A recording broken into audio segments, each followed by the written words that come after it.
Hello, hello, hello. Good morning, everyone. How are we all doing?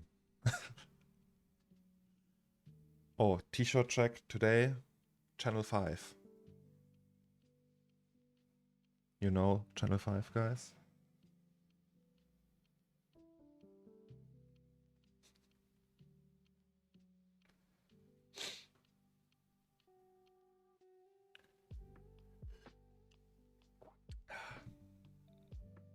Yesterday I was out celebrating with friends. Not like anything in particular. We just like met at a bar and I ate a giant schnitzel. It was like that. And I drank a little too much. So I wouldn't say I'm like really hungover. I'm a little bit washed up. But it's gonna be alright. I think. The focus will help me and I'm hydrated, I think, with coffee. And the soda of the day is ready. It's once again San Pellegrino Clementine. And yes. You seem a little bit slower today. Yes, a tiny bit slower today, but it's gonna be alright.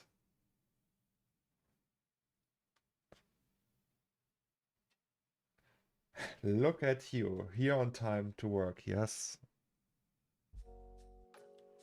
I mean, I think when I had a job, like a real job, sometimes I was a little bit late, but I also did enough of overtime, so that wasn't like an issue.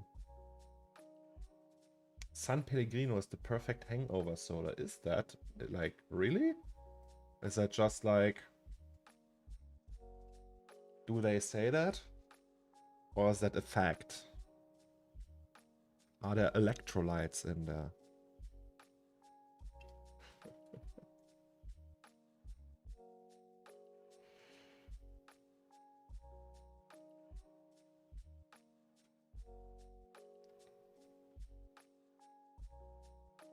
Very drippy, very swag.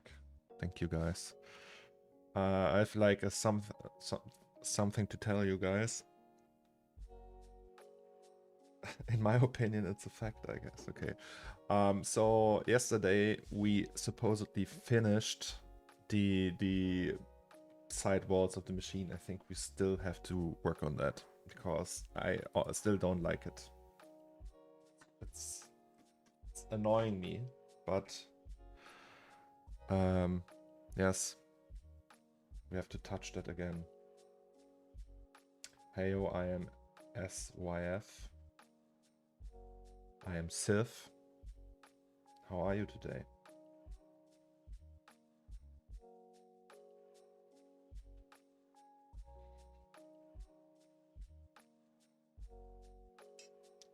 Yeah, the wood texture is the problem. I think we will go with plastic, guys. C40 2023 announcement today. Oh, really?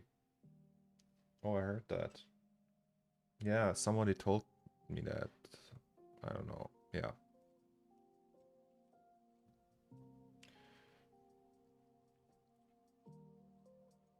I mean, we can check together, guys. Oh, the wife is there too. By the way, the wife is sitting next to me once again today. That's her hand. There. And she's gonna accompany us. Well, not really. She's in home office and working her stuff. I'm doing my stuff. And yeah, so the wood is the problem. Once again, I think we will just go with the yellowish plastic. It's just like... It's easier. C40 goes open source. That would be nuts. Imagine that. Like, open source would change the whole industry. Literally. Like, not even free, but open source. Oh, shit. It would actually be a good thing, because so many plugin devs would jump on it immediately.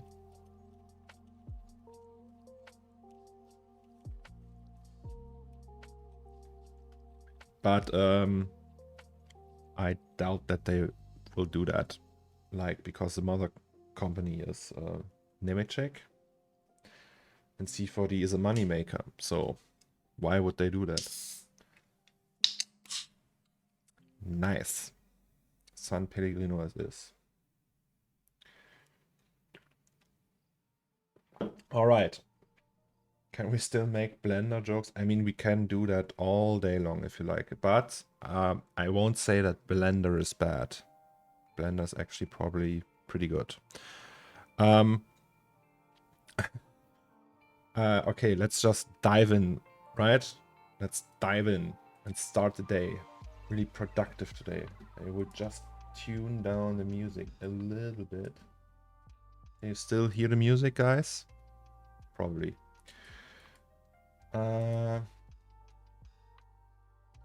Octane is here. All right, we will open that one, and after that we will finish the cash register thing. That, oh, it crashed. No, it didn't. Okay. Yes, so I think what we're gonna do is we will try to extract all the graffiti and use it as a texture, and use the material for that. We will just, you know, so if we get rid of the dirt and the writing and the stickers, I think we can all extract these, like we can extract these as maps and just do the rest procedurally. Maybe like the poster thing. I mean, it would help if we don't have that as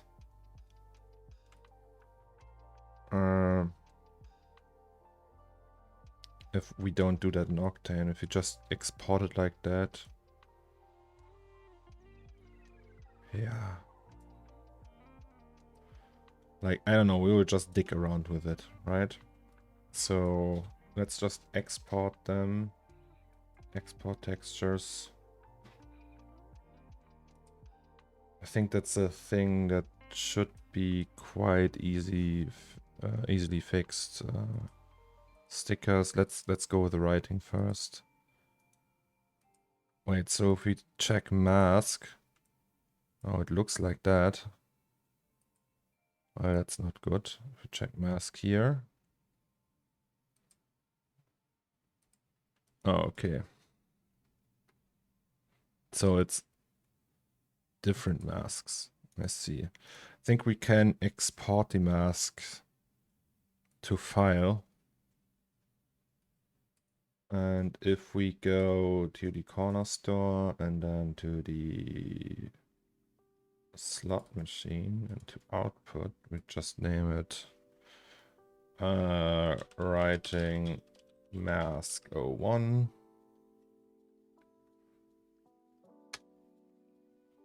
And then we'll just export them all.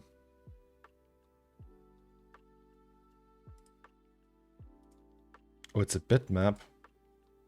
Can't we just choose JPEG, please?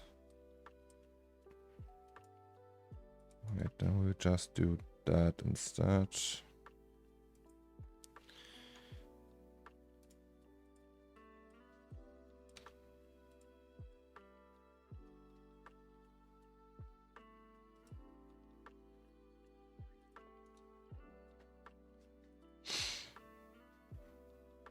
And we can delete that. Guys, what's your plan for today?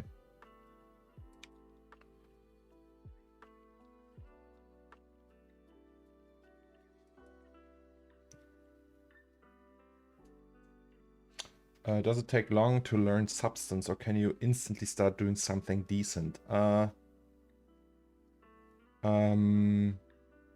Yes. I think. So you have all these presets, and if you have like an active subscription, you can go to Substance Source and just download tons of materials. And I think it's like Photoshop but in 3D. So you really just, oh, it's again, so I have to, oh wait guys, sorry, I have to check that it's JPEG all the time. How annoying is that?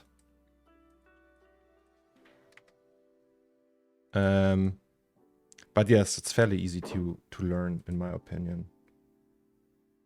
Usually if you see me use a software, the entry barrier is probably not that high. Like compared to other softwares, right?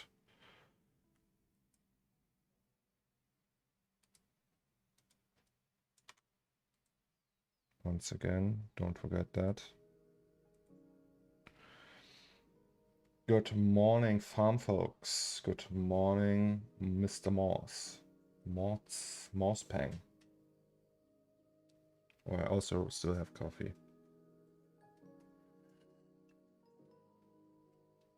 Oh, Mr. Tom Glimpse is here as well.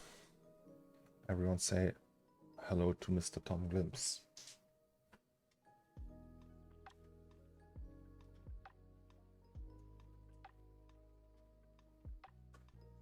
Before C4D goes open source, it will be bought by Adobe, Apple, the Foundry, or any other big fish. Yeah. Wishful thinking. Alright, we have the writing. The stickers we can do procedurally, and the rest we will just wing in Cinema. Okay, we saved that. Did it save? Yes. Short for Moritz. Are you the Moritz? Are you Entagma Moritz? No, right? Or are you? I actually only know one Moritz, I think. By the way, we might... So yesterday I learned from you guys that we can switch the R26 layout back to the old layout. Maybe we'll just do the transition over the weekend.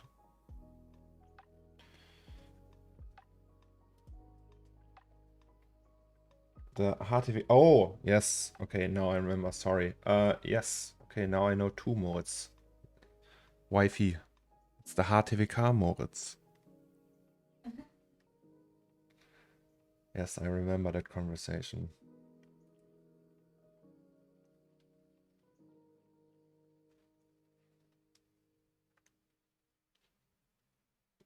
Imagine that I buy C4D. So if I would buy C4D, not like Maxon, if I would be CEO of Maxon, what would I do?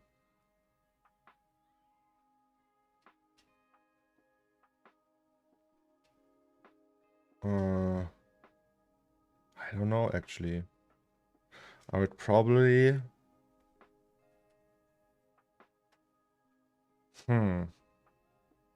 That's a good question. Nobody asked that question. I asked it myself, but I say...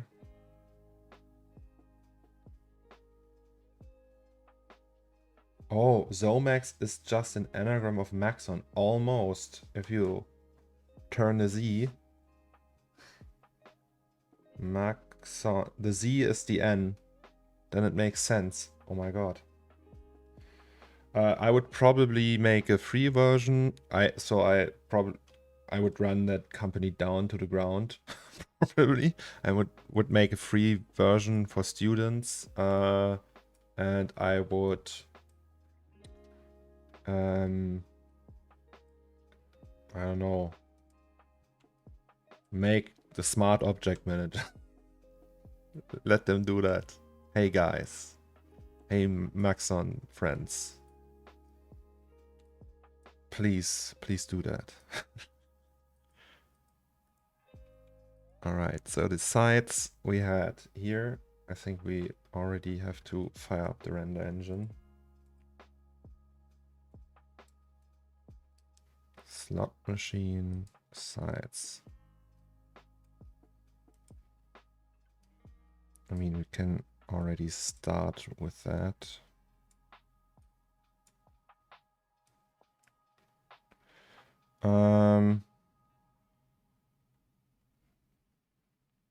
Okay, so the base of the sides will be a little bit concentration now.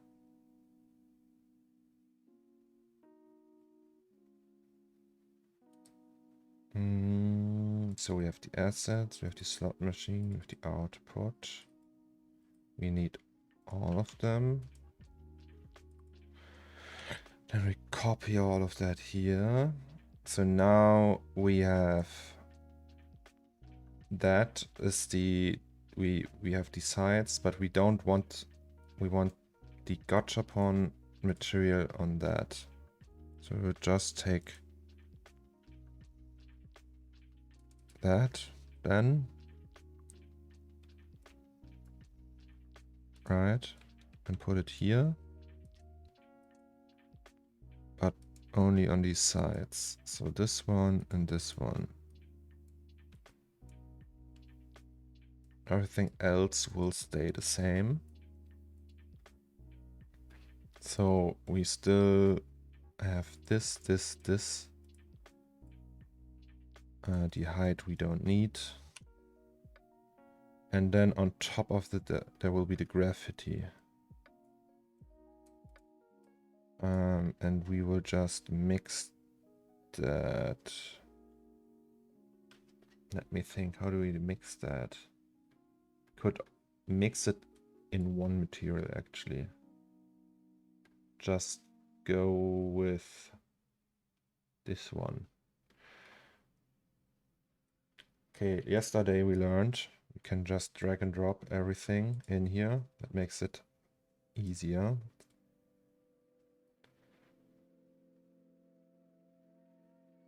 What tablet do you have? Please say. I have Wacom Intuos 5, really old one. I don't think it's. Wait, let's use the arrange feature, right?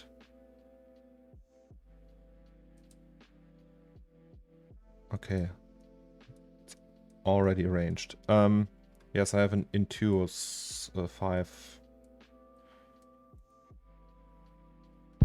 Laurie Stinger, hello, welcome. I hope you have a great time here. First time chatter.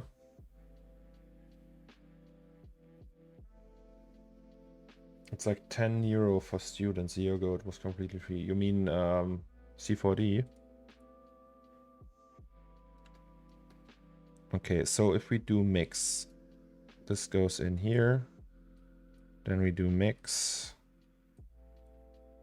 And then we can just use an RGB spectrum as color. I think if we just keep on doing that, we can stack them all. And then we can change the color on the go. That's quite a lot of mixing.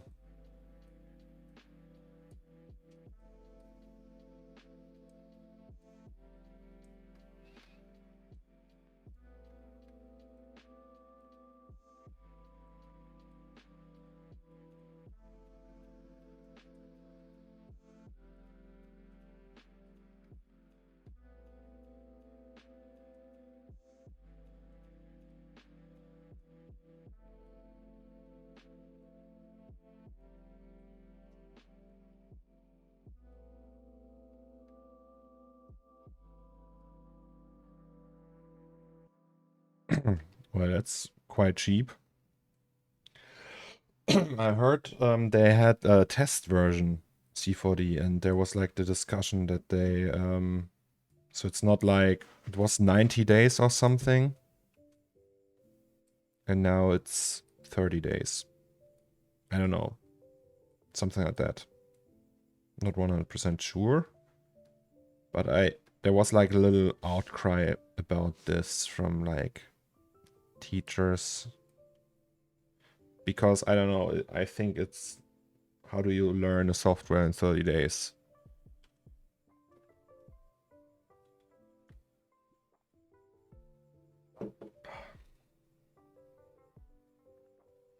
There's also C4D Lite with Adobe stuff. I don't know if is that still a thing? But I actually never heard someone use that. But maybe. I might be wrong. Okay, this has to be float. This has to be float. Can we just select all of them? Float.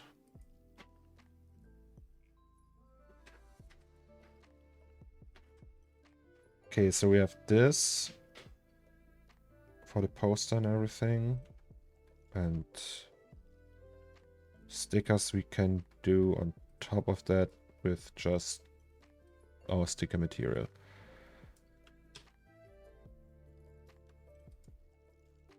So if we just render that now, let's just try that. Maybe it looks better. EJ made some tutorials with C4D Lite. Oh, I didn't know. Did you see that last tweet of Oto about Brigade? No, I didn't. Let's check that out. Otoy. Where's the Otoy? Brigade. Is that like recently or was that... Oh, yes. Okay, it's recently. This is just nuts.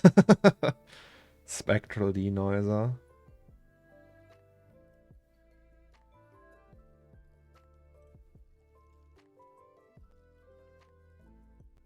Oh boy. Is that from Keloid? That shot? I think that's from Keloid, right?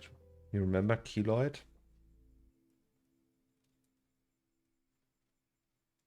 How are you doing, Zomax? A little bit washed up, I would say. Like a little, not hungover, but I drank a little yesterday, and when I came home, I felt sick. But yes, Brigade is so Otoy was doing like real-time path tracer on the basis of Brigade on Otoy. Otoy was doing a real-time path tracer on the base of Octane. But now I think they will just integrate that into Octane, because years ago it was just like like a standalone software thing, I think. And now it's becoming integrated into Octane as a kernel, pretty much. Yeah, and it's about like real time, like path traced, but real time with denoisers and all that stuff. All right, okay, that's green. That's not what we want. Also, these are all white. Okay. Some troubleshooting here. So, slot machine. Where's the... No, that's the gachapon machine. We want... That's the green one. Where's the normal one? That's the normal one. We want that.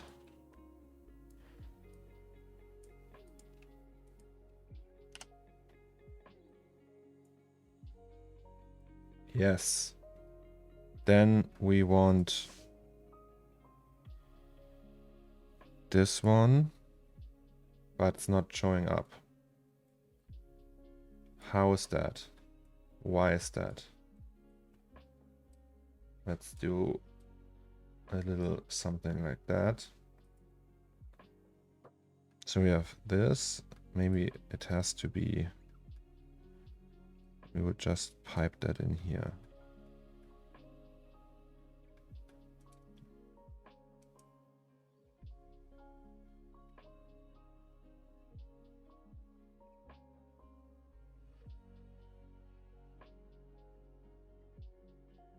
Okay. So they all have to be Was it like that? And I think this one is still too bright. Let's make it 1.5.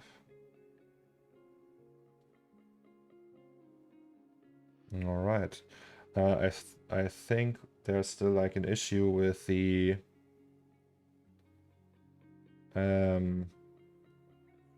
there's an issue with the that it's not on that side, so we will make a copy of that material and then pipe these in once again, but it shouldn't be a big impact in terms of VRAM because we already loaded these.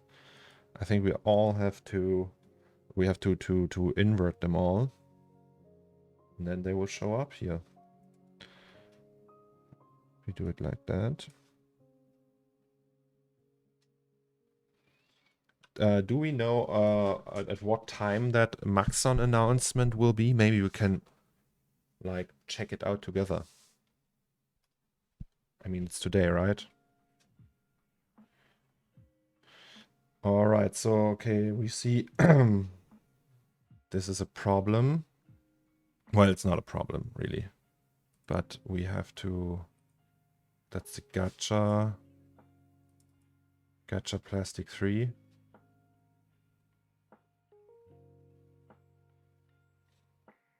Okay, yeah, now I know. Side plastic, call it that. And this can, wait, is that the one? Yes, okay, we only need that one. The other one, we can keep that. So we want the side, go to the node editor.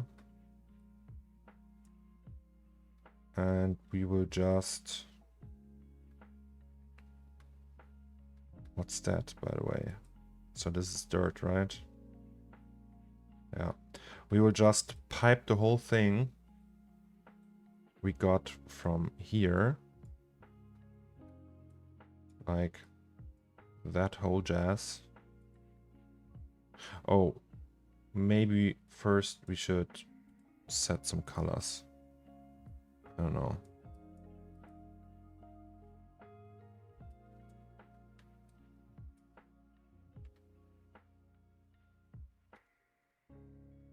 I don't remember really which one we had in the texture.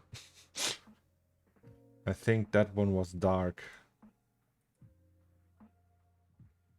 Like that was like gray or something like that. Maybe we can check. We had dark, orange, white, and blue, and pink. So we have blue, dark. Let's do orange with that one. White, we do like that.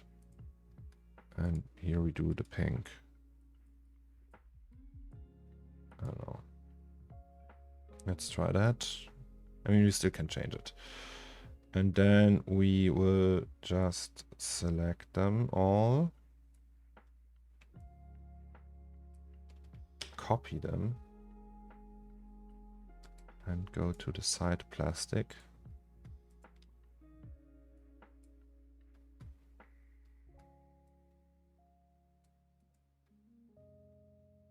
And got this will take a little.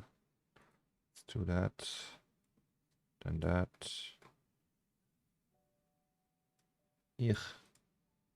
And then that. Would you rather see a film or video game in your art style? That's a good question. I think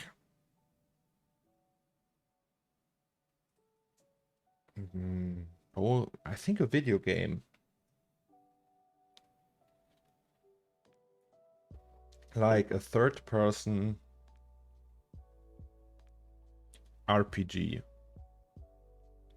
a story-driven third-person RPG that has 120 hours of playtime.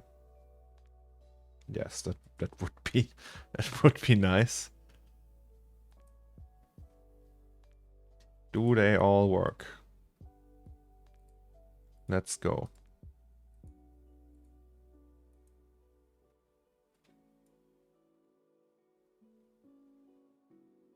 They don't.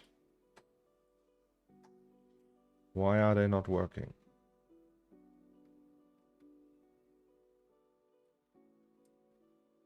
That's the right side. UV mapping.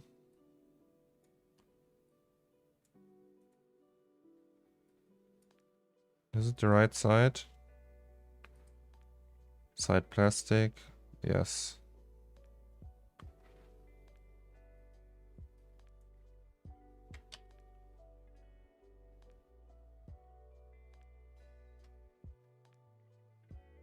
I mean, the video game, I really like these games where you play and it feels like a long journey. If you played Witcher 3, for example, the main game was quite long. And then you had all the 2 DLCs, Blood and Wine and Hearts of Stone, and they also were quite long. And at the end of it all, it felt like a really big journey and we're like exhausted from it. And I really liked that. The same thing with Elden Ring. It feels like you came so far in the game. You started in Limgrave, and to get to the point to be like in the Altus Plateau, right? And like in the capital, and everything is super hard. Or in, what was the name of the tree? Where Millennia, the bad boss with the blades. Helic tree. And it was like super hard to get there, and I like this aspect when things feel like a big journey. Wait, are we doing that right? Maybe we have to restart it. Writing mask. Okay, it's loading them. So that's not a problem.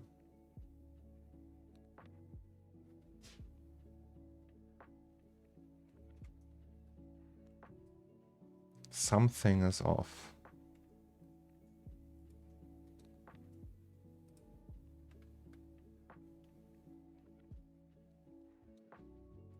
Did I connect them wrong? So that's curvature. This goes into the roughness. This used to go into here.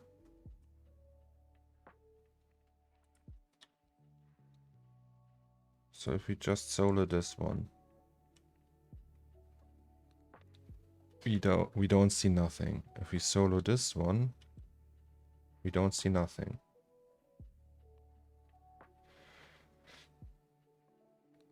Oh, Godskin Duo. Actually, the Godskin Noble, and there was like this tower, and in the cellar there was a Godskin Noble. This one was way harder. I did that one at level 20. I tried it, and I had to go back after a while because I couldn't beat it. Godskin Duo was second or third try actually with me, but I played a quality build with lots of strength and with a Bloodhound's Fang, so it was easy. Also, I used the Mimic tier for like all the boss fights. The one at the farm, yeah, but it was a like weaker version, right? That with the crazy ladies that were like the Midsummer women that were like hysterically laughing. Oh, that was so cool. Okay, we have a problem. Maybe we need to restart the render. I don't get it really. There's something not working.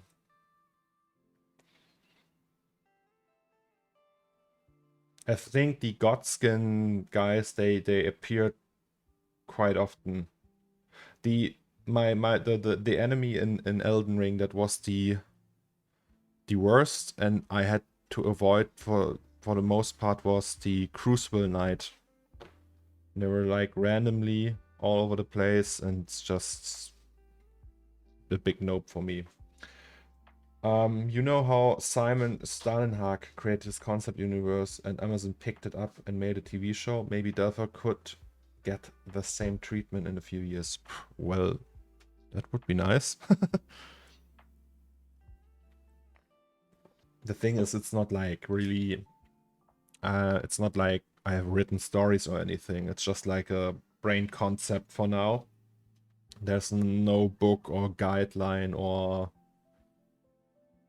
something like that, you know? Oh, okay. See?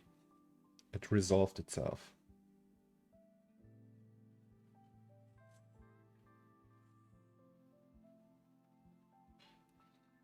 I think that works way better now. So if we go to that perspective and just check that out. Morning about it. To be frank, Simon, I really love Simon Stalenhag's work, but I think he would hate me. Because he's very anti-NFT. Like, he's like super against it. And I think, yeah, he would not be a fan of it. There's still some parts missing here, though. So we have... This one is not, like, showing up. The pink one... If we make that white...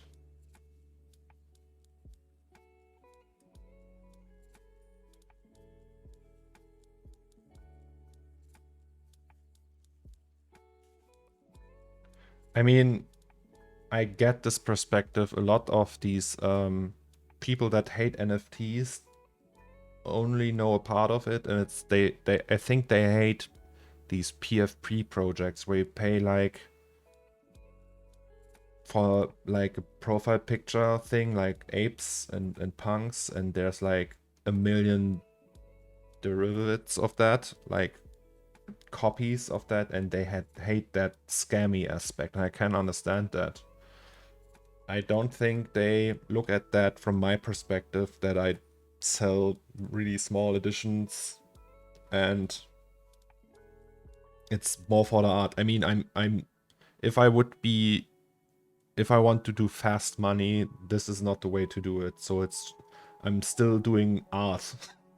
And I mean, I share that with you. So I think he doesn't have that perspective, but yeah, I'm not sure. He would probably not like me. Okay, so this one, there we have the map works though, right? So that's mask 3. That works. This works as well. Hello, Mr. RX Nico. I watched the tutorial you sent me yesterday. Thank you very much.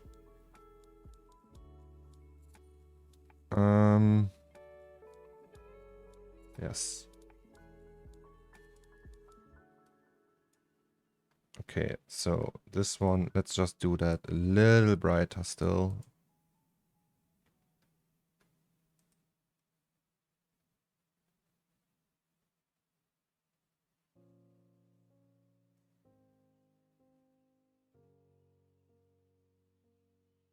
I think that the problem is they are all super, you can't really read that.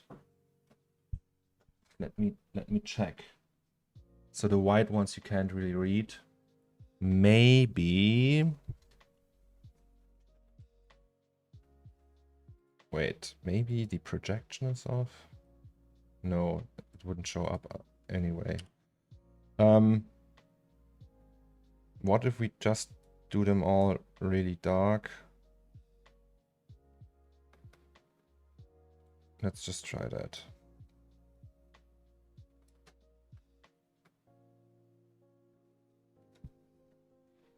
Okay, then we can all read that. Maybe we just should do that.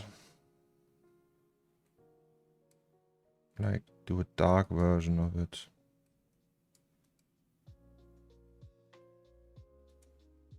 So not the white. And here we do dark pink.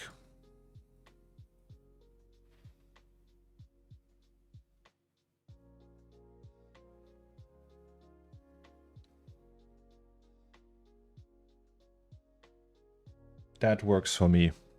Okay. Well, that was rather fast.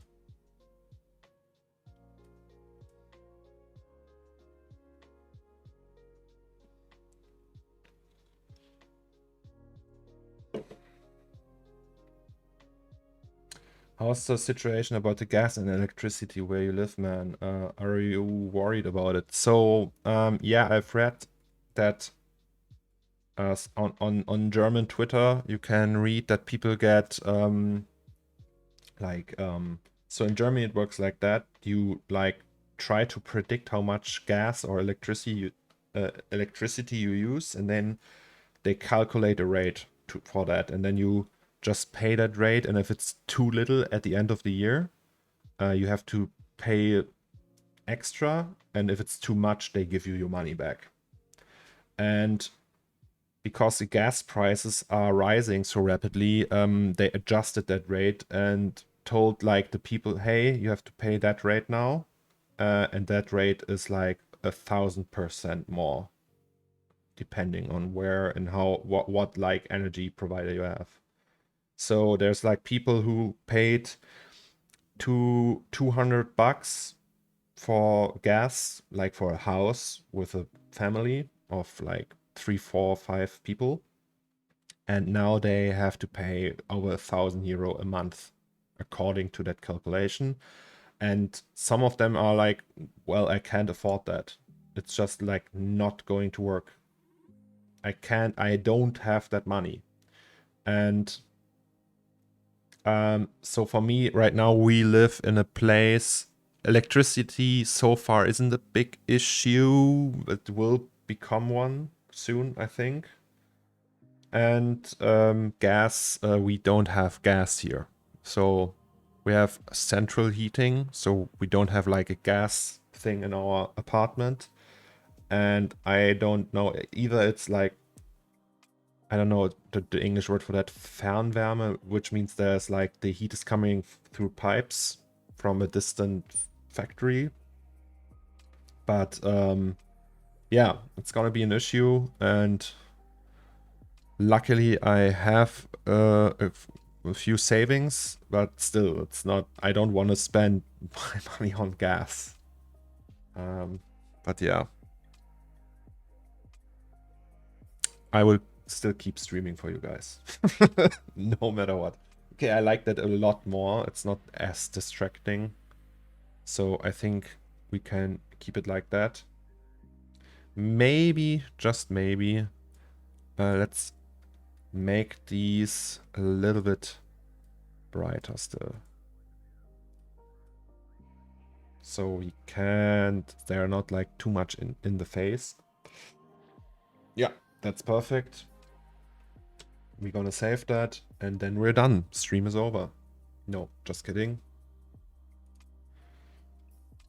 In Delphi, gas is free. Well, in Delphi, they use nuclear power anyway. So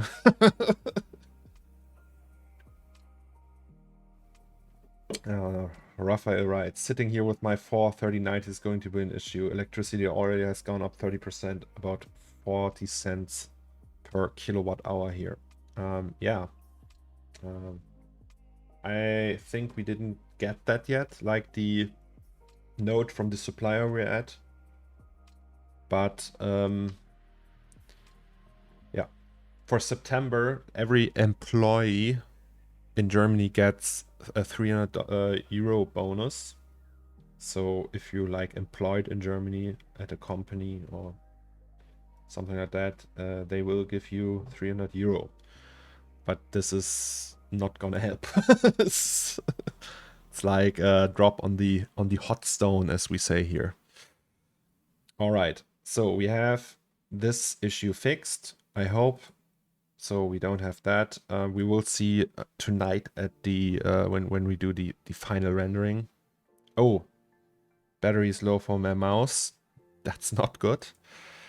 Well, let's hope it will survive the stream. Do I have a long USB-C cable?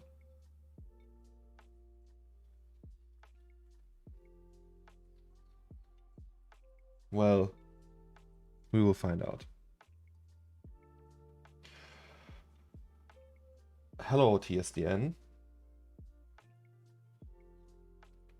I think now we can work again on that.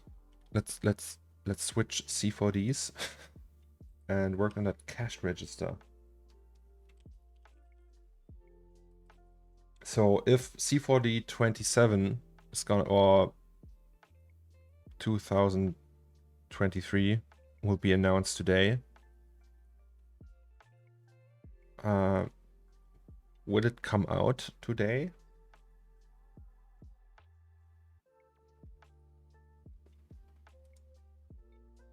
No, right? It's like late September. They announced it today and then late September. Speed up asset search.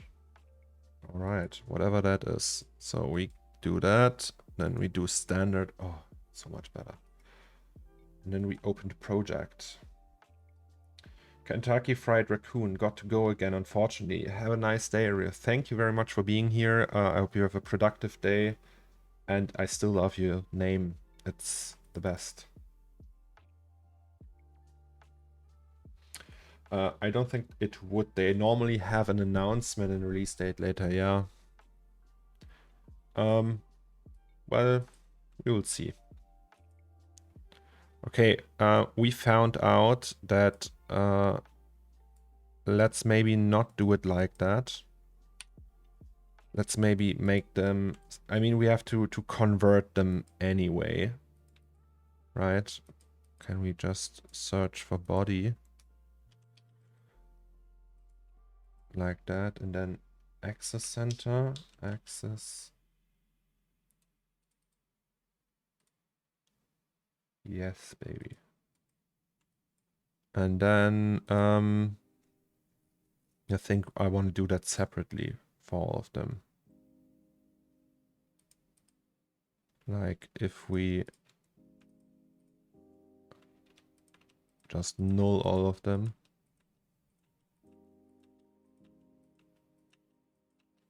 Right, and then we just rename all of them. Body.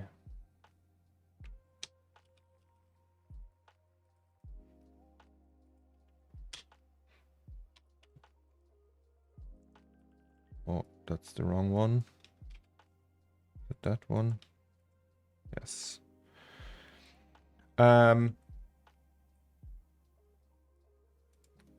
It's actually way better that way.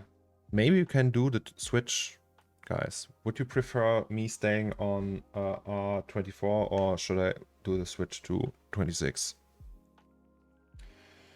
Good morning, XA for caps. Sapphire caps. Sorry.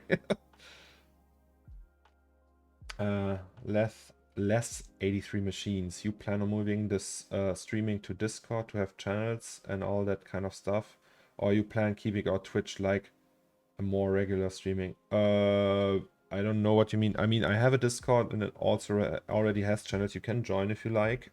It's not like that super active, but I will do most of the streams on Twitch. Like, yes, I have all the plugins and everything, so just hanging out with you folks in Twitch chat. It'd be nice if C4D has a feature to not load the UI the project was made with.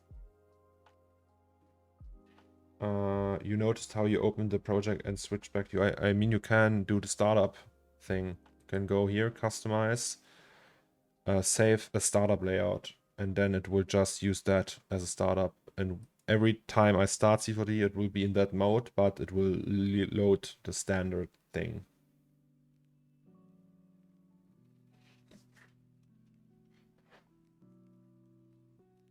What's your favorite part of 3D? The modeling, the texturing, etc. like the mix of it. If I do modeling for too long, I get really bored. So yeah. Where's the bevel deformer? Let's if we put it to edges and solid.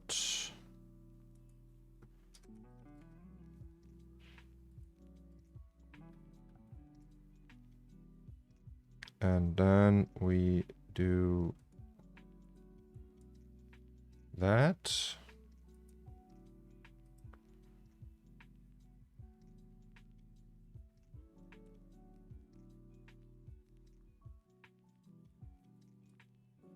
I mean, we still have a problem with these edges back here.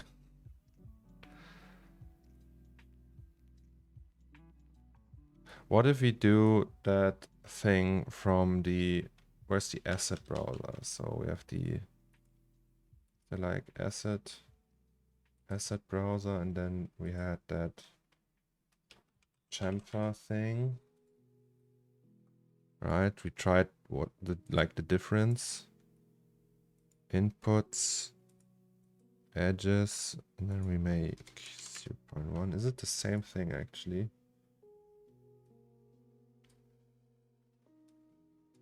Oh, it's doing that. Isn't that better? Oh, yeah, it is better.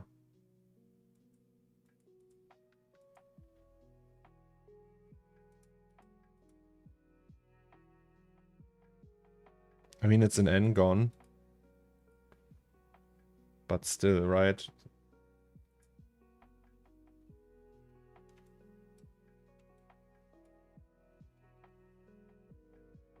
Ugly, but works. Okay, so in some cases, let's just use that one.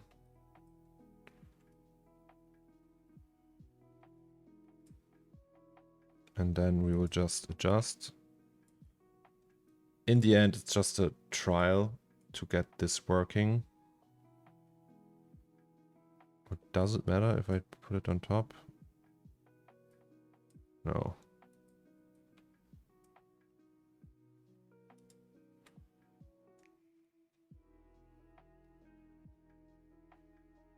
See, I'm the type of CG perfectionist who would remesh this whole object manually. Well, do that.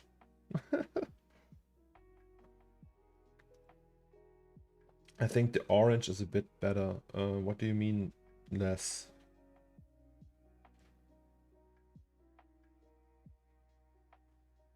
Cataloo, good morning.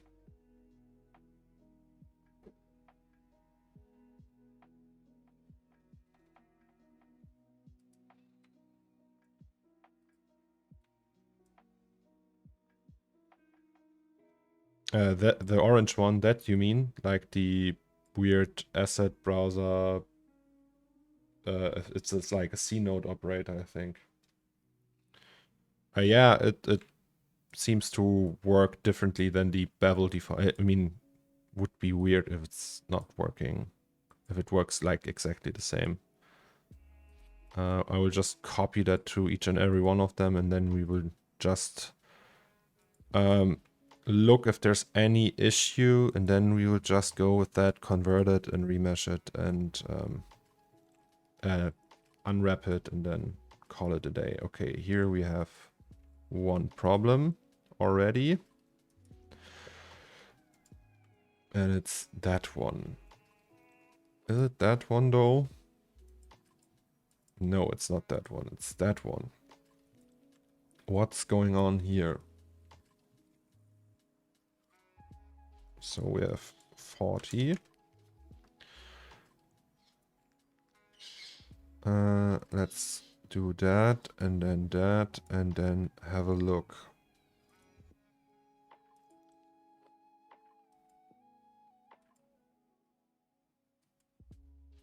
Oh, what? Okay, it's messing it all up.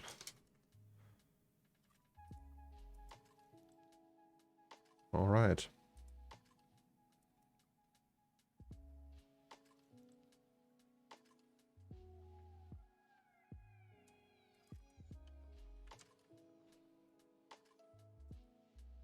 Oh, that also works. Uh-huh.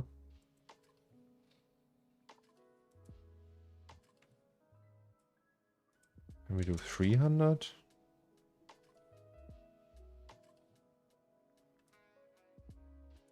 Okay, there's like, it's not like really connecting them. What's going on?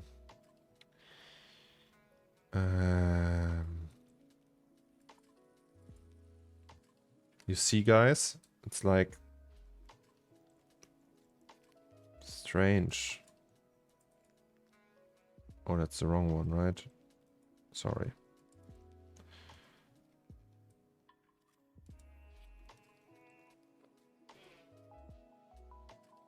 Okay, it's also not picking that one up. Okay, yeah, we have like problems. Does it work now? No.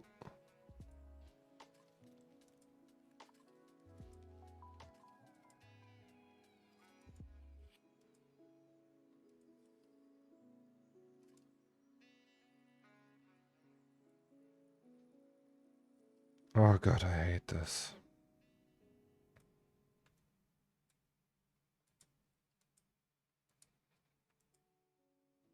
I hate CAD meshes.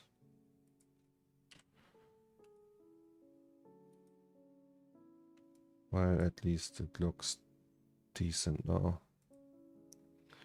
Okay, there's problem areas though.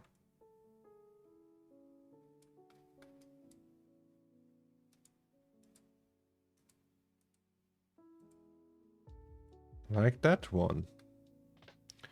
What's going on here?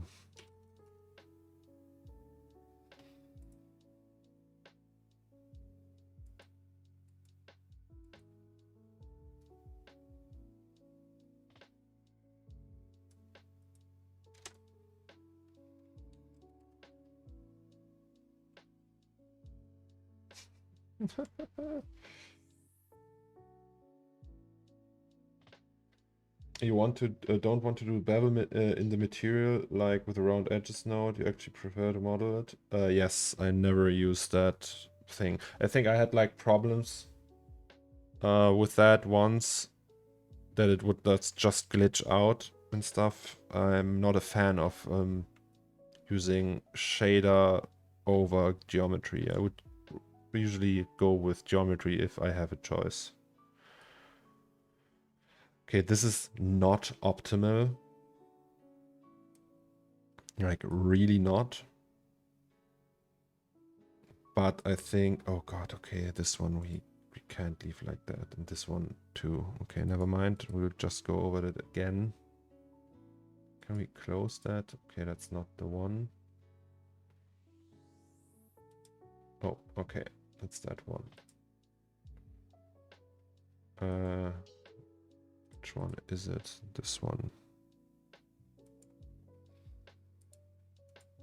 I don't know. Let's go with 500.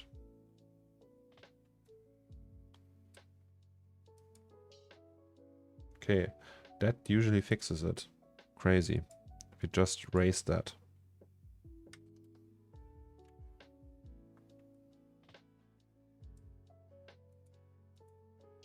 It's extremely high poly for what we have. We can do, I think we can, if we unwrap it and then put poly reduction on it, we still keep the UVs. We can still use it. Some Kevin. Hello, some Kevin.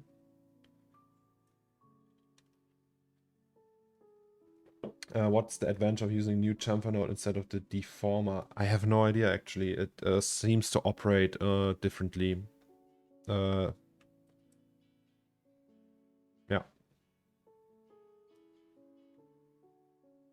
MBKFR, hello, how are you guys? I am, for my part, very well. I feel refreshed. A little bit under the water still from the drinking yesterday.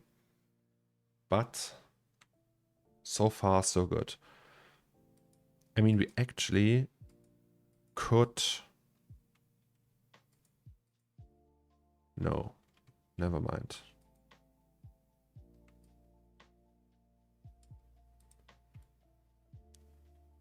I mean, let's just get it done, right? I don't know, unwrapping could be actually problematic because it's so high poly.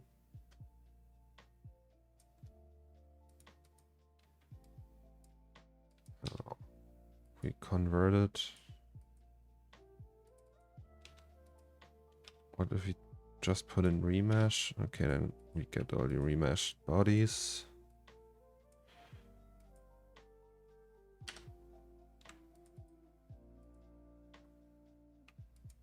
Okay, it didn't remesh all of them. Why though?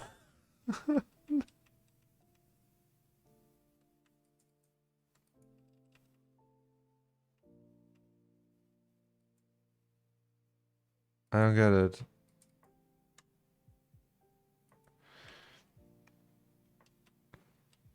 Okay, so we have this, we copy this. Oh, it didn't process and we converted it too early. That makes sense. And we put remesh here. Yes, okay. The boy Zomax was too fast. We don't have any UVs. I think that's the UV tags now.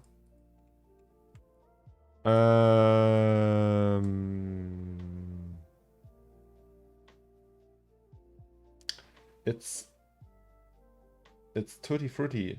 Hey, I've been watching one of your awards. Happy to finally catch you live. Thank you very much, Tutti Frutti. There's some kind of lack of information about all those new nodes and stuff from Maxon sites that doesn't help to start using them in more. Yes. Also, they were so I never worked with them, but I know from people who worked with them that the whole scene nodes thing is not like in Houdini or Blender. In an intuitive way, you have to actually have a computer science degree to understand them, because it's very low level programming logic behind all of them. Like, not low level in a bad way, it's just like it's very close to what you would do when you write them in code. And I think it's like a little bit hard to get used to that. I mean, it's looking nice, the model, yes. It's just like unnecessarily high poly.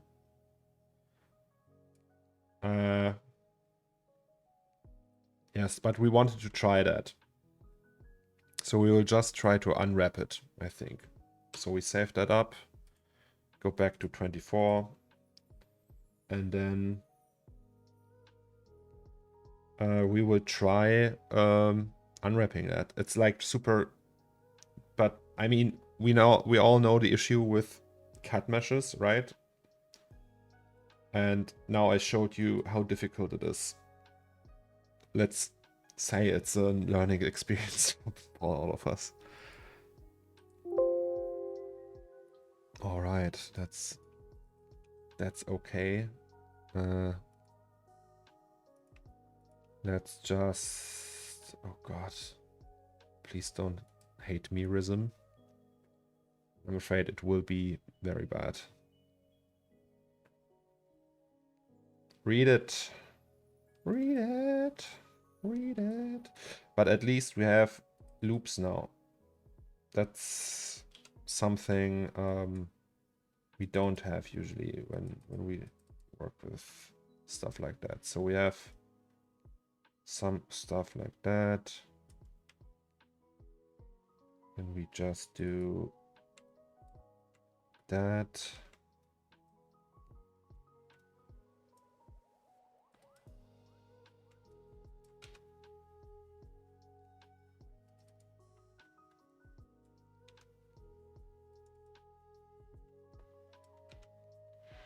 Okay, this, and then we just need one cut here maybe.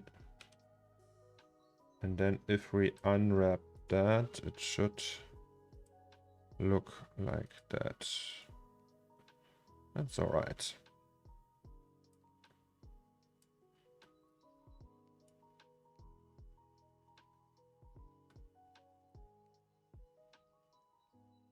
I don't know. I don't use it in C4D, the unwrapping. I heard it got a lot better, but I usually use Rhythm for that.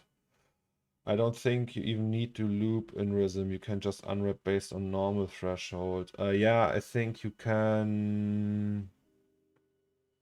It's like the edge break selection, right? There's this here, these ones. That's the unwrapping algorithms.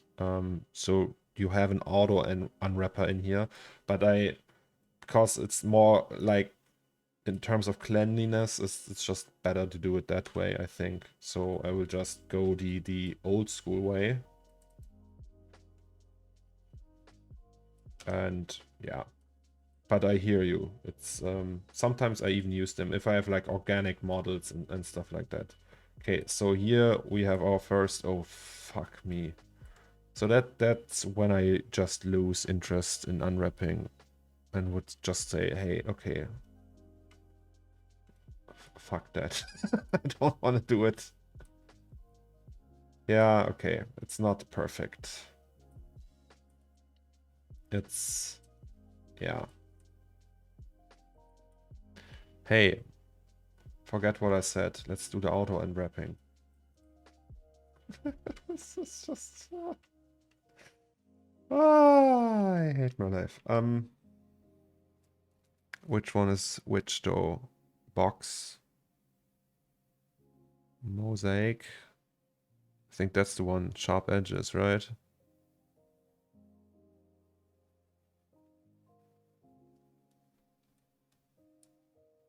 So, sharp edges. Okay, selected nothing. Maybe go to 39. Because, oops. Oops.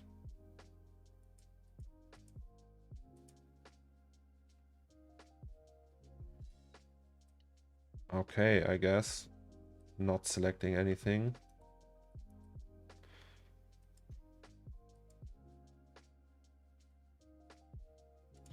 Unless we do box.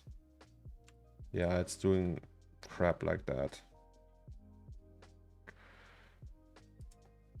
I think that's more for like pipes. And that's for holes. I don't know.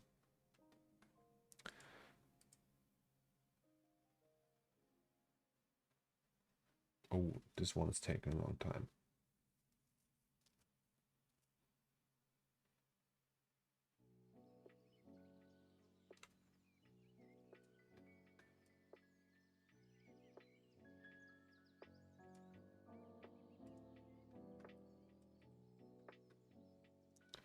Actually, I think the Rhythm UV approach is one of the most advanced ones you have in the industry. But the model is just like not good. It's bad. We'll just do it manually then. Okay, at least that works.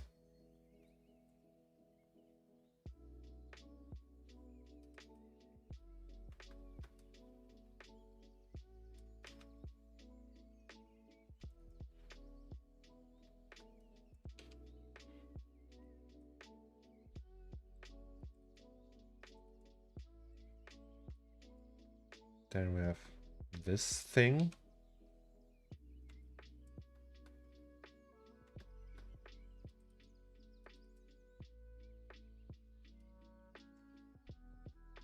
You know what, guys? Wait.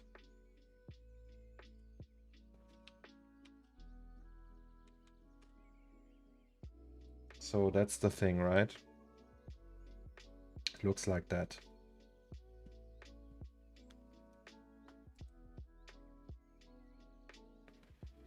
I don't want to go on that with substance anyway. Like, okay, this is like real. I don't do stuff for the stream. Like, I do stuff for the stream, but when I work on a scene, this happens all the time. I just do something, then realize it was a bad idea. And say, F it. We're not gonna go down that road. So we wasted a lot of time yesterday and today. And we'll just do it procedurally. And screw it. I don't want to do that. And the wife brought me some more buttery cake. So it's just boxes. It's really basic shapes. It's too high poly, it's super messy. I don't like that approach. We will go to we go back to Fusion, bevel the shit out of it, bring it over and do it procedurally. It's no loss. Thank you very much.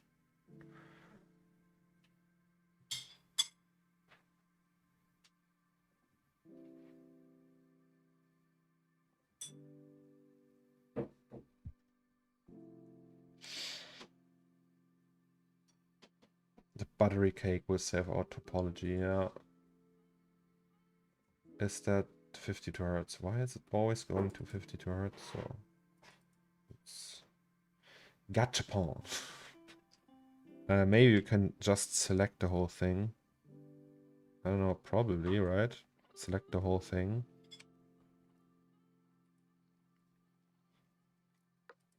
Do the rule fillet.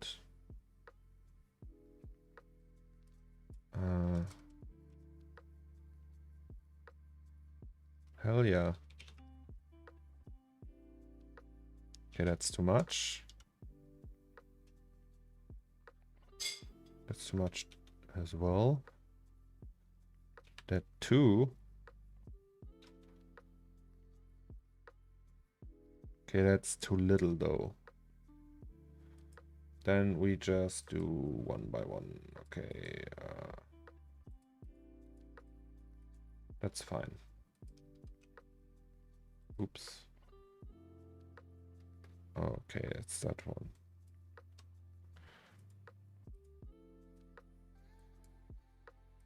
I don't know. 1 millimeter is too much.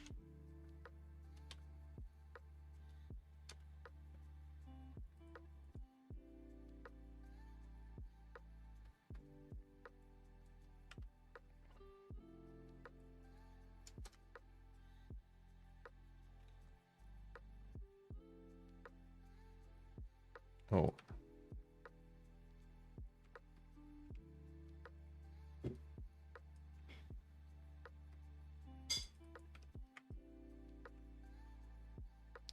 Works for me.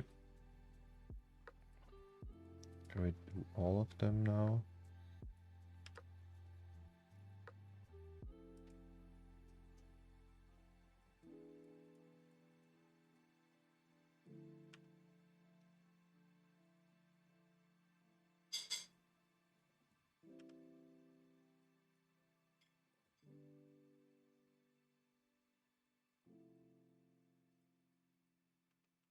Hello.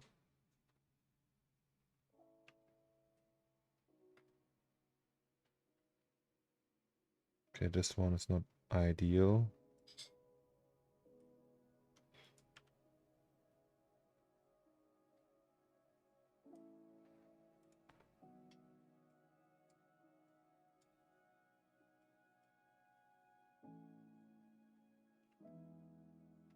I'm very happy with that.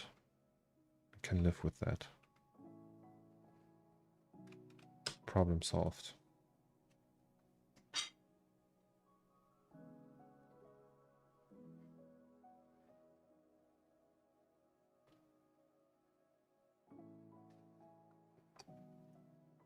Nom nom nom. Good day, Mr. CN Graphics. Good day to you too.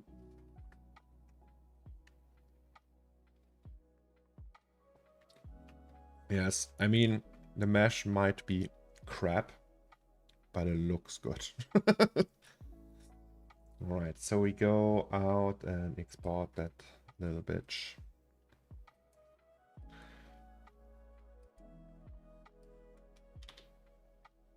That right here. Yes. Just override it. Yes.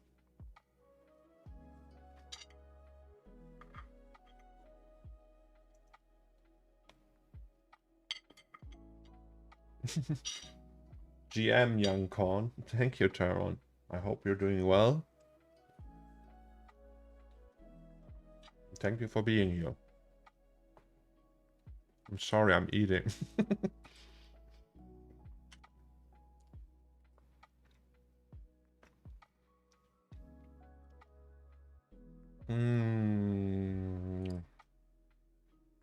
Can just merge it. Yes.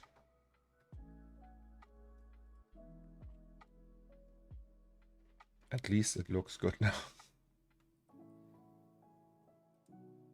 With all the edges. Kind of stressful day today, preparing work, getting to gym, then 4 days off.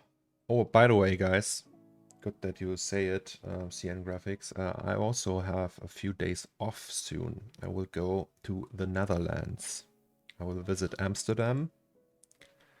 And then I will go to a house on the beach for a week. We go doing some retopo or texturing procedurally. We will do this one's gonna be procedurally textured. Acorn is gonna get stoned as fuck. Yes, maybe. No, I don't know. I'm not much of a weed smoker anymore. Back in my younger days, I did that occasionally, but it's not like I'm a stoner anymore.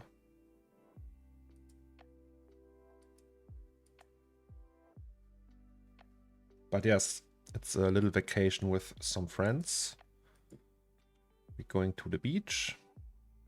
It's a beach episode. I'm gonna take some pictures of the ocean.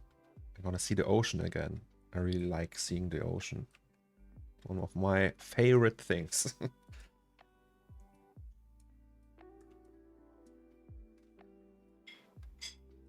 Right, we had this one here, right? Okay.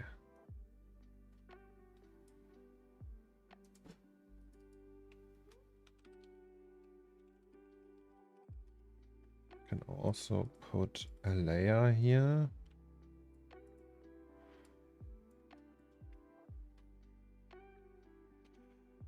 Are there any settings for the amount of polygon C4D creates for CAD Mesh? Yes, when you import it, like say we're gonna go open that one, you can see that the tessellation you have like you have like settings for the normals that it creates a normal tag. You can go without one, front tag edge breaks and stuff like that. And in the tessellation part, you control the polygons. So you can, it's like close to what Moi does, but Moi does a different job in, like you can control it in like Moi, the polygon count, but how it does the meshes and how it processes the meshes is different in Moi.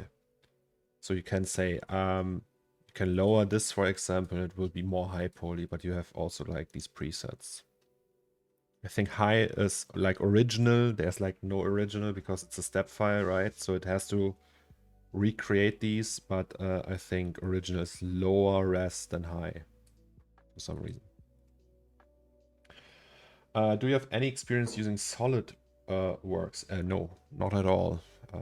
Fusion 3D, Fusion 360 was my first CAD tool. So no experience there. That's our keyboard. Let's just do it like that. Register, and that's the keyboard, and we will need to apply.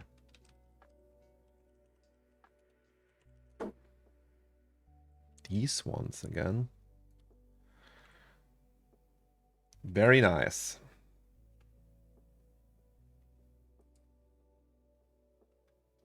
My eyes hurt looking at the topology. Yeah, it's not ideal. But, like, until someone finds a way to, like, really efficiently and reliably retropo CAD meshes in a way that they are usable. And, I mean, you saw what we did, right? It's just like, there's not, like, this one way that always works. And sometimes you have to admit, hey, the software defeated me. I don't want to do it like that. It's bad for the brain. And accept it.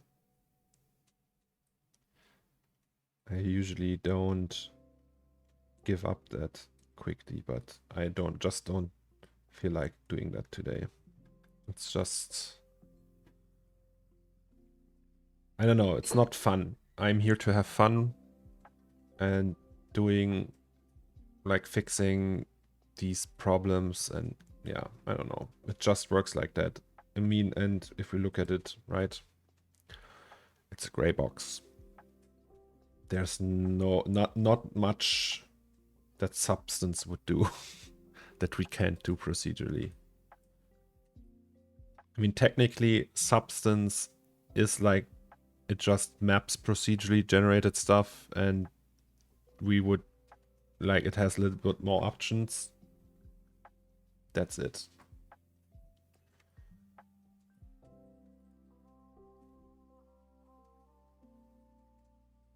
Curious as to what the UVs look like if you just apply cubic mapping on the CAD models.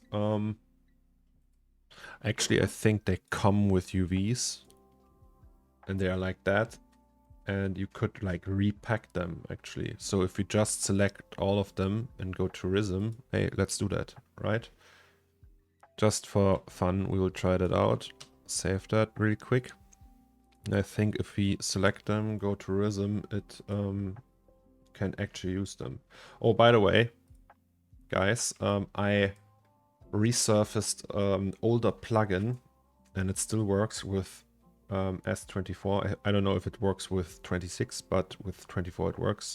It's called Smart Polychart, and it looks through your scene and finds the highest poly stuff and just sorts them in a chart. So this one is a back monitor. I don't know which one that is. It's that object. That's the most high poly part. It has 130,000 polygons, which isn't too bad, to be honest.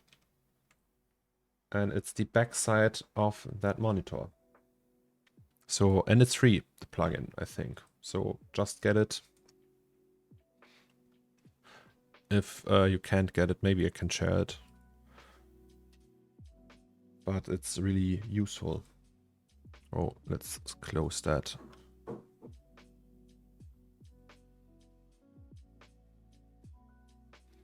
Yeah, that's also benefit, less VRAM. But why is it loading like that? Okay. We wanted to see what would it look like if we go to Rhythm with the CAD Mesh. Export Rhythm UV.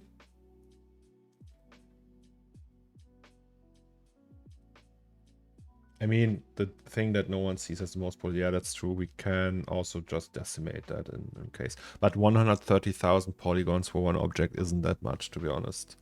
Like, it gets crazy once we go to areas with like 1 million per object, and it's like a little bit. So we see that it actually does a pretty good job. Like, all these surfaces, all the faces are separated, and so this is a mesh, this is a mesh, and it's kind of clean in a way. And we could just pack that So if we do 4K, right?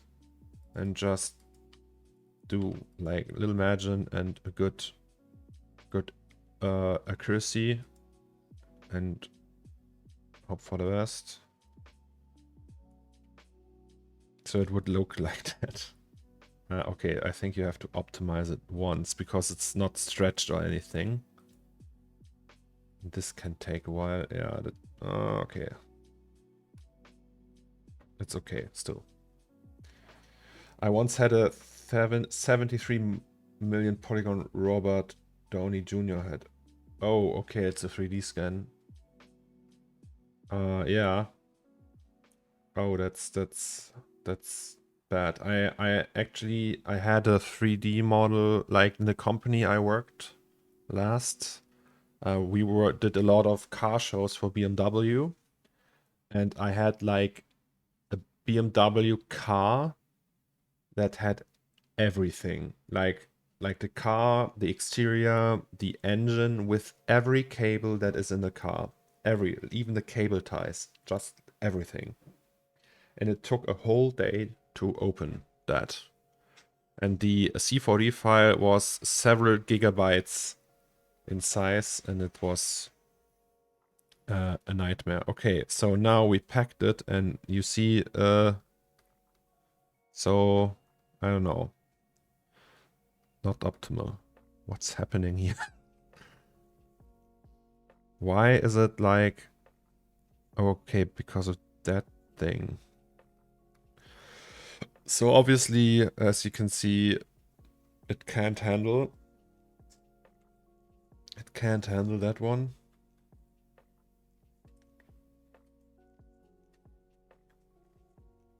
No. I thought it would work better actually, because of all the surfaces, they're like relatively straight. And then they said to sub-D remesh that BMW, no, we used it for Unreal Engine or something like that. So we cleaned it up a little bit and got rid of the stuff you wouldn't see, like get rid of the cables and such.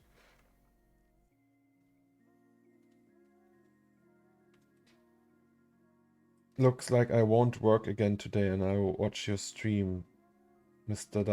Dusik. Thank you very much for hanging out with me.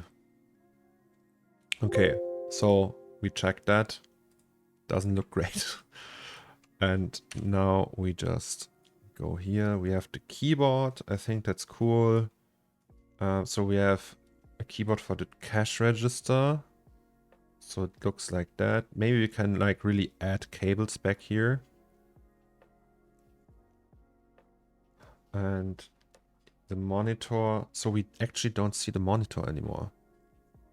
Like this one. Maybe we should just like that.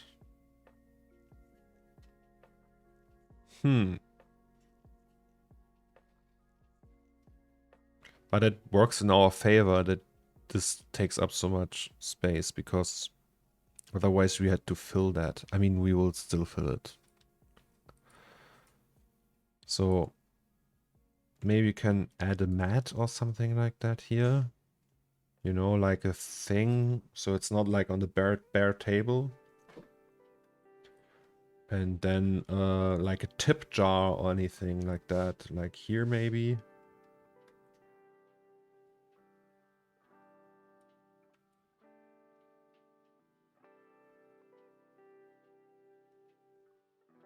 So the guy is sitting here. Yeah, that makes sense. It's cool.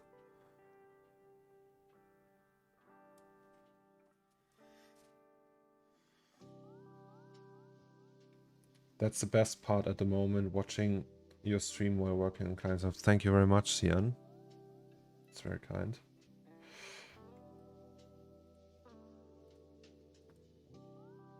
Shall we just do a test render? To just see how it looks.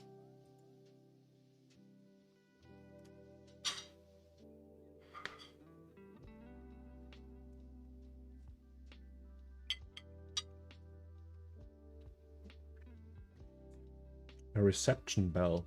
That's actually a good idea. I mean, it's a tiny object, but we can add that. I actually seen these in like corner stores, I think. So when they are gone in the storage room or something, getting new water bottles. I think I've seen that once or twice before. I'm not sure. Maybe I confuse it with something else, but yeah. Cake. The cake is a lie, Yasmin. No, it's not. It's right there. Oh, okay. See, now it catches a lot of light from the... So we have that light source, oops, up here. And obviously it catches a lot of that light. So maybe it's better if we move it back there, so we don't see it like here. Okay, yeah, let's do that.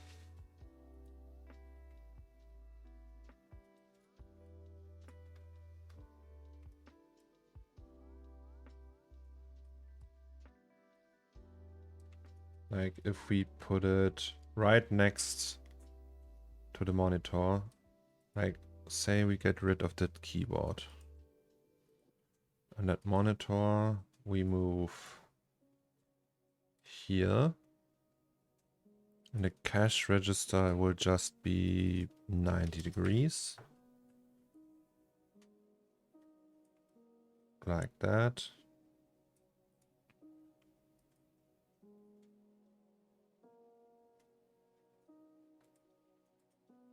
Okay, it still catches a ton of light.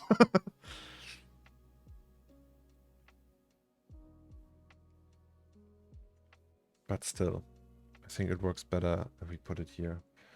By the way, are those lamps made with emissive material or you made it a mesh light lamps? This is emissive material, yes. So it's a mesh light. Like it's a mesh with a material that emits light. So no light source in there. There's like a gradient that simulates that. But so if you have a light source in there and it has to pass a transmissive like material first, like SSS, the render times goes up a lot. And so because this is like one of the main light sources in the scenes, and I thought it would be wiser to just do it like in an emissive light that doesn't have to travel through SSS or glass or anything. Like the fridge actually, it has glass in front of it, and it takes quite a while to resolve that. And yeah. So we have this thing here. I think that works okay if we do it like that. And then we can put like the tip jar in front of it and other stuff. So it will just, I think it will just work great in that position. Yeah. All right. I think we can just texture that. Or shall we maybe just put more objects here and not texture it right away? Maybe we can just build more objects. Like the tip jar, for example. And the mat and everything. Do a little bit more modeling process today. I don't know. It's always a little bit hard for me to decide what to do next, but I really like that area now, I have to say. It's not as like with the wood, it was super distracting, but now it has just like this pale yellow tone going on. And yeah, I enjoyed it way more. Actually, guys, I had an idea what I wanted to put on the top here, and I will do the blitz bomb, like the shell with all the writing.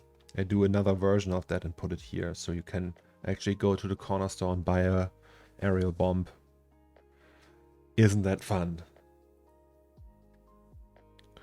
Cool. Okay, so we have cash register here. That works. Notebooks, pens and stuff could fit there too. You mean like here or in the shelf? Ah, Karimo, by the way, first time chat. Thank you very much.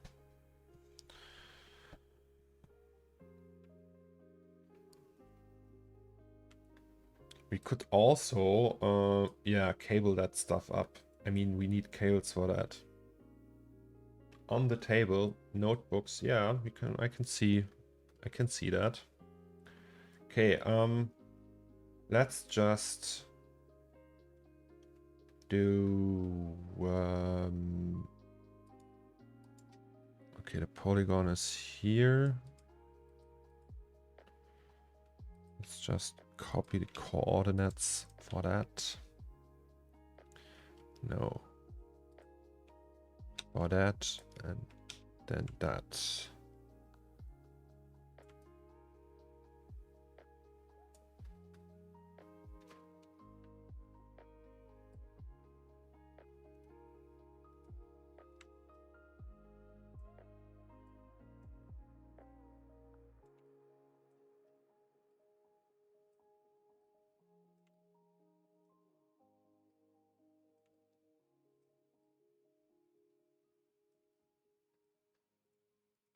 Maybe we can just copy that.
Oh, postcard stand. That's actually also a good idea. Like greetings from Delphi and stuff.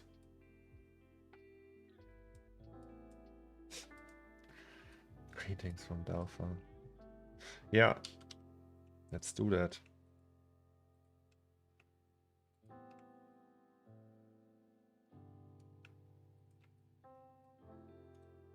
I mean, we have all the time in the world, right? So it's not like we are in a rush. We can just do whatever we want.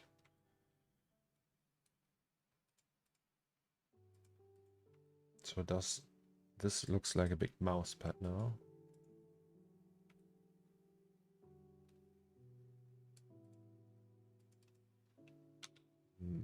That.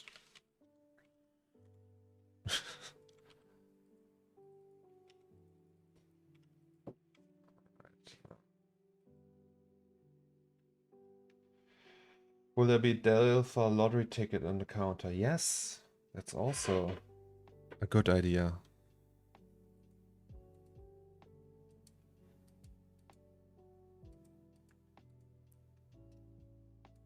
Dell for a lottery ticket.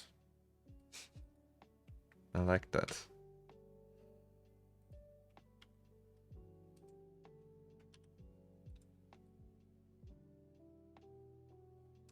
Okay, make it a little bit, whoops, a little bit like that.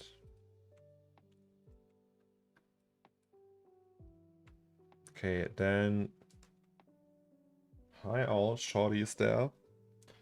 How was your drinking yesterday? Shorty sent me a message via WhatsApp.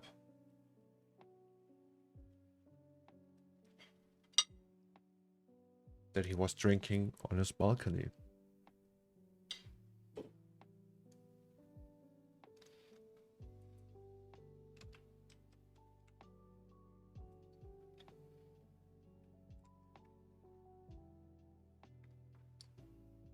By the way, let's just look that up.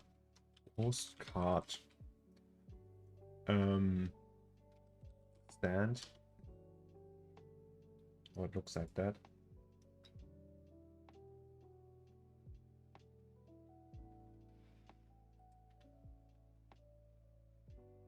Something like that.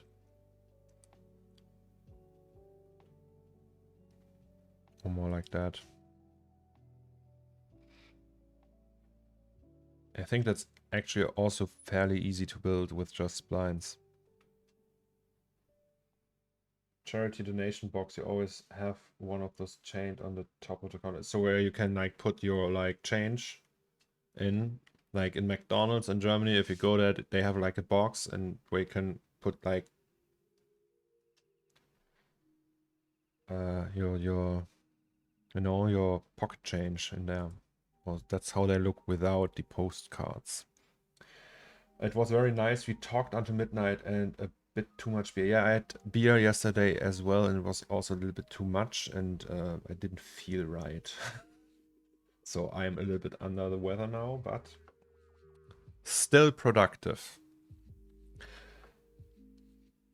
Yeah, loose change. That's the word I was looking for. That's the right one. So, okay, postcard stand. I can see how we can do that in relatively little time. So I need like a good picture of one without postcards. This one looks confusing. I don't like that one. Maybe this one, but it's so black and also looks confusing. This one is a 3D one we can buy, but hey, where's the fun in that? This one is just what? All right, no way, Jose. Raphael, Silverwing. You're usually really good to finding these references. Oh, there's one. Oh, it's also 3D. There's a market for everything. That looks like it will be a MoGraph job. Yeah, we will just do one row and then MoGraph away. I think we will just do that with splines. I mean, we could also design it ourselves, like a postcard. What's the standard size of a postcard, by the way? Postcard standard size. So, oh, it's inch. Ugh. Okay. Sorry to all the Americans. Is it only Americans? Are the British also using inch? Yeah. And the British people, sorry. A6. A6 size.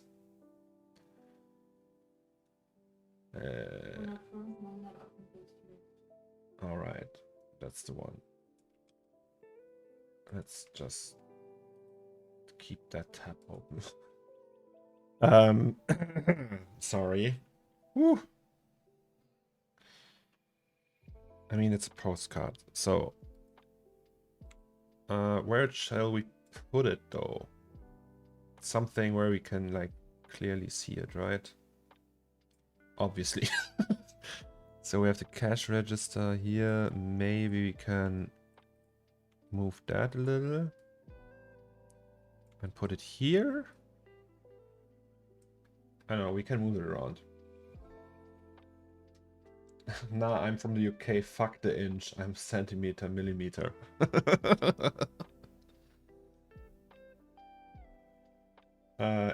You can type in the inch in C4D and number in C4D. Yeah, I mean, it's no problem. I know that, but it's... I thought I would just look it up. Or the wife looked it up. I actually didn't look it up. So, what did we say? It's 105,148.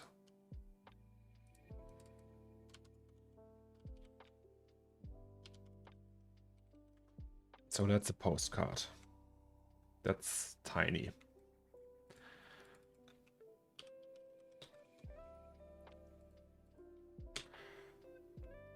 Okay, so we need a stand that can fit those. Metric system is one of the very few things we human agreed on, but still someone have to be that nation. I mean, didn't they try to change it like in the 60s, 70s, 80s? I don't know. At some point they tried and they failed and was too much. And the scientific community in the US, they work with the metric system. So NASA, they work with metric. And engineers at NASA and stuff. Know what Blender users doesn't have that C4D users have? Yes, the object manager. A job, mic drop. See you in the next stream. Pixel Monk, thank you for being here.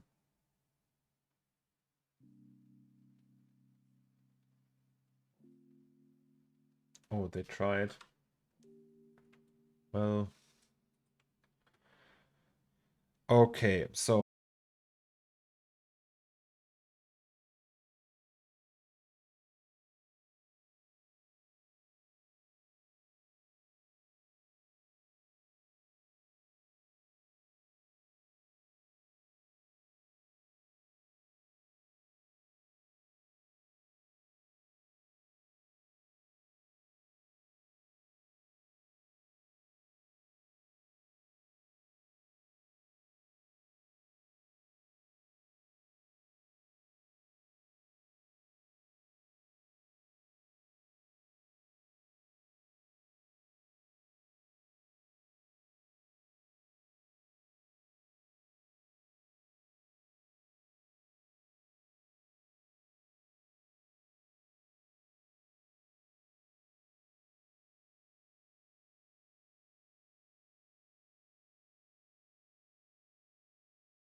then shall we do it like that?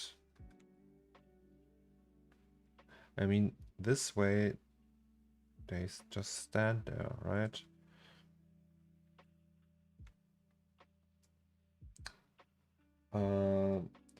Yusaku Kazuga, I'm sorry to ask this again, no worries, just ask away all the time. But if you answered my questions earlier, I might have probably missed it. Do you know any programming languages? Are you also a coder? No, I am not. I tried Python once, and I wrote a few scripts with that, and I learned, like, I watched Python tutorials, but it didn't stick with me, so I'm not a programmer or a coder. Yes, I hope that answers your question. So I would probably, if you give me time, I would maybe kind of like be able to learn Python or something like that. So it's I found it quite accessible, but I didn't like work with it enough to be proficient. So I can't just open Python now or PyCharm or whatever and go with it and yeah, then we do that and then have a like working thing. It's like having it open, watching a tutorial, trying something, go to Stack Overflow, copying a bunch of things. So it's more like that. Could we design and send you postcards for your stand? Sure. Just make sure it is the right size. Like we need... Wait, I will just type it in chat. So everyone who wants to do a postcard...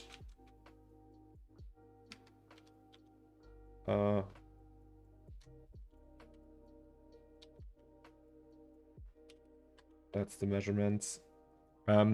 Remember though, I don't want you to work for free. This will be sold. The whole scene will be sold. So if you put work into that, you create value for me that I will profit off. If you don't want that, don't do something for me. Just a disclaimer. All right, so this is like that part.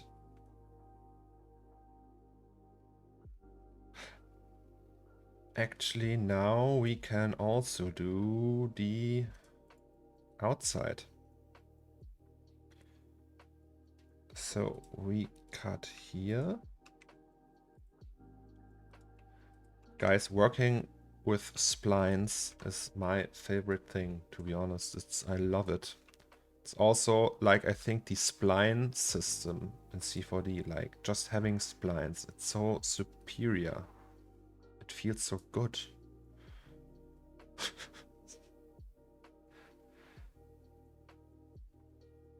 Okay, wait. So this one's at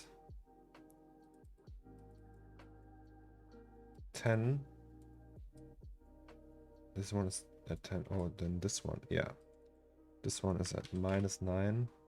And this should be at 9. 9, 9, 9, 9.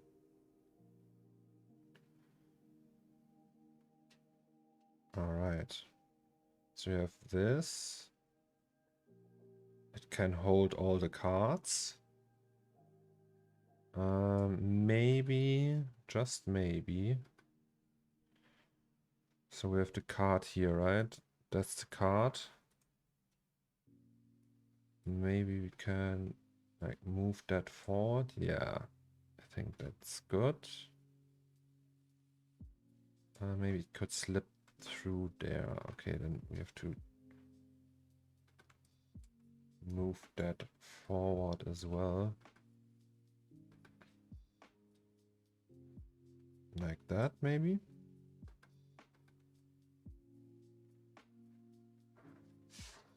And then we would need a solution so we can just like a thing so it can like hang on there, and then we just copy that and then copy that upwards, and then we have a poster. Deadline for postcards. I don't know, just send them to me if you like. to keep you, like, take your time, end of the week maybe. I don't know. I mean, we don't have a deadline here. We can just put them in there. Please, no racist stuff and no sexual stuff.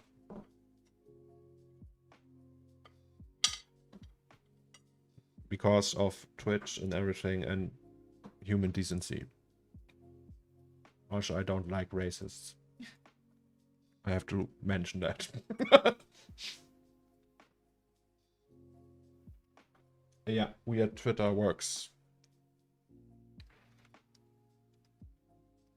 All right, so they can't fall down, but they can't fall back. So we need like a thing here still. So if we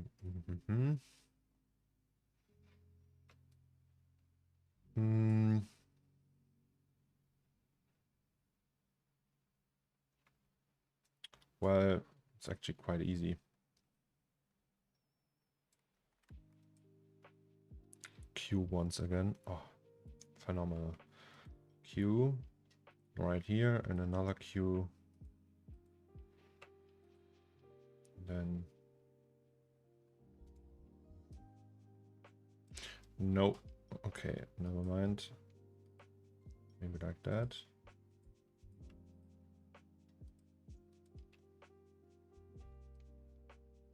Yeah, like that.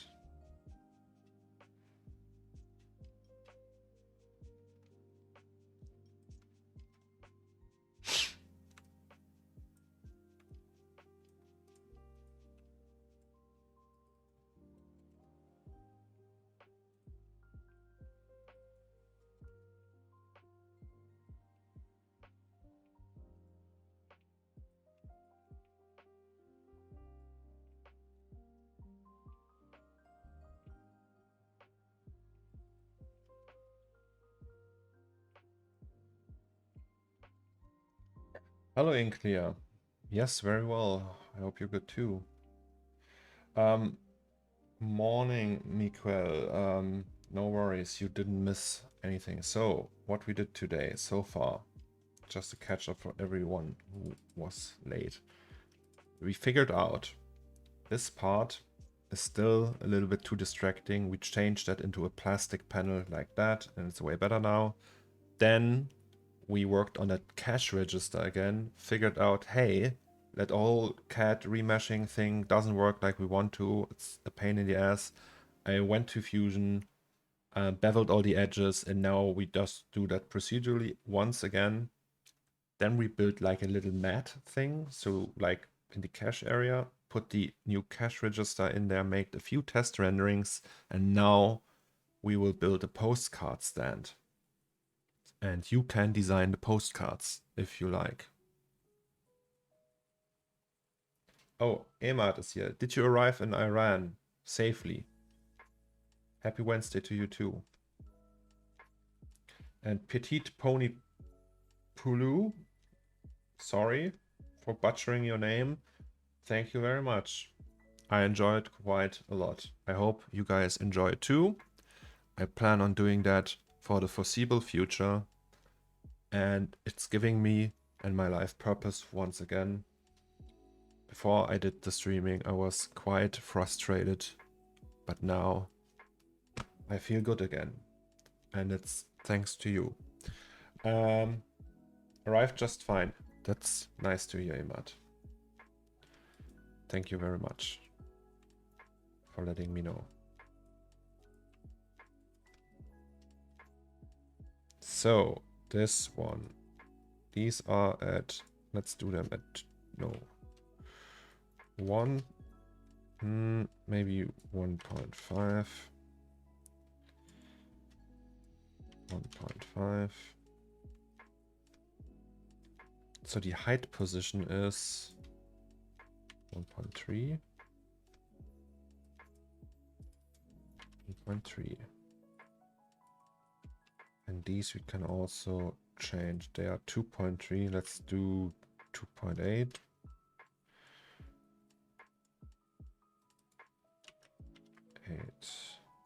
Okay, Now we have something like that. It fits quite a few postcards, I would say. Still looks like crap, but it's okay. And now we need like a system that can just hold a bunch of these. So that's not great. What's happening there?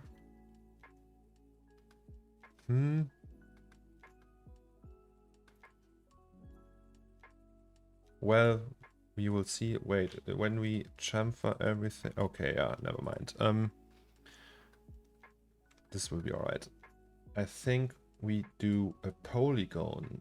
No, n-sided polygon. So and each side holds just one. That's the 6 sides. I think that's okay. Guys, I never had so much fun designing a postcard stand. That's my calling. Maybe that's my purpose in life. Designing postcard stands.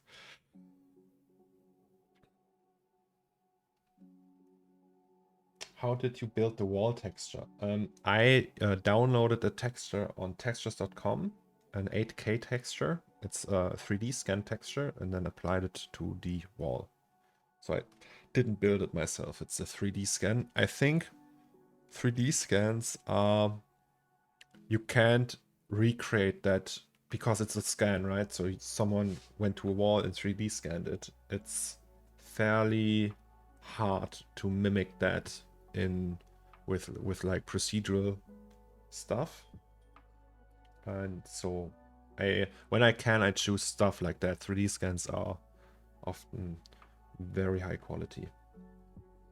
Lighting looks beautiful, by the way. Is it possible to see a breakdown? Well, it's not done yet. You are seeing the breakdown right now.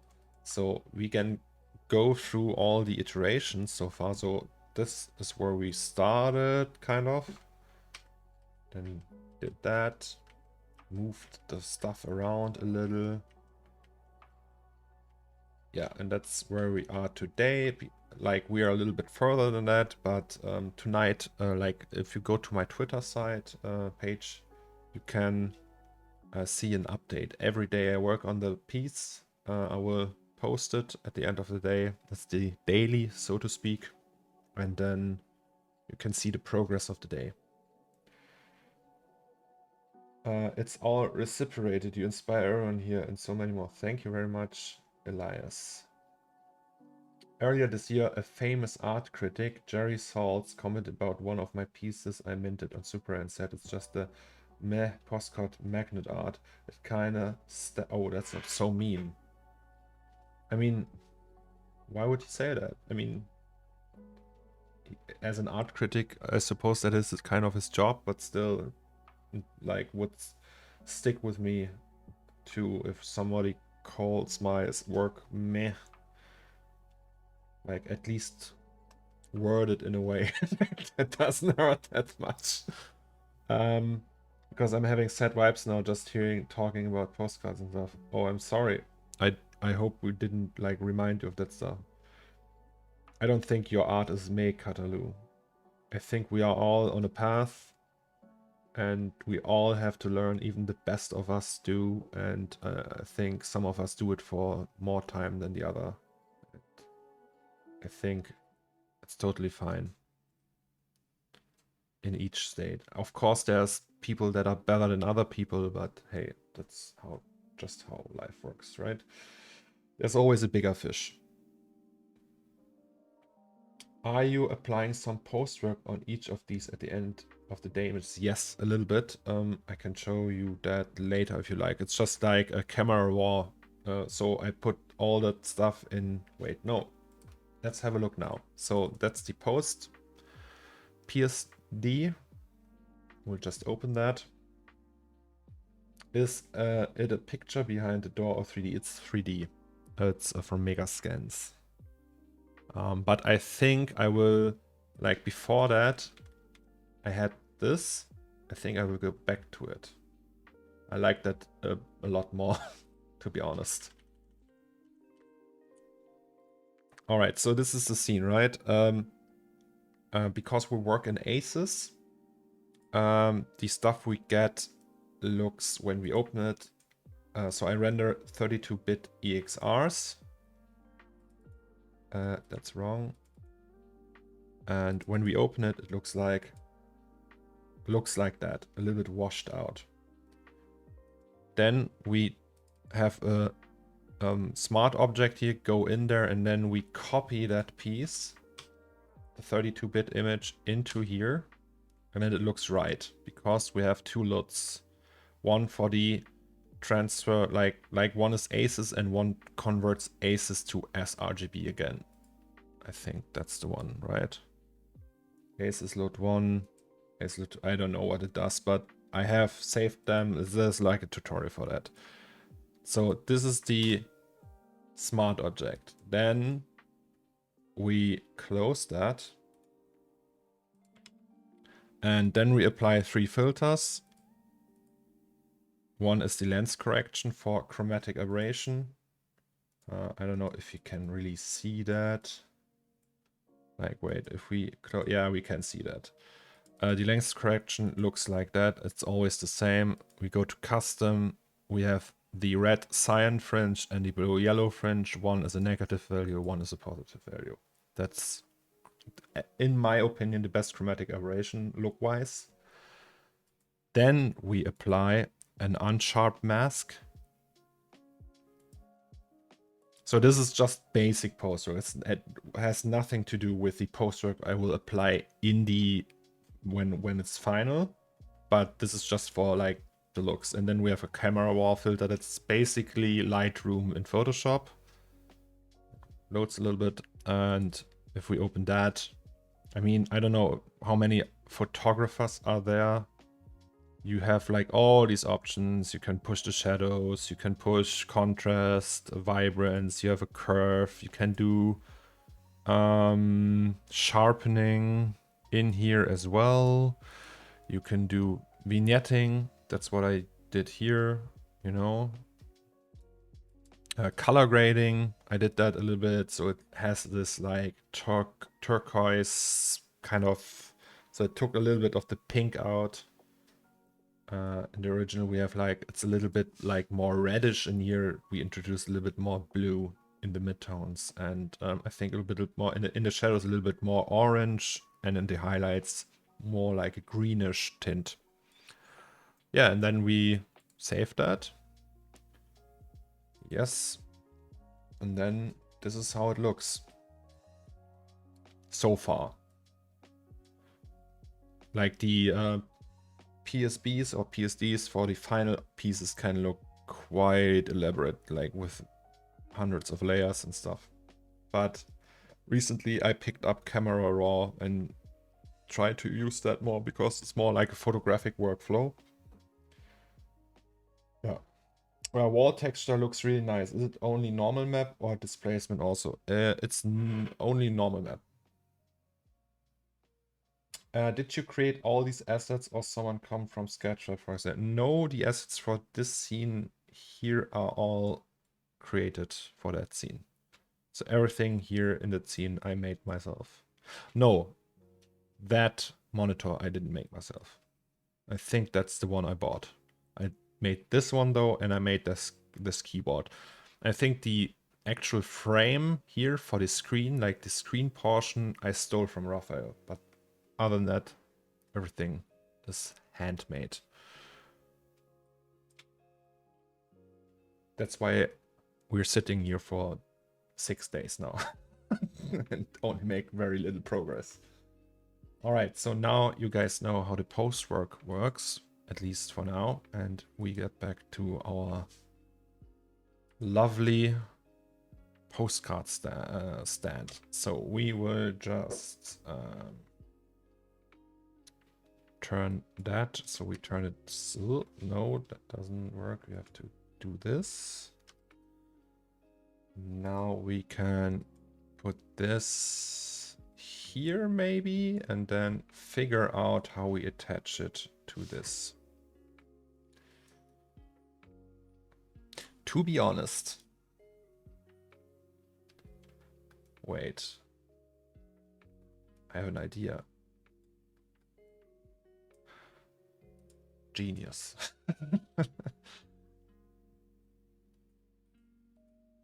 Yes, I have the perfect idea. Okay, this one goes away.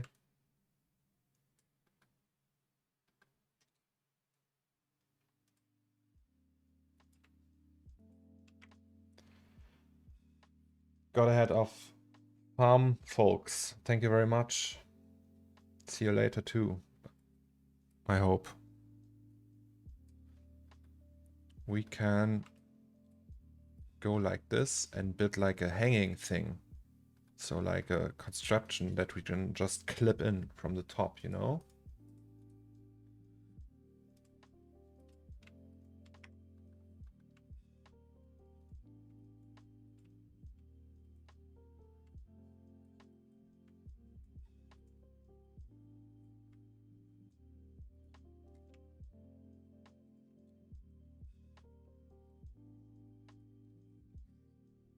Like that.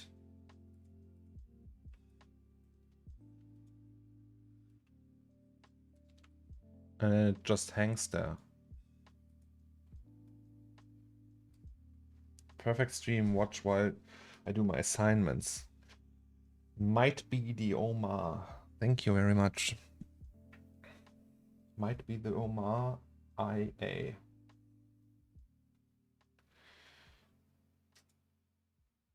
What assignments are you doing?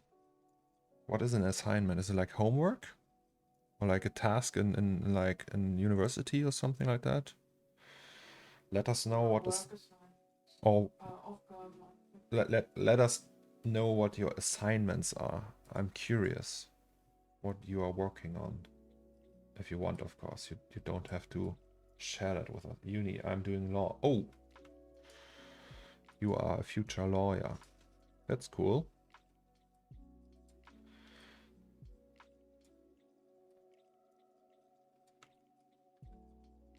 Are you doing 3D as well? Or is it just like interesting for you to see how some random dude from Germany does something like that? Is there a reason you don't use E, R, and T as a shortcut to move, rotate, and transform? Did you reassign them? No, the reason is I'm stupid.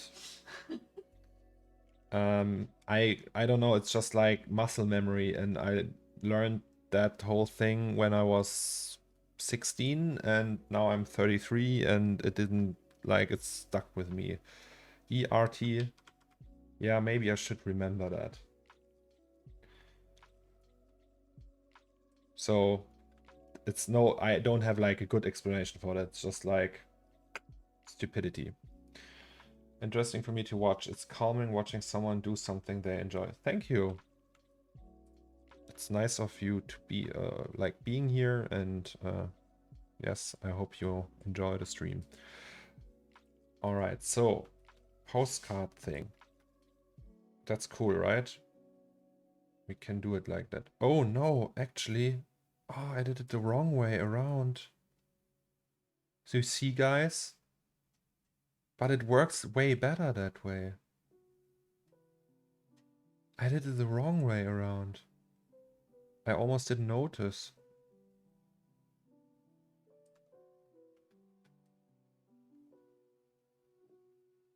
Can we still do it though? Like, can we just angle this one forward and then it works still? Because now I think you know, guys, I that was the backside before, and now it's like an accident, but it still works. Like, you can put in a postcard and it hangs here. I think in order to make most sense of it, we would need to like angle that part a little bit. Like when we started, I designed it in a way that this is the backside. But now I don't know, I was brain AFK, and yeah, still though, we just adjust to the situation, I would say. Can we just turn it? Wait, we have the modeling access, right? Can we just do that? Hell yeah. And then we select this one.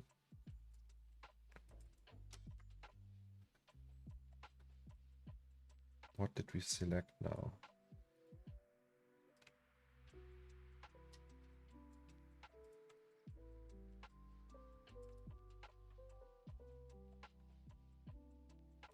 Yeah, that's still perfectly fine. All right, so we have one here, and then we will just put one on each side. And then we copy the whole thing. So wait, we have this, and we need like a thing so it goes to the middle or something. And then attaches to some construction. Yeah, let's blame yesterday. Let's blame alcohol. Excuse me for while I eat some more cake. Tasty. Very buttery.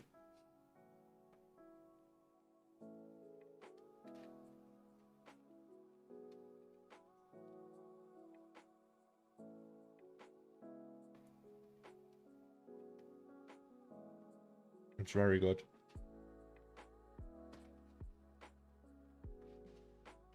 All right, so postcard goes here.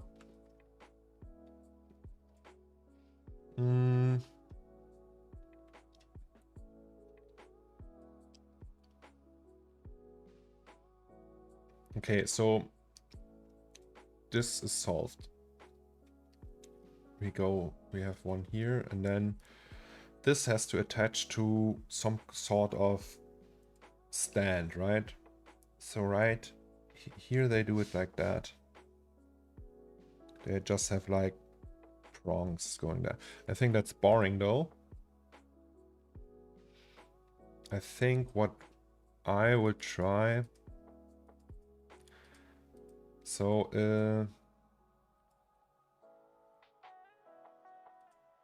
oh no, Q. Let's never forget the Q shortcut. If we chamfer it now and do it like flat, you know, and then flat once again, then we can just select these, maybe without the snapping, like the middle ones.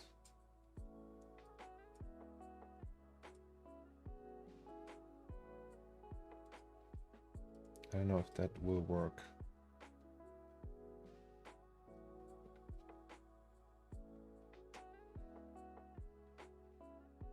I need actually, like, I need someone who goes through all my videos and creates like little short videos of the funny stuff. It's like, how do other streamers do that? They have like, they just hire guys for that, right? That would be funny. Okay, what? Oh no. What if we do it like that, and then just like that, just like that? Is it then like still? Yeah, that's okay. Like that.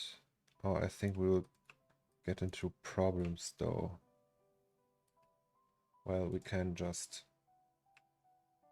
turn it.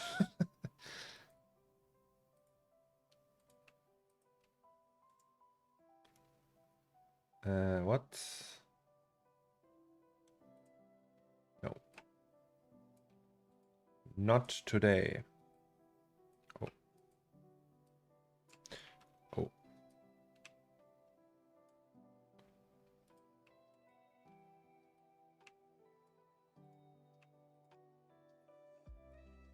What am I doing?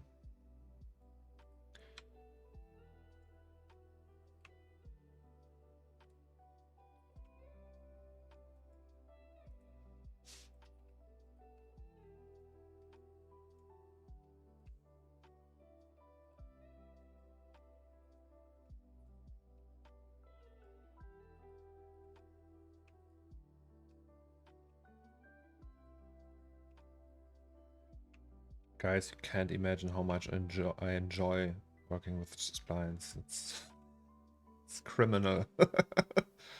Alright, so this one we have, and this will just attach to like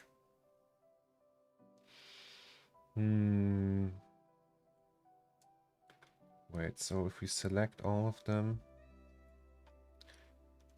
I don't like, yeah, that doesn't. Is there like a slide command for?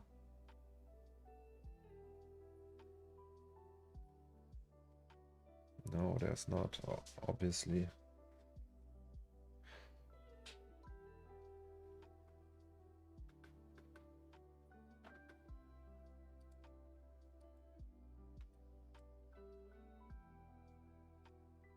You paid 15 euros to textures.com.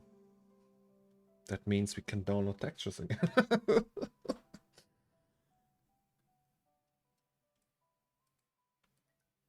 All right.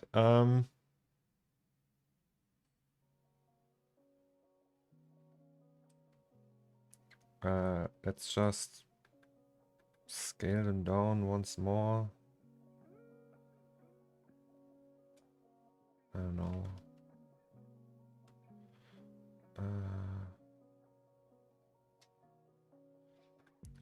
Maybe let's try building the base for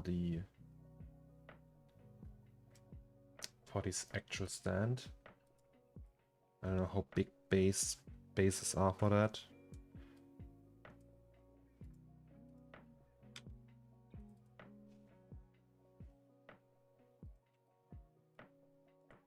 Like, I would say something like that.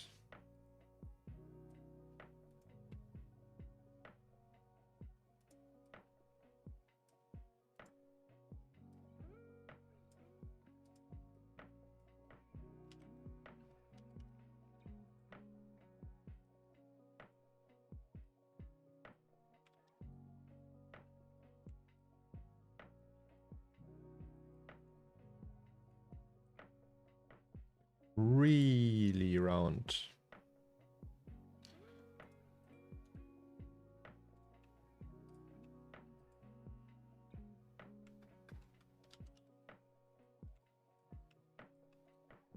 Then we just do it like that.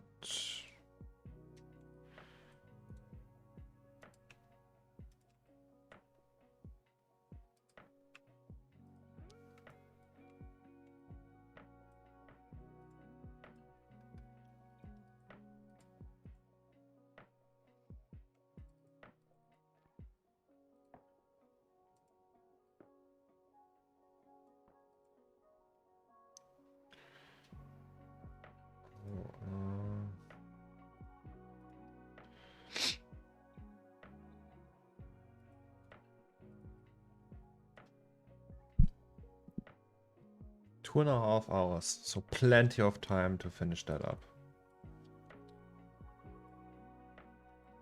Guys, do you have plans for the weekend? Is there something you want to do on the weekend?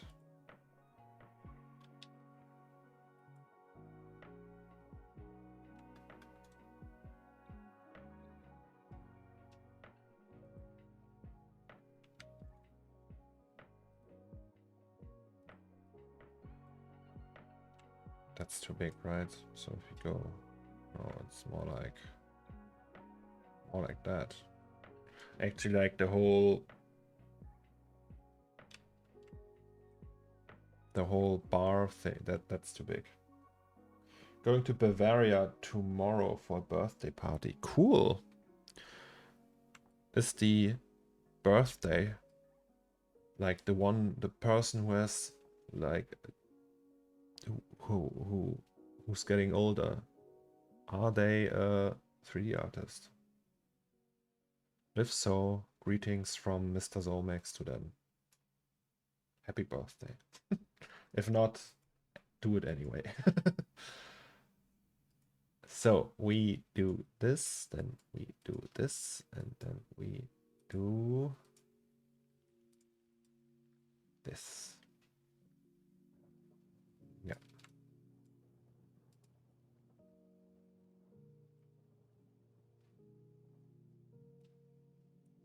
just scale it down.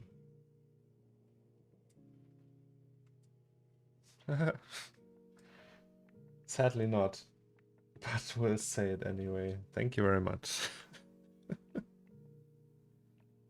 6 hours with the ICE from Nordrhein-Westfalen. Oh yes. I hope you won't have problems with the trains. But recently I heard they are getting worse every day.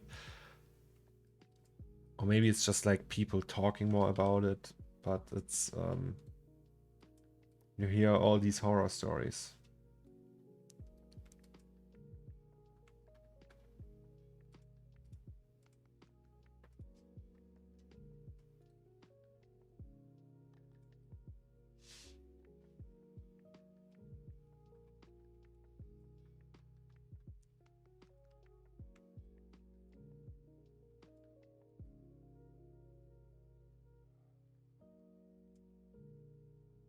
I have an idea. Once again. Cornelius has an idea.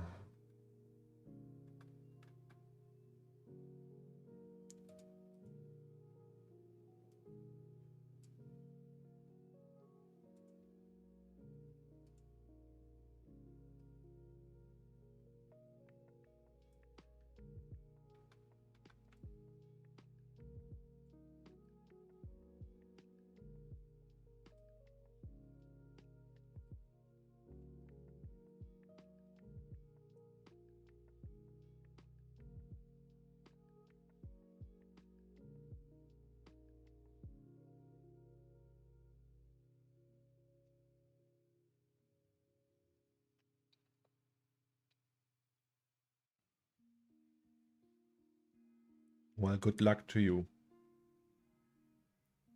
Some Kevin and CN graphics with a train and everything. I'm actually not sure if that was the right call with these prongs because I don't know how to... Oh, no, now I know. Okay, never mind, guys. The problem is how. So I want to scale that to that size, but now I have to scale them like once again, like that.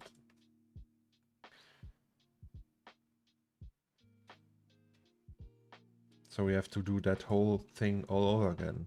Well, sometimes it is how it is, right?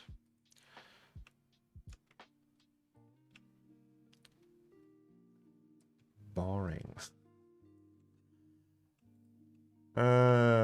Yes.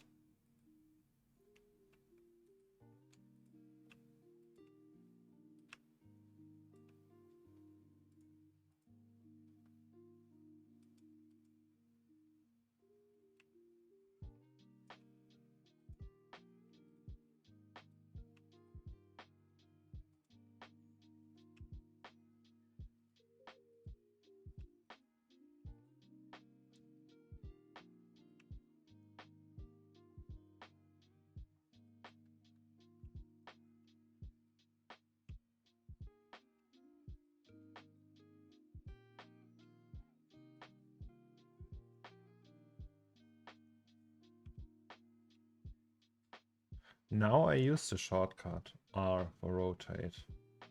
I don't know, sometimes I do it. Strange.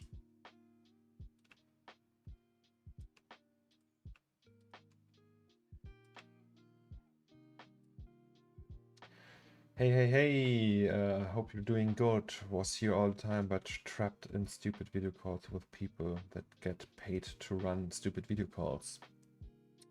Oh. Right, technically I'm in a stupid video call the whole day. No, it's not stupid when it's fun. So, I hope you don't have any more calls today, Mr. Danosaur. And I hope we can have you here for the foreseeable future. For the upcoming hours.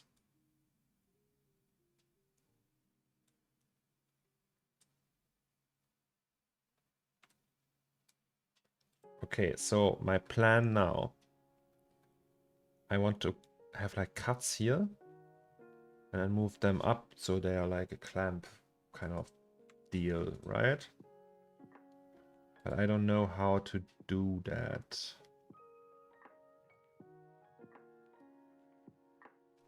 Let us think. So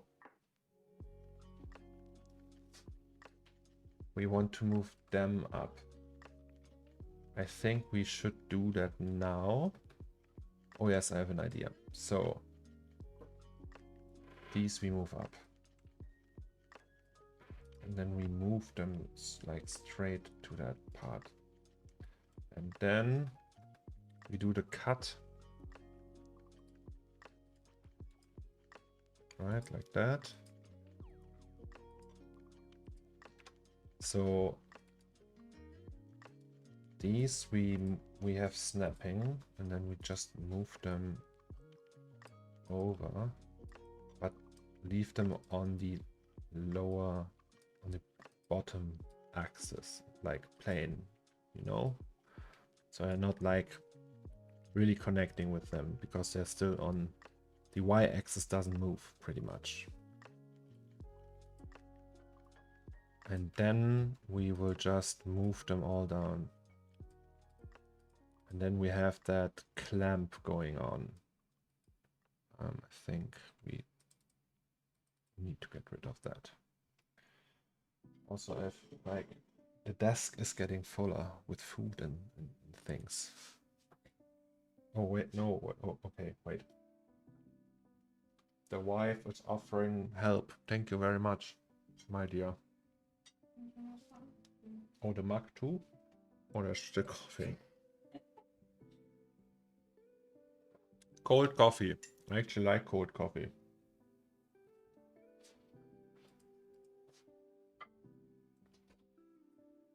Nom nom nom. You see? That's what I meant. And now we will just select them all. Like that. And move them down. What's that? The height of that is 0. Alright. That makes it easier. And we can also just like do that.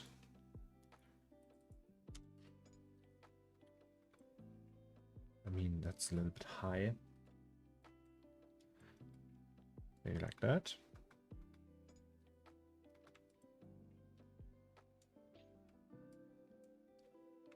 Zomax, designer of postcard stands. Hello there, Academia. Academia, I hope you had a great day so far. Oh, all the positivity I'm spreading the whole time. Impressive. Therapy worked.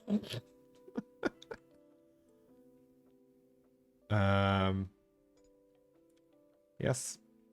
I think now we can actually start chamfering all these edges. So I think these ones, like here we start with them. And we just chamfer them without the flat. Oh, that's not what I wanted. Okay, let's do it like that.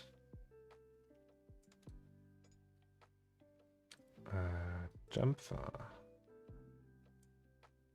And then we will do these.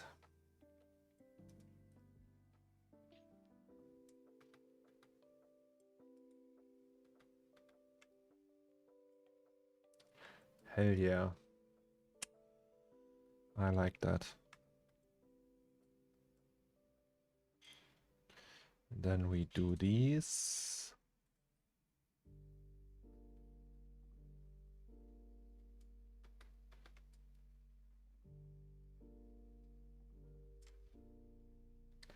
Are there news for a Discord server? So the Discord server actually exists. It's just not like really well managed from my side. So we have like a bot that gives you a role, and it's more like for the NFT crowd at the moment. So I actually don't know how and like maybe you can help me, like, would we just move the Twitch chat to there? Or what is the purpose for that? Because I actually like the Twitch chat. It's well integrated and things, so I would like to keep that. I hope we don't lose that through Discord, because Discord, I like Discord, but it's all over the place, you know. So for what would you use the Discord? We have a Discord. If you go to Twitter, I have a link tree, and there the Discord is in there, and you can just join. Okay, so this one we have. And now we will just do that.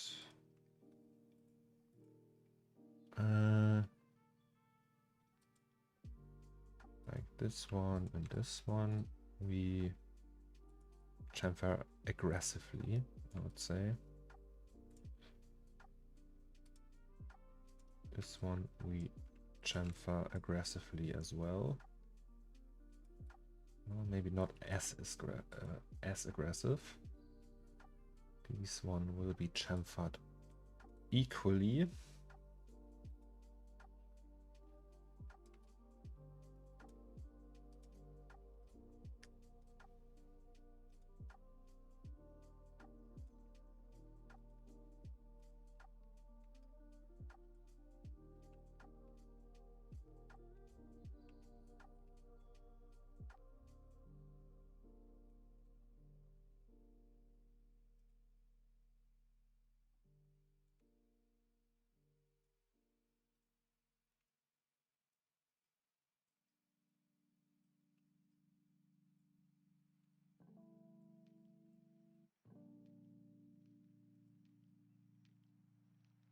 For me, it's interesting to have different channels, for example, where people share their projects, or channel for reference, or for example, or a general chat to talk to people. Maybe a support channel if there's a certain problem, one can't find a solution, and so on. So we have a general chat. Usually everyone just talks in there, and we also have an art channel. So when you join, you can just choose to be an artist, so like a 3D artist, and then you have access to all of these, I think. So there's like one special channel for collectors who like are into collecting my work and stuff. But if you're just a 3D artist, you can just join there and talk about things. It's not super active though. I don't know, most of the action is actually for me on Twitter, and like I also have like a problem. I'm like in 20 different Discords, and yeah, so I'm not really good in like hanging around there all day, because obviously I'm also doing this right now, so I can't just chat all day. And in the evening, usually I'm really tired, and so yeah, but maybe this will change. Sorry.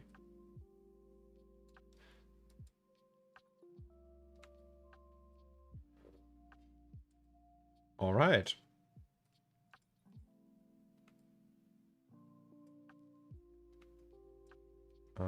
I think we will just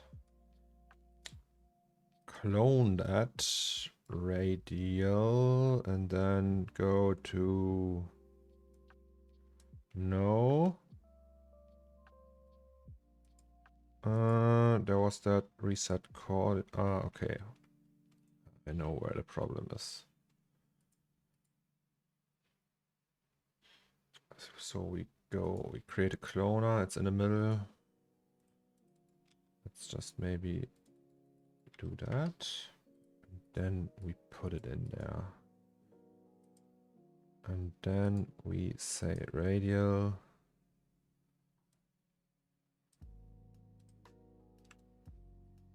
Ta-da.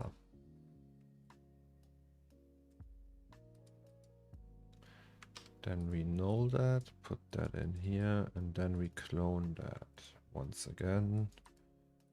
Linear.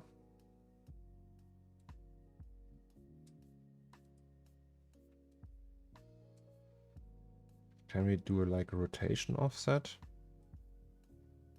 Yes, we can.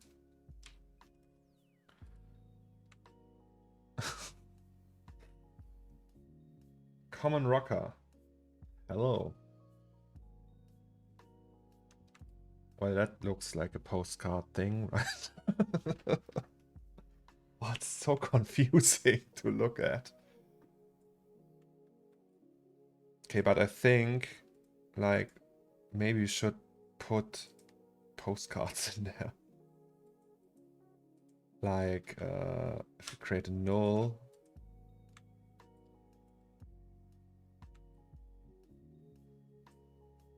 So we have the postcard here, right?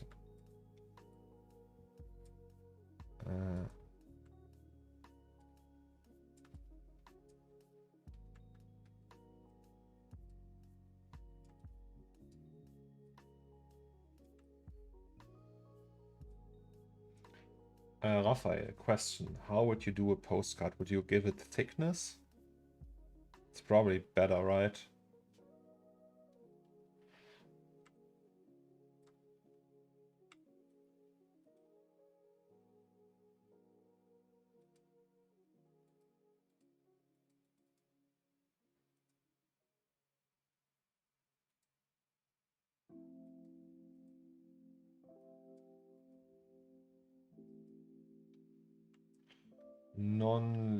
Oh god, the name. Lionel. I'm sorry. Maybe I should wear my glasses.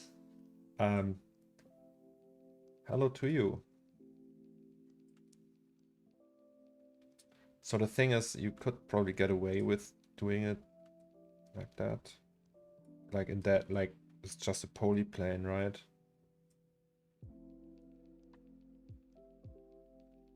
But, feels more proper if we have a thickness. Like that, maybe.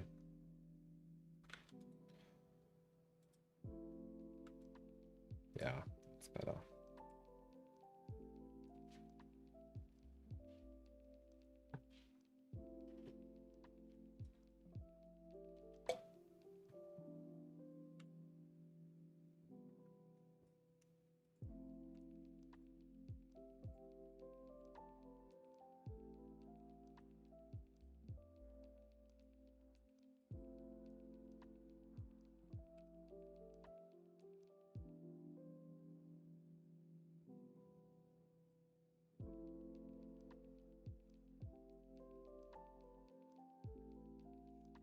Like that, maybe.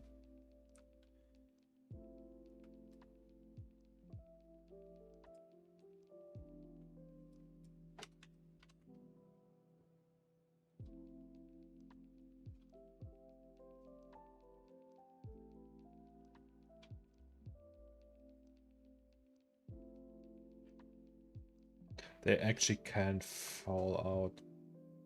That's super bad design, guys. Oh shit. Oh, so I took care of all of that and now they can't fall out. Ah!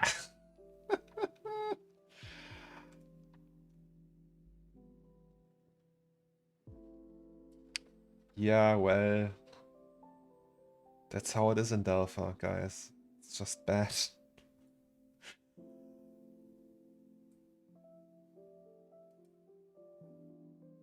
I don't know, at least it looks pretty. We'll just leave it like that.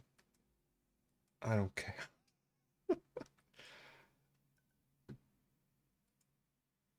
Postcards. No one will notice, no.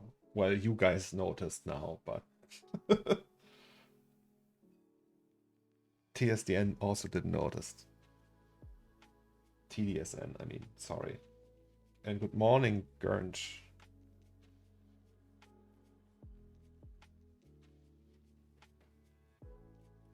Rotate the whole bunch. Oh yeah. Okay. Maybe you're right, guys.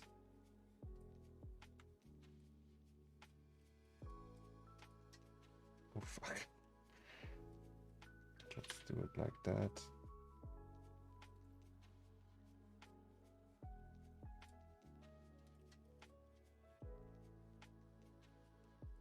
Okay, wait. The thing is, then we can't see them anymore, right?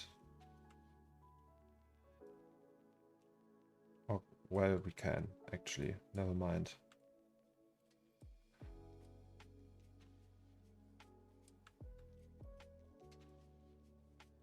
Oops.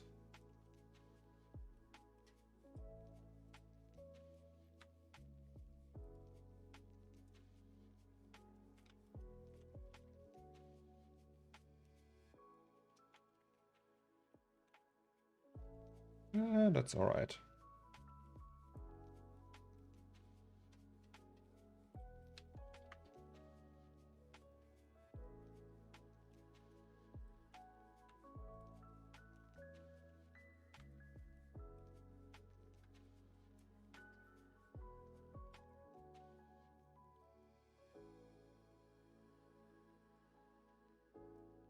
Wait, that's the cloner for that one, right?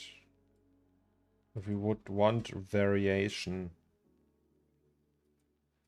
Okay, card stack. We will just do a little bit cleaning. So right now they are all stacked equally. Card stack, and that's the card holder.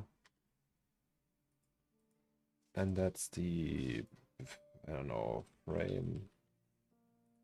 So this is one row. And that's the whole thing. So this is the stack with holder, no, holder plus stack.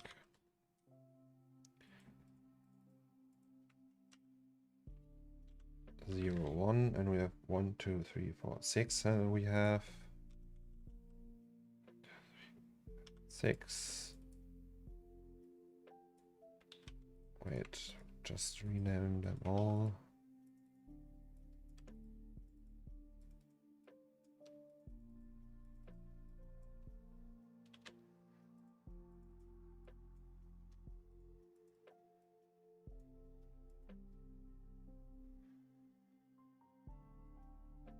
Oops.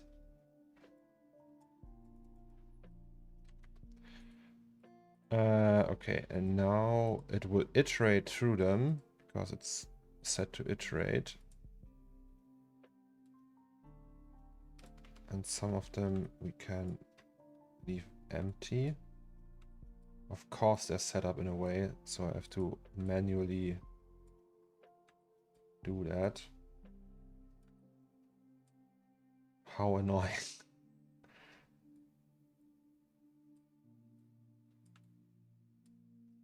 Maybe some of them are even empty.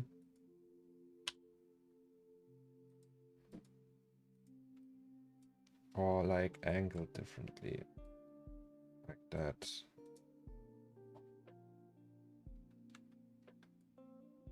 This one is. Also, it would be cool if one is over there. Doesn't matter.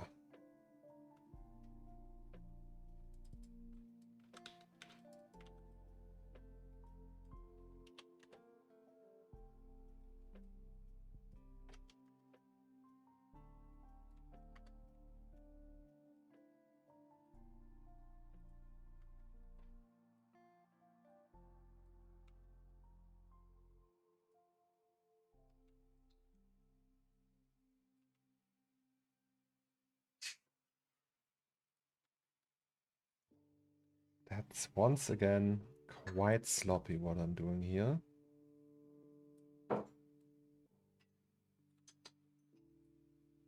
But hey. Here we have this. This. This is still okay. 1, 2, 3, 4.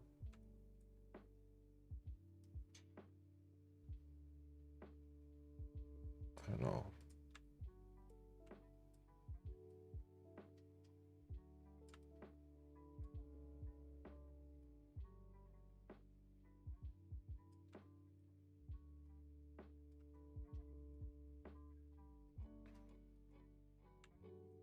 And then we turn it anyway. Okay, now it's... What if we do 360? Okay, 180.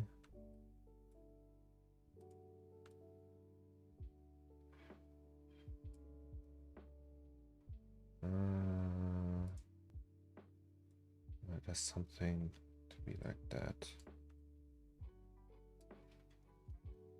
Maybe add random effector for the position rotation on Z. For the postcards. Yeah, actually, but good idea. You mean like for this one, right? We'll just put a random. Where is it?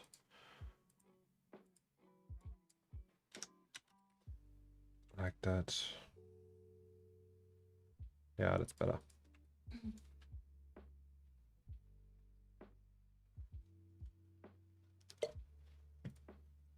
Oh yeah, that's also a thing Blender's missing.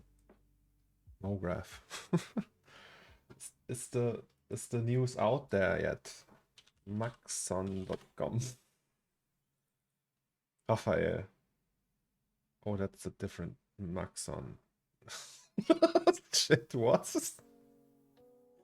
Hey, Maxon changed industries. No, it's maxon.net, right? Yes. 7 a.m. PDT. What is PDT? Pacific Daytime.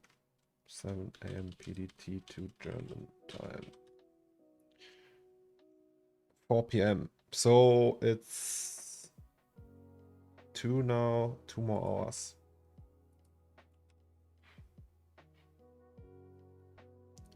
5 p.m.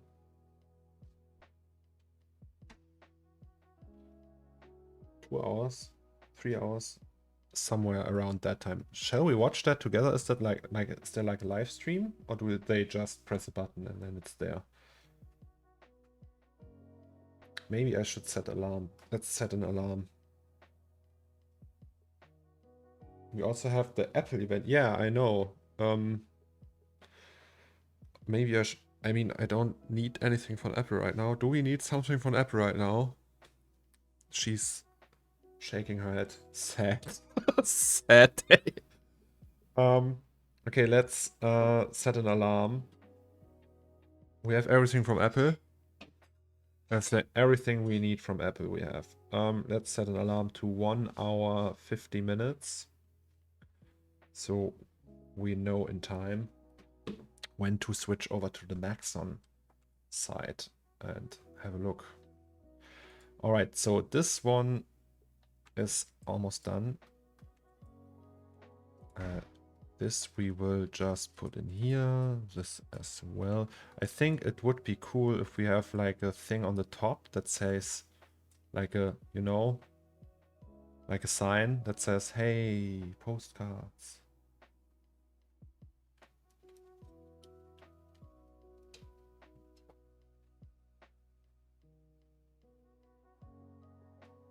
I want cost effectiveness from Apple right now. Perhaps music will be strike.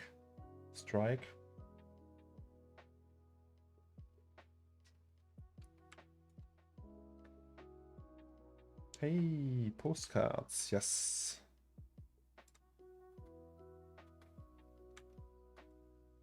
Okay, so we do the sign, the postcard sign. I don't know how. Let's just split that. That's a good idea. Then we null that and scale it a little bit bigger. Maybe you can just for a minute deactivate these. Like that, maybe. But it doesn't matter anyway, so.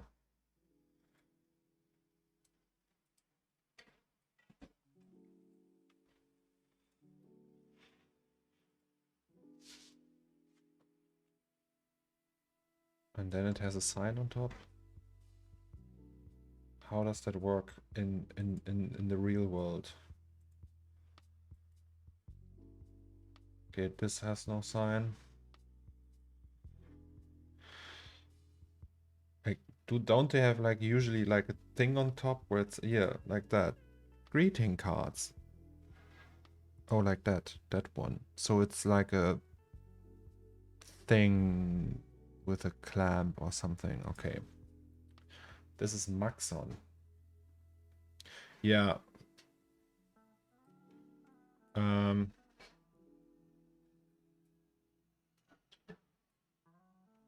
Apologies, you can probably hear the car outside. Hope you will the artwork the Q store. No, the thing is I can't. So there's like in America they have this movement called QAnon, and when I do like Q store, they will like be ooh, you know. So Q is only for the chat. It's like the Q shortcut. But if I put it like out there in a like big like, hey, that's the Q shop, and everyone will be like, ah, okay. No Q's or Z's. Yeah, actually, like for my last Nifty drop, the robot had like ZMX, like Zomax, like ZMX on the leg, and like in the front you could just see the Z, the big Z, and I painted that out because let's not play with that right now. So this one, and then we need a clamp. How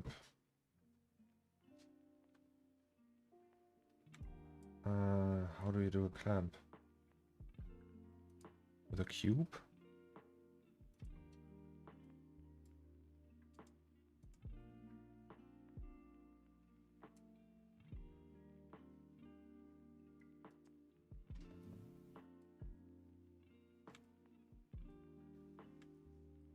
What do you guys think Maxon will announce, by the way? Yeah, I know another... Oh, yeah, by the way. So...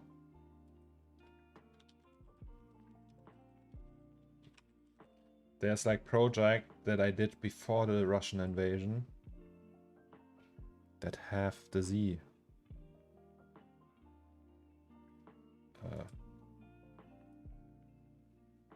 Like here. And I put a disclaimer in here that it's not like intentionally, because I have like usually when I sign something like with the Z character, I just put like safe travels Z. That didn't age well. Also like on the helmet, everywhere we have like on the other side, I think it is. It's like the Z. There it is. And I think on here as well, and so on. Yeah.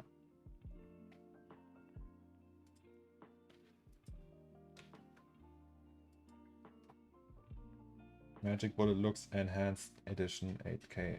Oh boy. I don't get that whole Magic Bullet looks thing. I really don't. Who in his right mind would bake in post effects? Like, there's no benefit to that. I mean, maybe it's like a move because they bought them, and I don't know, but why would you do that? I don't get it.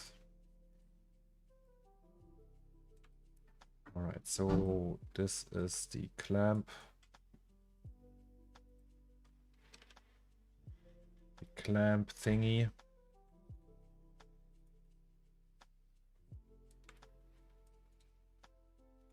Maybe that's like that. Then we select that, select that, select that, and then we just do that.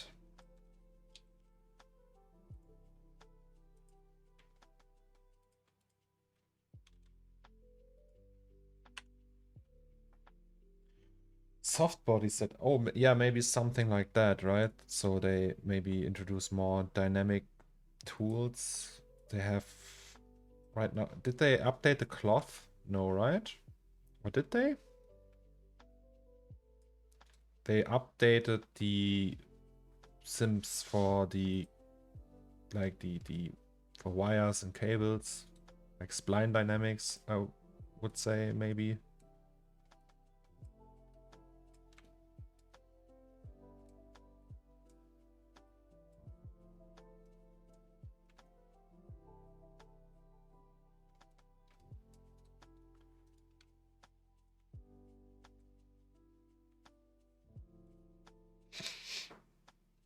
Fluid sims, but I don't know if I would do fluid sims. I would probably try to learn Houdini, to be honest.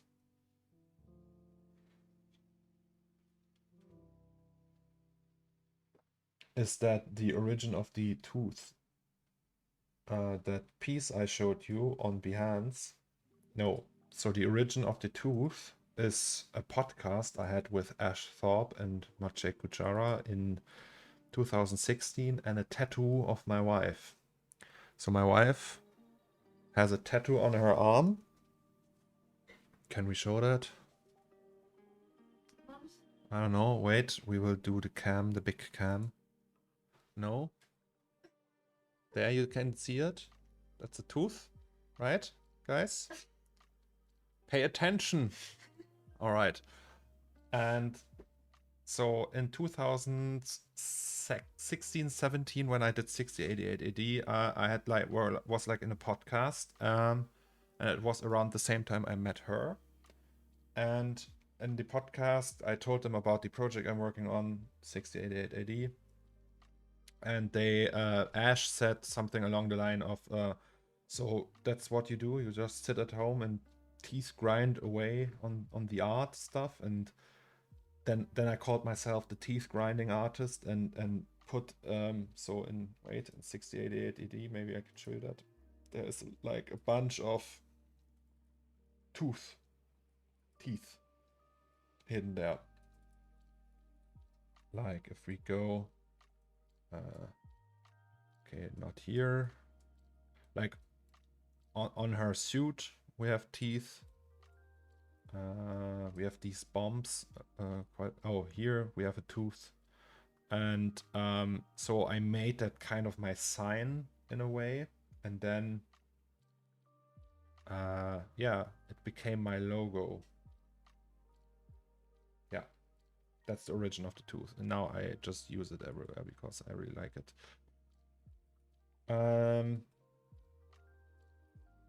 Oh, shit, I don't share my screen. I'm sorry. Oh, stupid.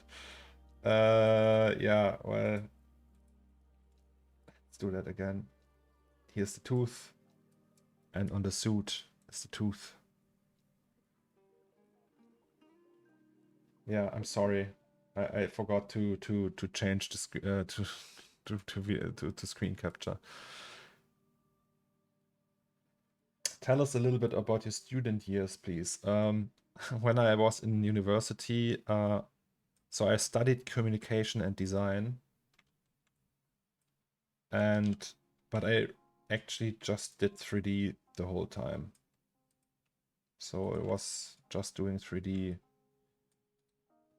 for my whole, like the whole 3 years that it took me to get the bachelor's degree. I did 3D.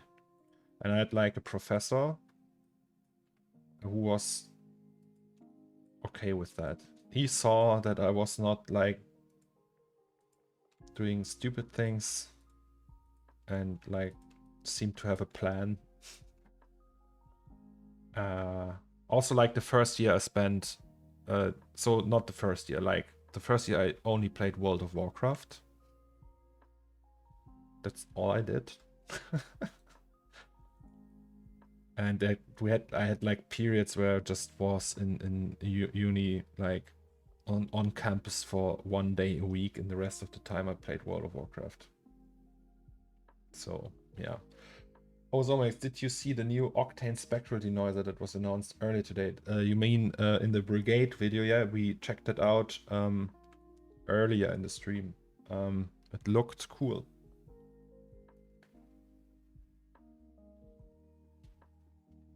Is the alert tooth a GIF? Because looks a bit chunky. Yeah, it's less. It's like it's still, the whole stream is a work in progress. So the alert for the tooth is there's a website you can remove the background from a scene. I didn't want to re-render it to get the alpha for that and stuff. So we will do proper alerts at some point, but for now it has to be like that. Okay. So this is, let's just call that stand. Oh, okay, not quite yet.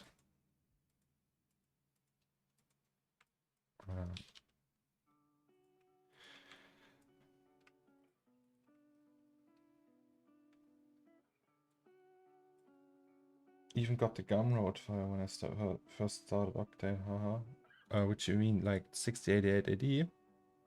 Thank you very much.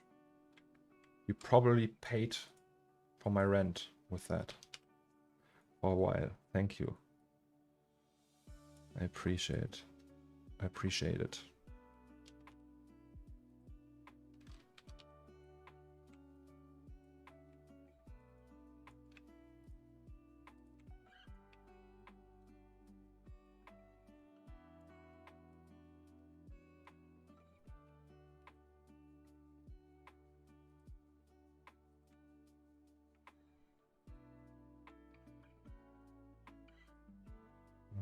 Good enough. Okay, and then it will say postcards. And we have that. Maybe we should add an actual sign.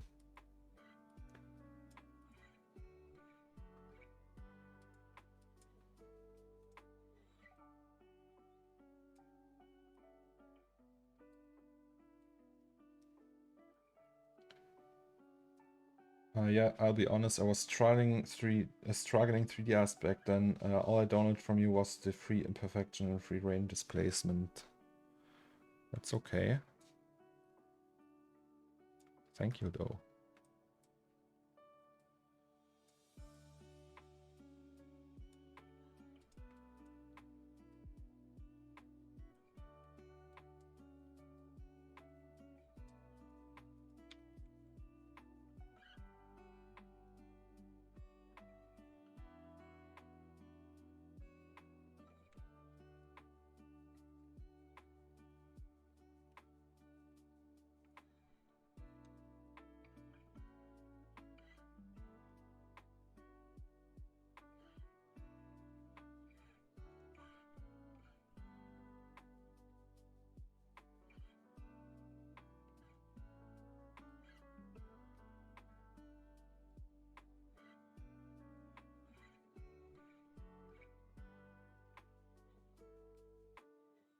Ta-da!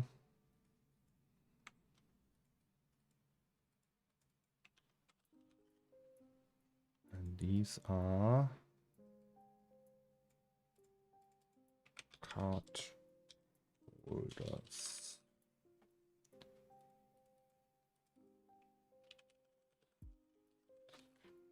Snat. All right. Is there any usage of Octane standalone? Yeah, it uses less VRAM, is faster, and so it's actually very beneficial to use Octane standalone. But it's also like the usability aspect and things.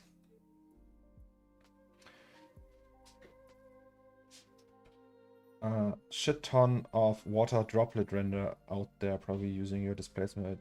I'd use it. Yeah. Wait, actually, do you guys know how I made that? Do I have that still?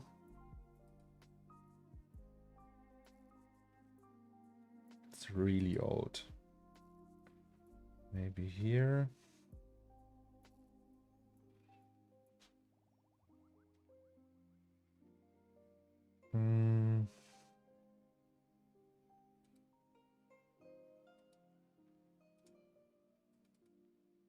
Maybe here.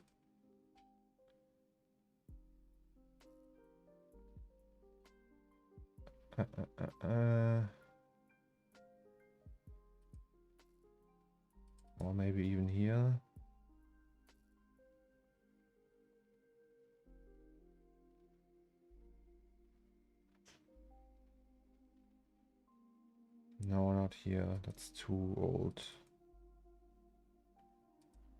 I don't remember where I put it. Experiments? No, that's the recent one. Has to be here.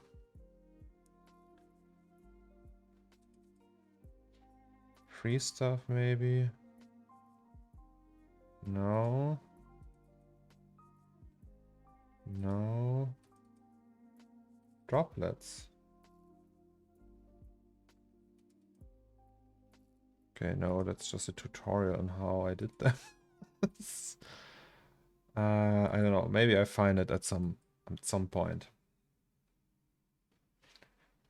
But it was noises with displacers, really high poly on a plane, and looked like rain droplets.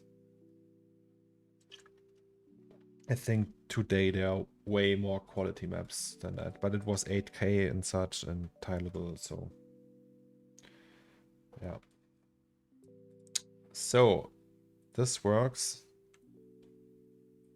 Maybe you can do them a little bit more low poly, because it's fairly high poly, these ones. I mean, it's still okay. Maybe we can... Oh, no, wait. Let's just keep it like that, actually. Postcard stand. I hope it's not taking up too much space now. Postcard stand.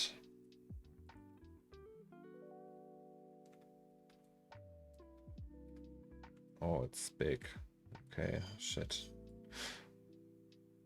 Yeah, that's way bigger than I anticipated. Oh boy. Maybe I can put it somewhere though. Ah, that's why I should do the block outs. Maybe we can put it here. Or back here.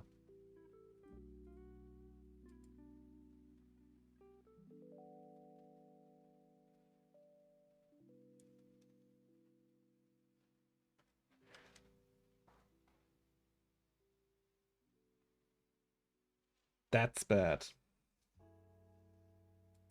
It's too big. My postcard stand is too big.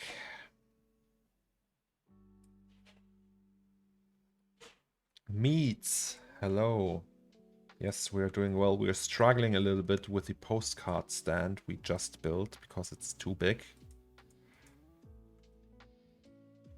The one time we didn't use a block out or double checked, we find out, hey.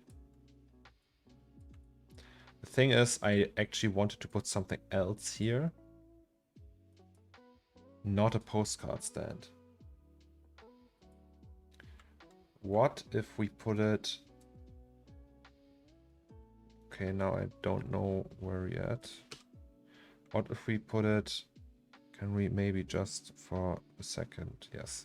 What if we put it here somewhere? You know? Like down here.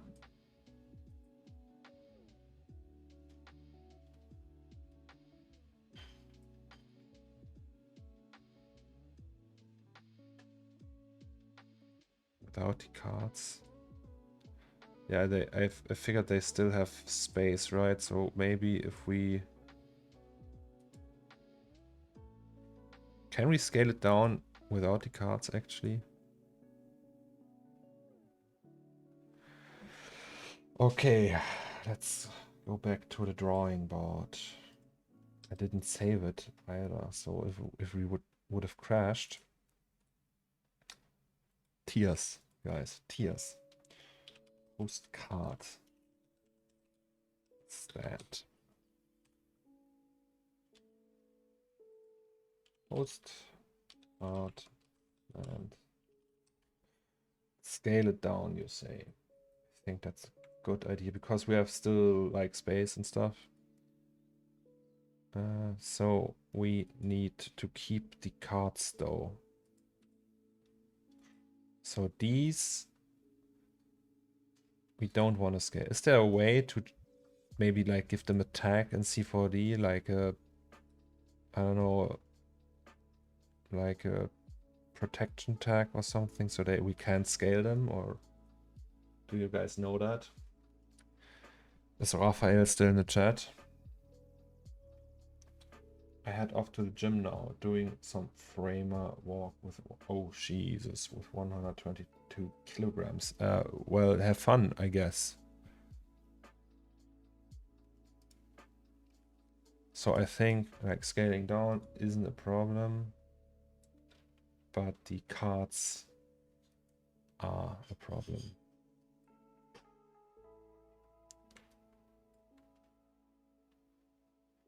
Protection tag should stop call. Wait, let's try that. We can remove this one. Postcard. If we give them protection. Hello. No, they scale. They still scale. They actually, oops. They actually don't clone though.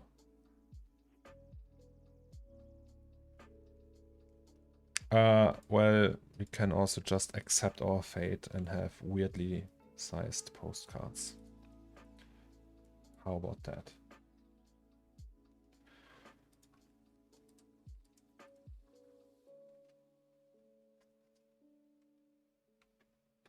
No, I won't get the cards out. We'll just, oops. We'll just accept the fate that they are smaller than our other cards. That it is how it is. Because now they fit.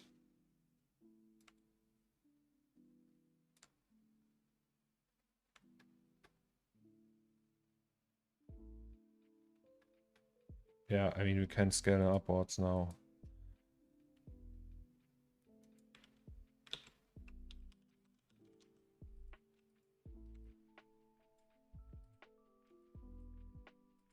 And then we do per object.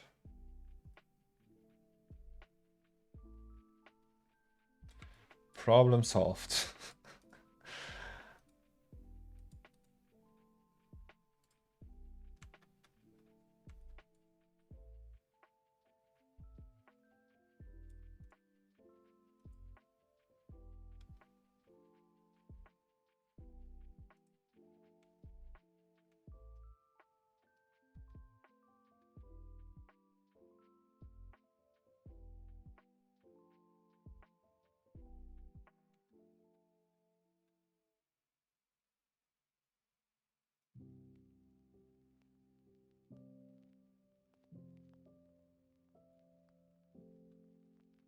This one we moved, right? It was here. So we can move this one over here. So we don't see it. Maybe like that. Okay, let's do a quick test. Just see how the whole area evolves. Did we save everything? Yes, we did.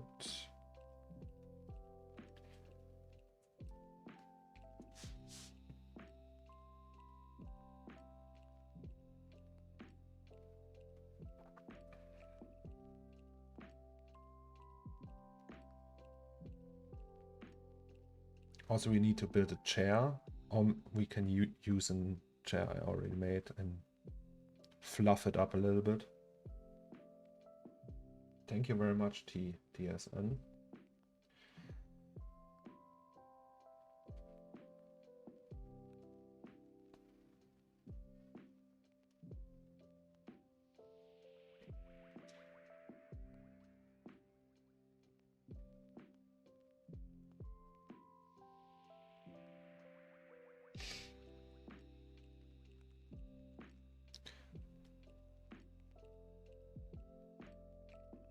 I like the music right now. And I see my microphone is a little bit dusty. Time to buy a new one. Oh. Postcards on top are bigger than the others. What?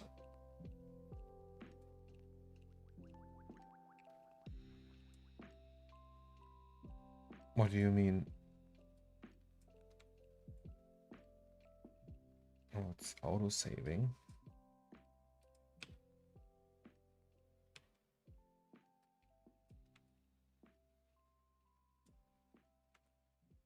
They're all the same size.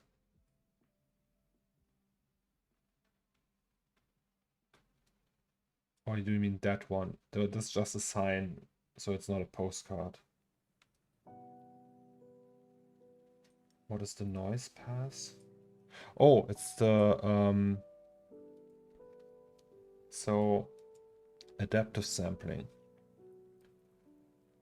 What that does is, so you have like a noise threshold, right? So this is like an, so it will sample an area of 4 by 4 pixels, and if the contrast is higher than this, it will still render them, and if it's below that, it will stop rendering them.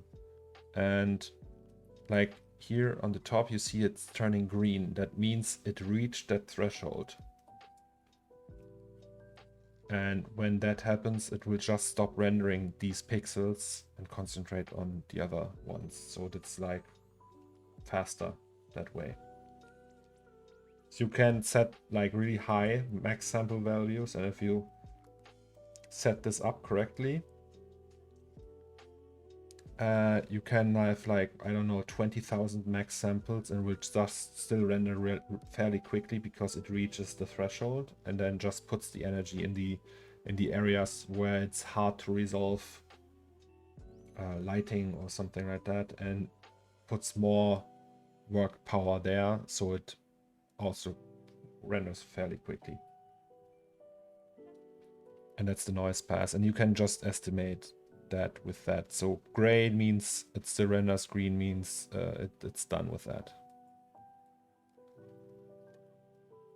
Okay, so we have the main pass. That looks like a decent postcard stand to me.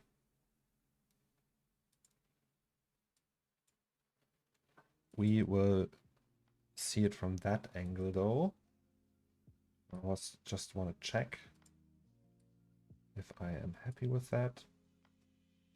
Hello, Abu is there, back from the office. What did I miss today? We are building a postcard stand. Oh, we already built one. How come your specular depth is so high? So we have these gachapon machines, and we have spheres with refraction and SSS that are piled on top of each other, and we have a glass shell around them. So that means light has to penetrate quite a bit of layers of glass, and that's why it's so high. If we put that to 8, it gets really dark. So it's already pretty dark. Like, wait, maybe we use that as an example. I think we actually could put it way higher even. So it's like that, and if we put it to 8, it gets even darker, so we don't see it, because the spray has to penetrate all the specular things, and 8 is not that much. I don't know, if we put it to 256, probably even better.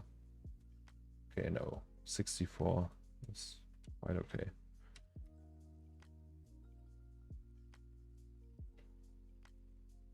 Yes, but it doesn't make like a huge difference actually in like render time, because it's only limited to that area. And yeah, so postcard stand, I think that I like that. I like the mat as well. I think we should add more stuff to that.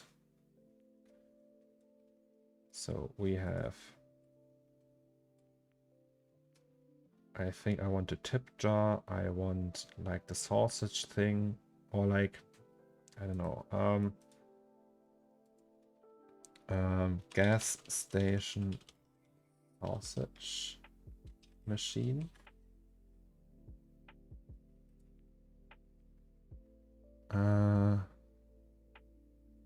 Where are they? Sausage cooker. No, they don't look like that. I mean,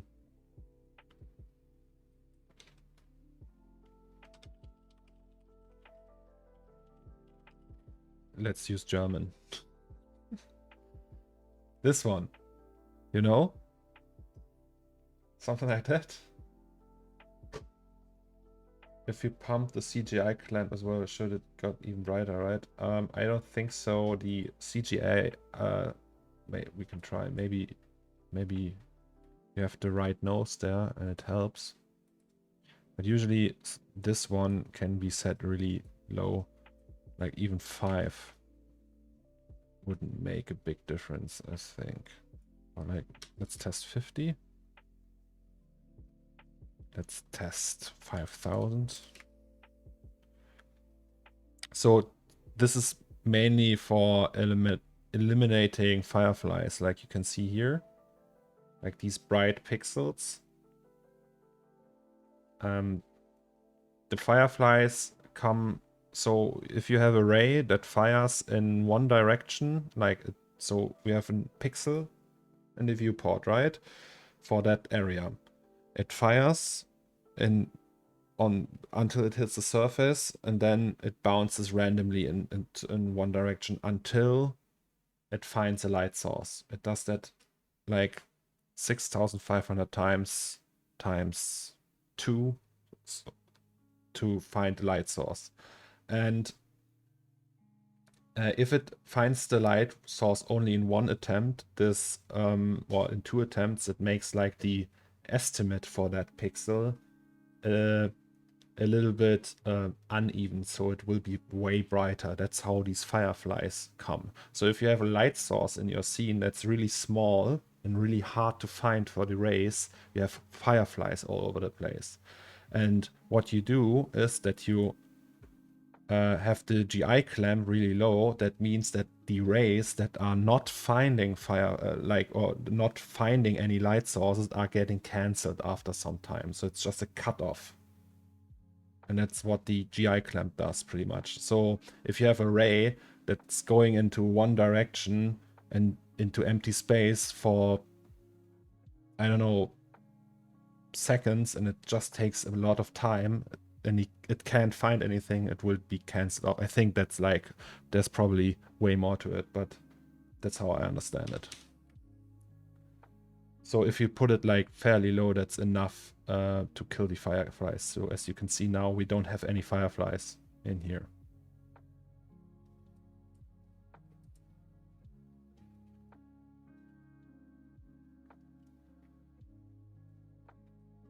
Are you final setting here? Yeah, fairly. Like this will change. I think for the final we'll put that to like 12, 13,000. If we don't introduce much more subsurface scattering, this will be changed. I think that we already changed. Depending on how much VRAM we use, I will probably set the parallel samples to the max. I think we set them really low now, so they use up more VRAM. But if we run out of VRAM, I can put that higher. Then it takes a longer time to render, but uses less VRAM. And other than that, it's all set. There's really not much to it. These settings are the easiest part.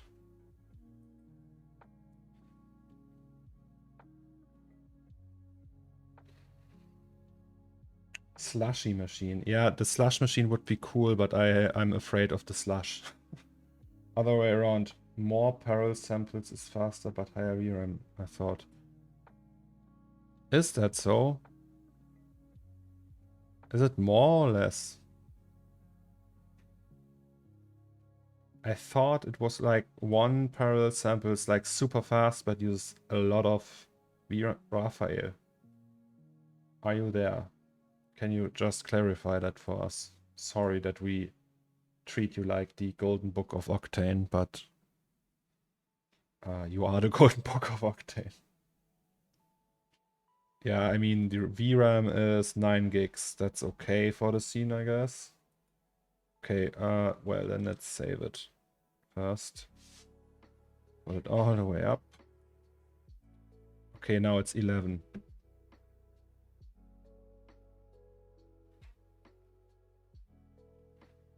So I was right.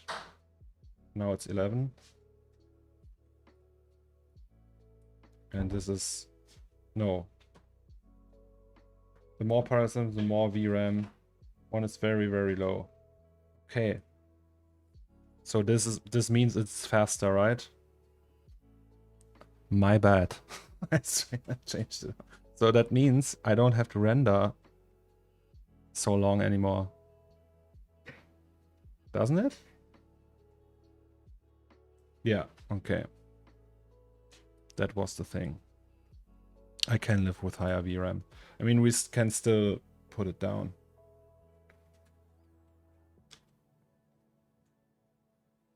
I was like, in the beginning, I wasn't sure what is what. And I was like putting it down saying, yeah, this time you're going to get fast because I have the 3090s.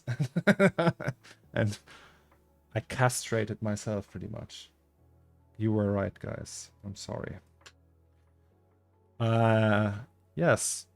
So we have this. Oh, it's gonna get toasty in here. I can feel it. Wife, shall we do the AC?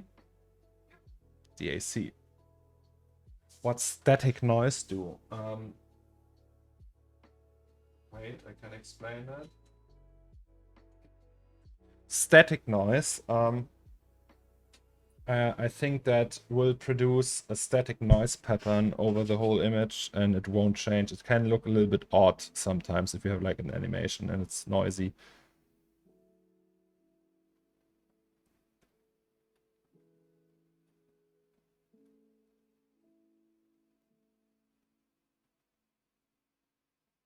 How things going? I think we managed to finish the postcard stand, not in terms of textures, but for like the model. I want to do something with refractions here, so we can see the light here through a refraction. What if we do something like, so we have a gas station and like that, you know? Like a tray. I don't know how you call it, or something like that. So we have like this dome made of plastic or something like that even. Actually, that would be cool. So we built something like that in Fusion. And then we have this part. We keep, like we cut off this, make it more round and everything. So we have like something that shows us the refraction. Yeah, like here, and we put it right here. And then this thing goes, I don't know, somewhere. And then we put a tip jar here. Maybe even more like a can of Coke or something, and then we move that a little bit for here, and then here we do, I don't know, something else. What do you guys think? Wouldn't that be cool? Please build the sausages in Fusion too. Yes. Water dispenser. That's actually a cool idea. Maybe you can put it down here. Then we get the nested dielectrics once more. There's something from NVIDIA for noise reduction on stream voice. Check it out later. Do you hear the AC in the background, by the way? Is it like... Because I don't want to use any NVIDIA thing, because I need the power for rendering. I'm a little bit... Like, the stream is also not with the NVIDIA stuff.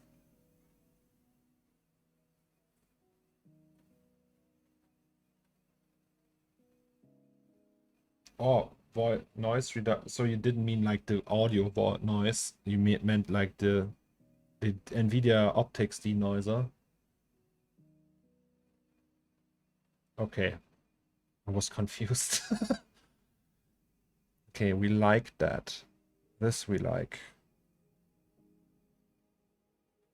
But I want the sausage thing here. But give me guys a second, I have to pee. I'll be right back, and then we will plot if we do the sausage station here. Just a second.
Hello. I am back. All right. So this monitor has to go, which is fine. We put it somewhere else.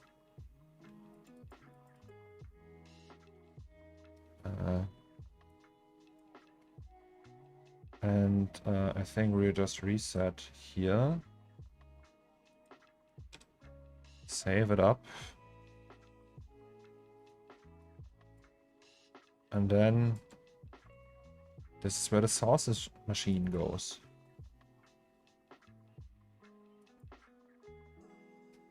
Wait.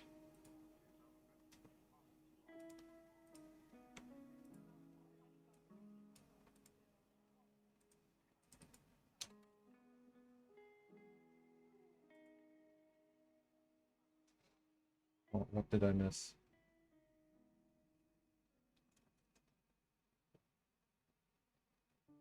Cornelius wanted to do a slot machine and call it slut machine at some point. Yes, but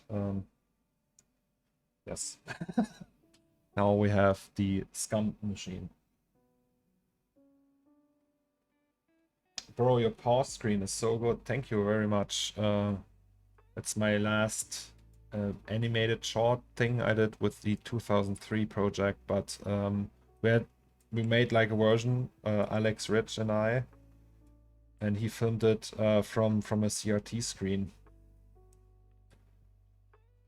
And he stole that CRT screen monitor from his grandma. And he filmed it like with a Blackmagic cinema camera. Yes. And that's the origin of that.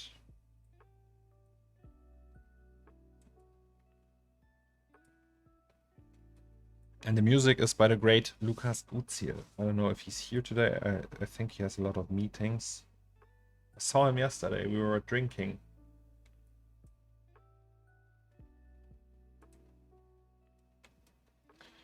Alright, so we are here. Then we have this dome thing going on.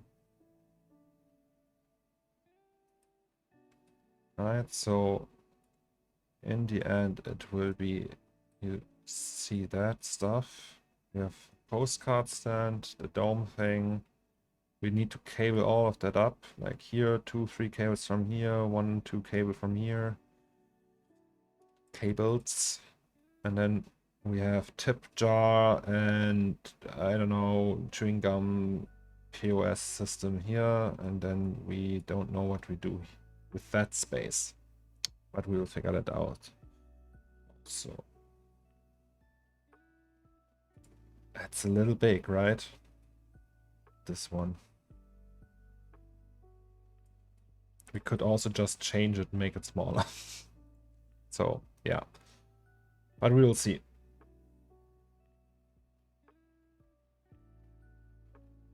Peter Clark style CRT madness. I stick to the new routine of watching a stream and listening to Lucas' music. Thank you. Lucas will appreciate it as well. Who is Peter Clark, though? Does he do something with CRTs? Peter Clark CRT. Video. Enter null. Oh.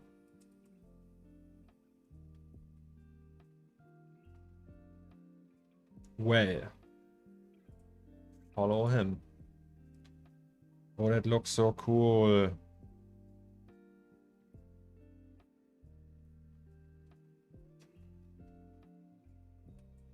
This one.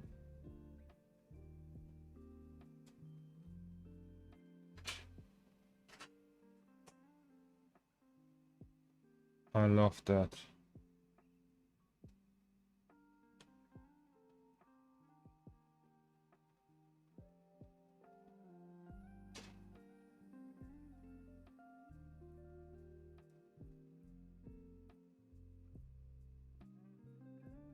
Amazing.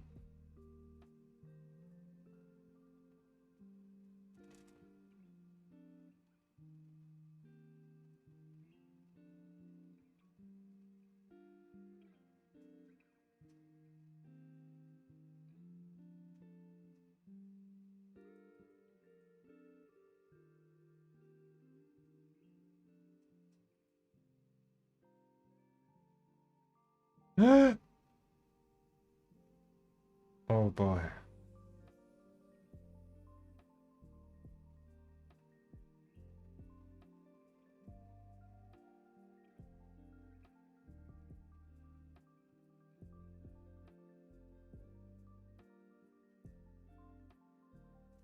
I wanna get a high-res CRT. Like there's like a website listed, like there's like a guide and they show what old CRT is the most high-res. I want to get one of those.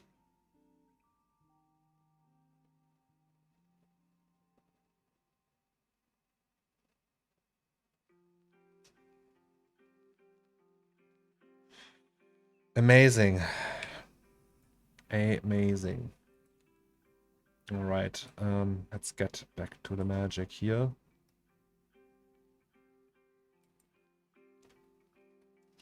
Maybe let's just test really quick how like how a dome would look. So if we do that, just pull it up, right, and then we do it like that, maybe, and then we bevel it like so.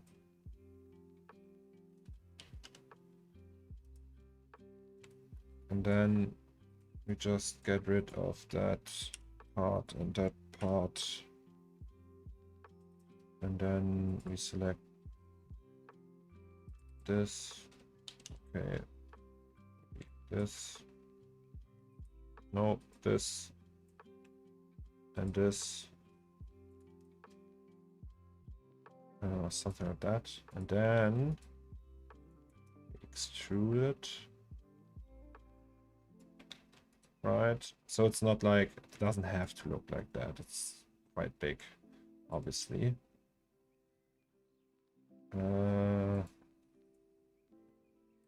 Is that too big? No, that's actually cool. So if we put glass on that, you have like glass, no layer, just glass. Glass clean. That looks good. Maybe we do that here, and then we create postcard.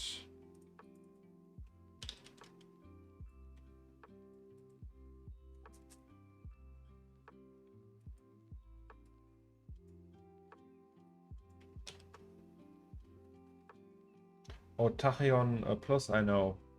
I'm following him as well.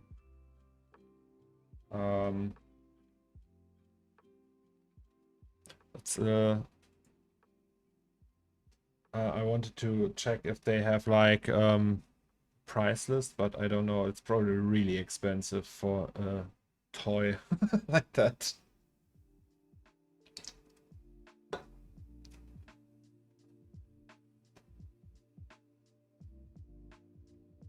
Can we all, by the way, give a shout out to my wife, who's just right now doing Twitch banners for me.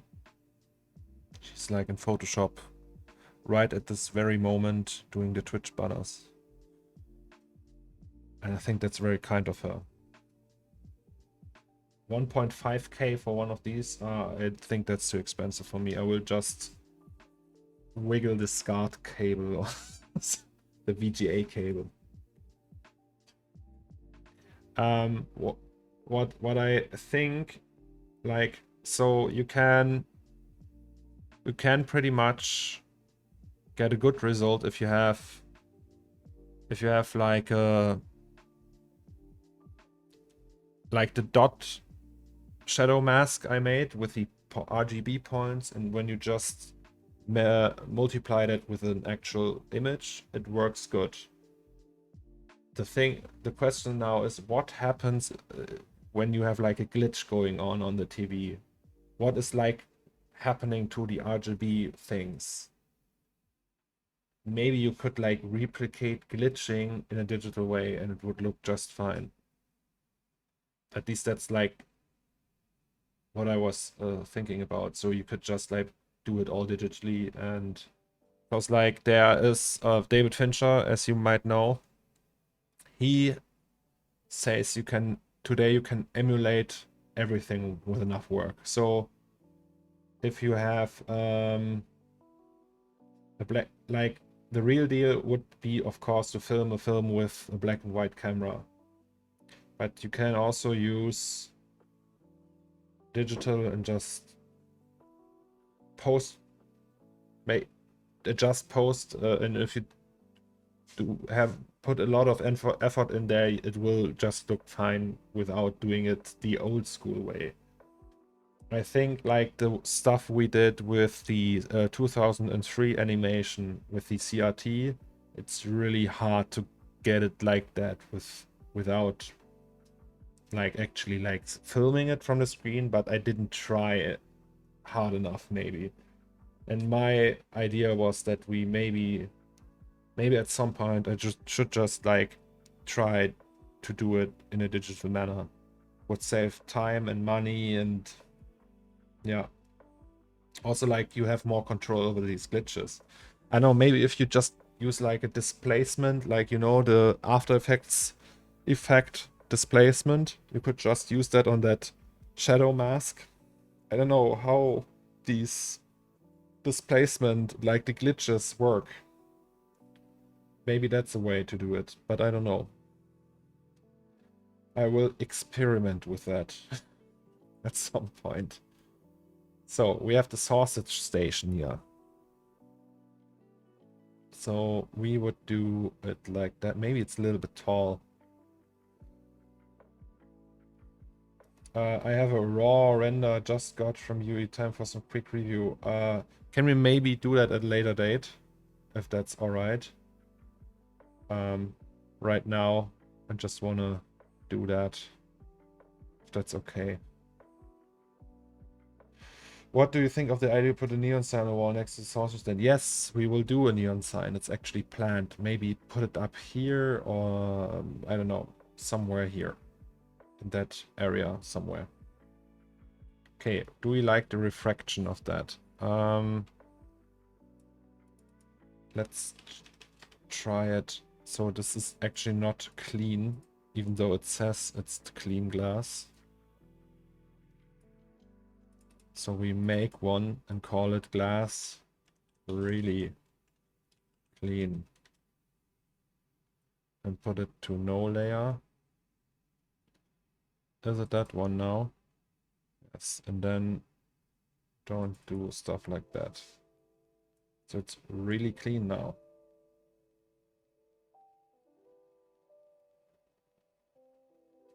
Okay, the refraction is working. It's not looking like I thought it would look.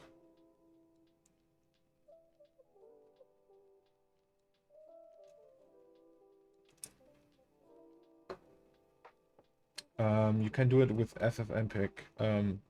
But is it like really like simulating the glitches, or is it just like a digital? But because FFmpeg is not really analog, right?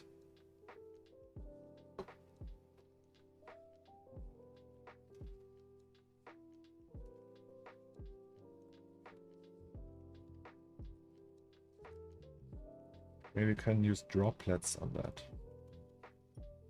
But anyway, I think that's the way to go. Like that stuff here. And then we have sausages.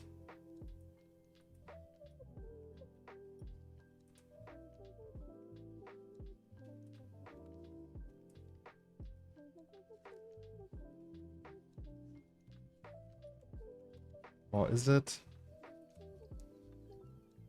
Okay, I have another idea. Maybe we didn't build the dome good enough. So the oh no, it's actually perfect.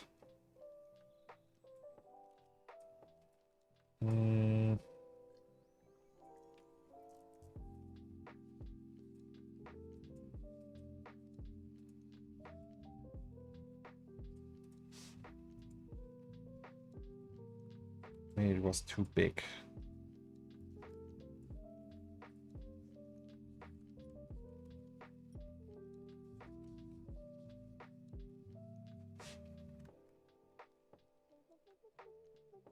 Yeah, it's a replicating digital glitch, but digital glitch is something different.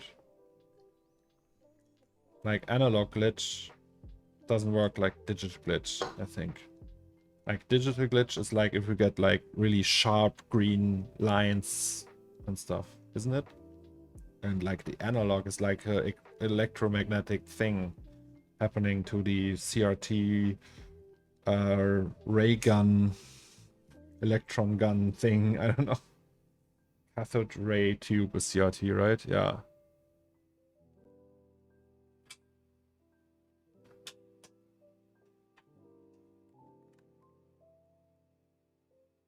Glass could have more Then one angle or chamfer at the top.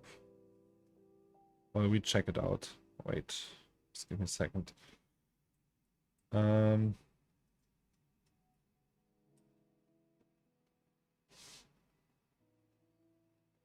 Also make it thicker.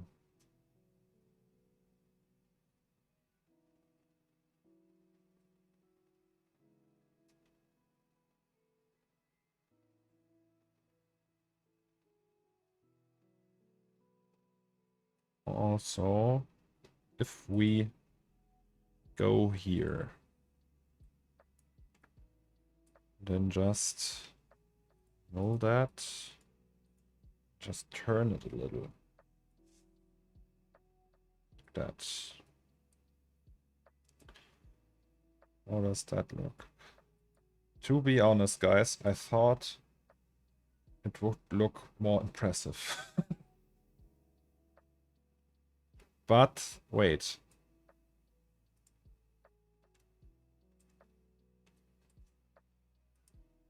So if we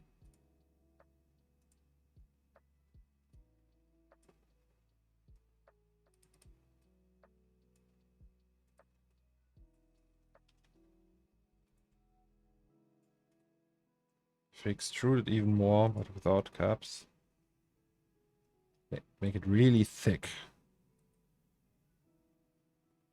Unrealistically thick. Okay, it doesn't change anything.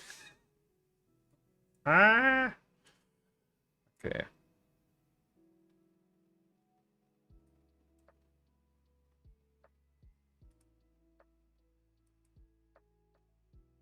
If we bevel these edges,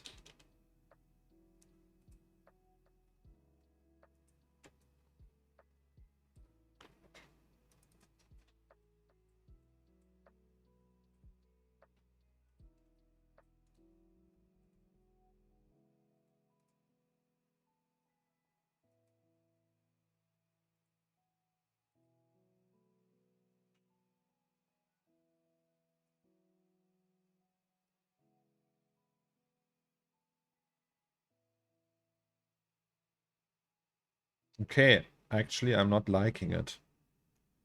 It's good that we tested it like that, because like the refraction isn't doing it for me. Even if we go like super high res, let's just try that.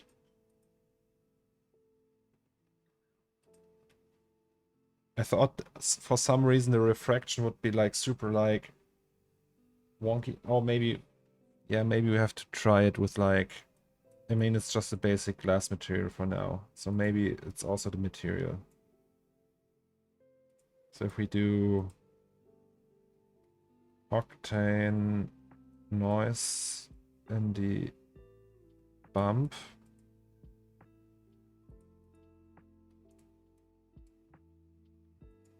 do like box.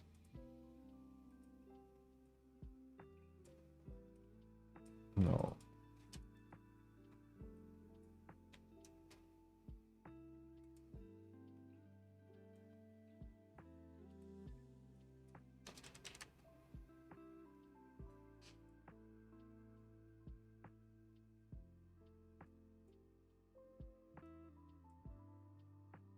Render.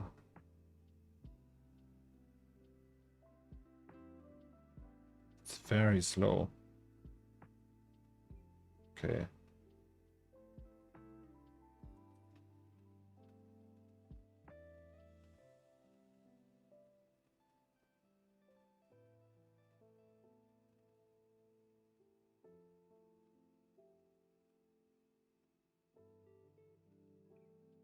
Yeah, I thought that would be just way more crazy.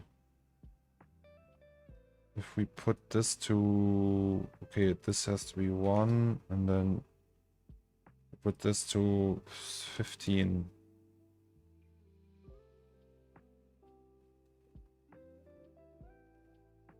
Does it get better? No. It's just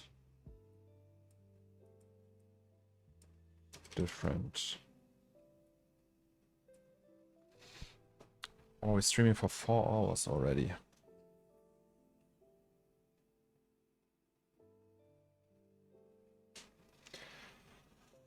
Okay, maybe we can still do it. I don't know if we put it like really low. What do you guys think? Shall we do the sausage tray? Hello, Space Monkey.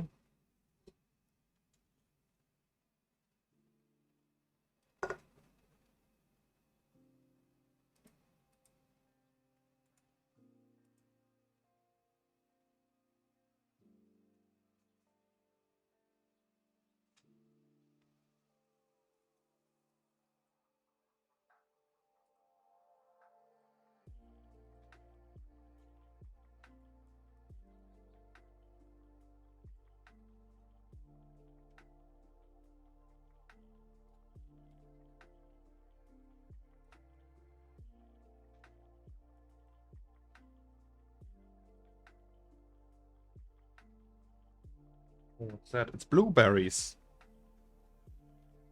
Here you go. Don't you want them? Oh, it's for me. Wife. The wife got me the blueberries. See? Blueberries. Yeah. Maybe let's like look one up. So this not the one. This one.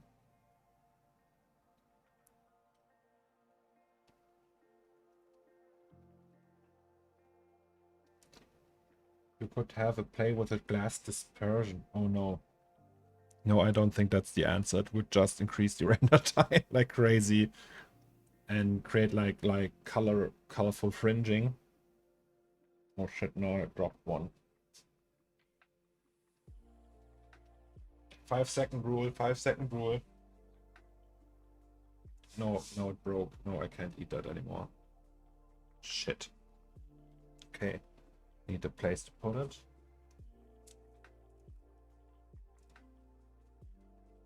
This means the best. That's true. It's facts. Yeah, then let's do this one. It's actually even easier to build.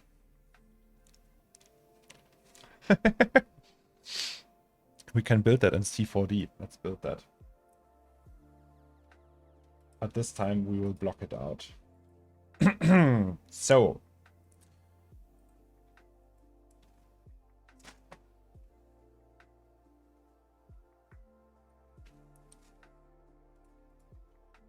We don't do this guy. We will do a different guy.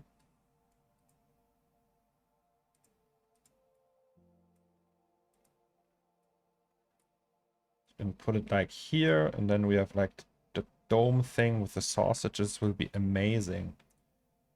I think the footprint is almost square, like that. A little bit too big though. Maybe something like that. Right? Maybe a little bit smaller. Can also be XXL sausages. We can just put that like on a sign. Yeah, Quickie Mart hot dogs. That's the spirit. I love The Simpsons, by the way, guys. I'm a big fan of The Simpsons. I mean, who doesn't love The Simpsons, right?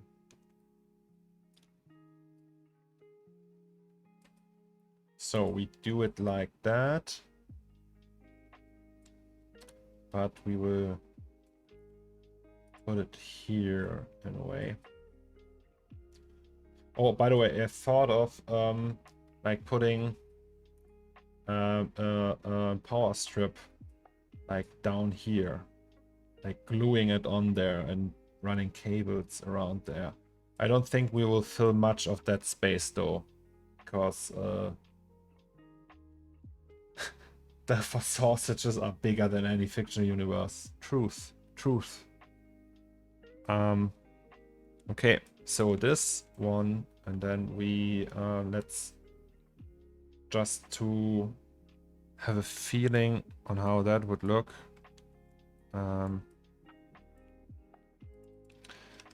sausage station.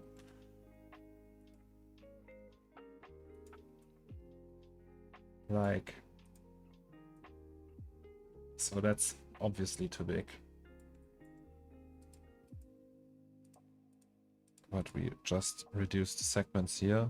Hide segments. What? Oh, okay. Oh, do you remember the guys where you had like, if you had like a cylinder object, you couldn't do that? And first you had to go to the points mode, select them all and optimize one time in order to do that. Ah, good old times. Okay, this is a little bit big.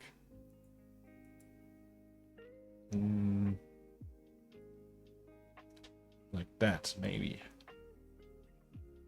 Yeah, that works. Then we have like the lid on top. The sausages in there. I think it's still a little big. Like that. Yes, I like that.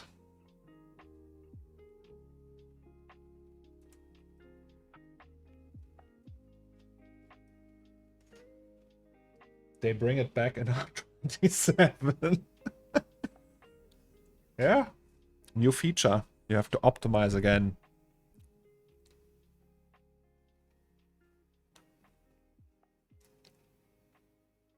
There's this 3D artist YouTuber who completely remade Simpsons Hit and Run in UE5 with updated model textures and all that. Crazy. Ah, blueberries. Okay. Yasmin, chat says you're the best. Truth, right? Truth. Just facts. True. Guys, question. What are your favorite YouTubers? What do you like? Is there like a YouTuber you watch on a regular basis that you really like enjoy? For me, it's Linus Tech Tips. Then I watch Chris Broad, abroad in Japan. And then we watch Charla Chameleon. She's also in Japan. We watch a lot of Japan stuff. Daily dose of internet. Oh, Grainy Days. You guys know Jason Kummerfeld? Grainy Days. He's a YouTuber who talks about analog film and cameras. Really like him. He's really funny. And Naomi John. And every Sunday we watch Naomi John.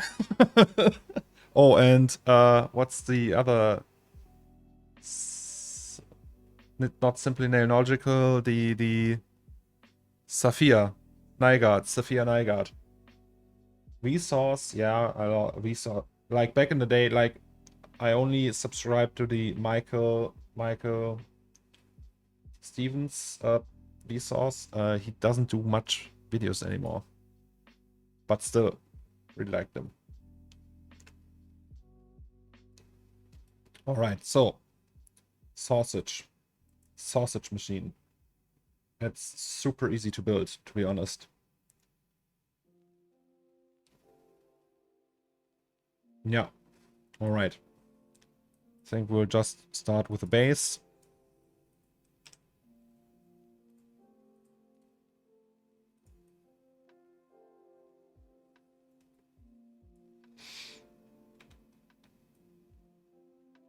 That's an N-gon now, but no problem. No N-gon, no problem. Stick to selection. There we go. Then we have two LEDs here.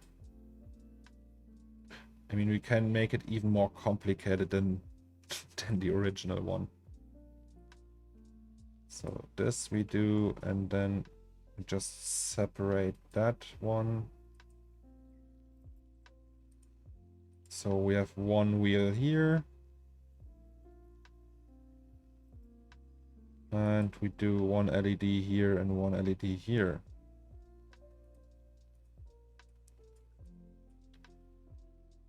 think. So this is gonna be normal.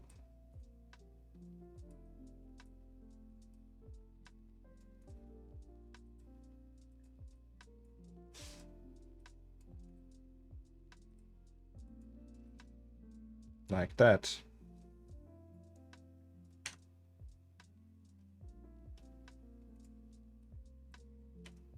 Oh, I'm getting really tired, by the way. Like, head-wise, I feel it. I didn't sleep that well last night. Oh, yes. Wait, I still have that Starbucks thing in the fridge. Can you give me one? Thank you. There's 3 ones. No, there's... I will buy you a new one. I'm sorry. H3 podcast, yeah. Resource, Techmon, Technology Connections, Veritasium. Yeah, I heard Veritasium is really good. Sometimes I watch that. Adriana's Digital Basement repairs old computers. Cool. Hmm? Oh, yeah.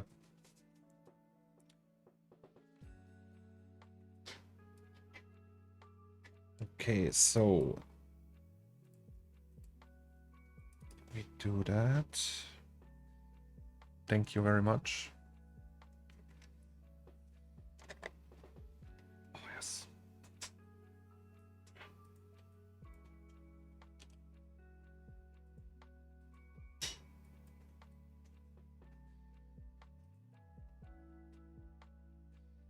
Okay, that's not good. I think this is fixable though.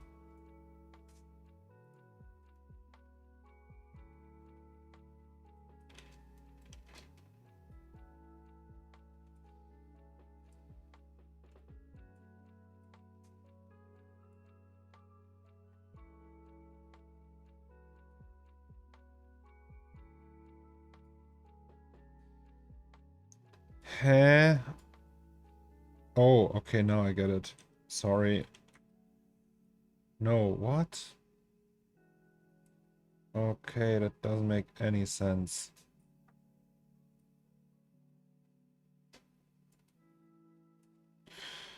Doesn't matter. Let's just do it like so. We use the script for that. User scripts points to circle. Problem solved.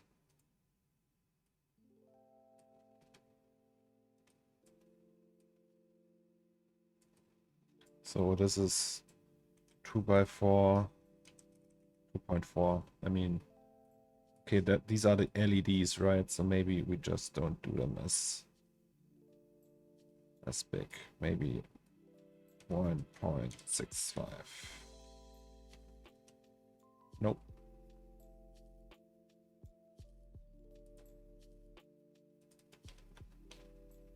No. Like that.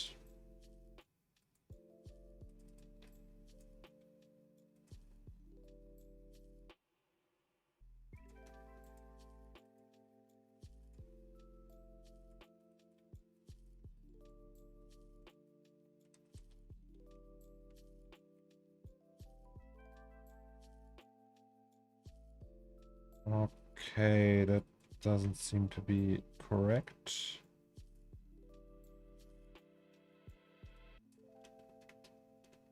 What is happening? Like, I don't get it.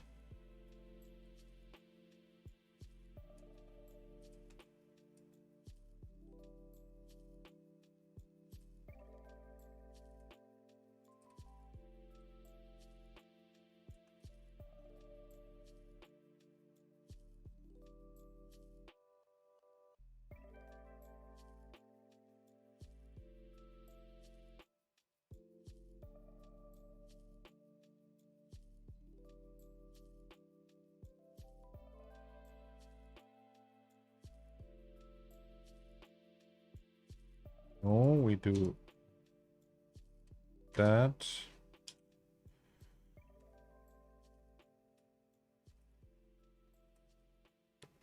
Okay. Are you gonna watch the Apple event today? Yes, I think so. So first Maxon, then Apple. When is Apple? Do you know the time?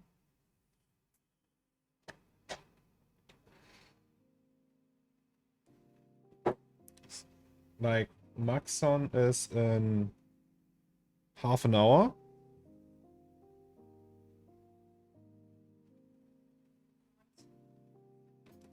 Okay, then I watch Maxon with you guys, and then Apple alone later. Maybe you've managed to finish that thing in the time, but I don't think so. But tomorrow I will stream anyway. Is there like a presentation for Maxon? Like, is there like, I don't know, do they have like a video stream or something like that? Do you know that?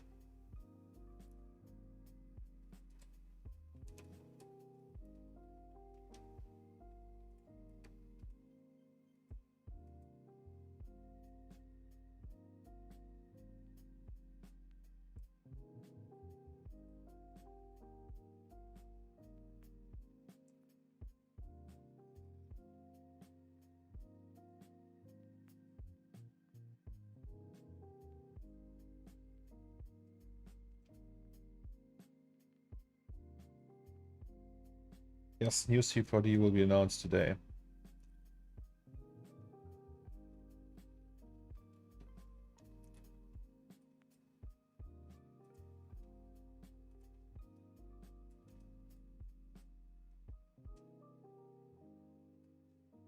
Okay, let's do it like that.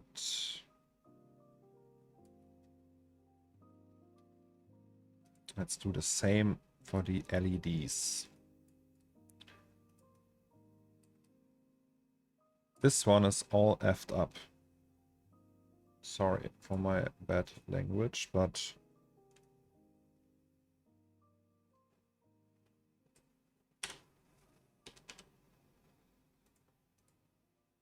that's not even round.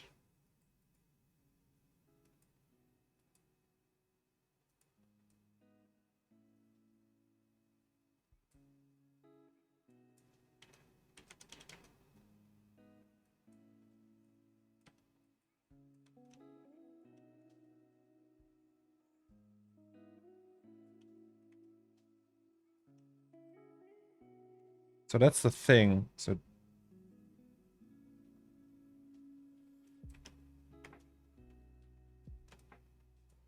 I don't get it. Just do it like that then.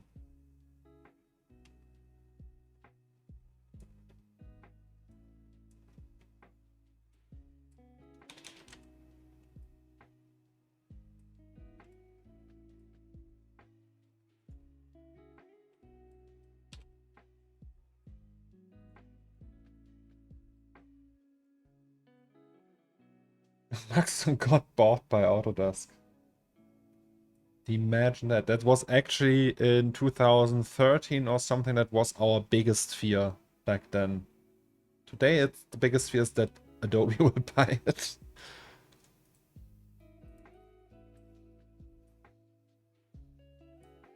No, even more like that.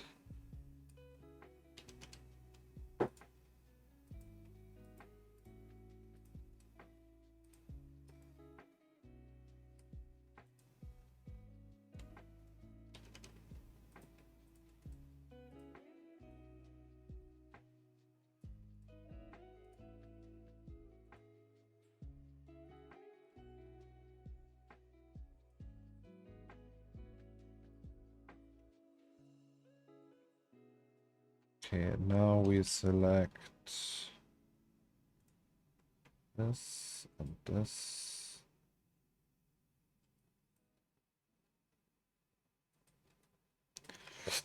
Ui, ui, ui.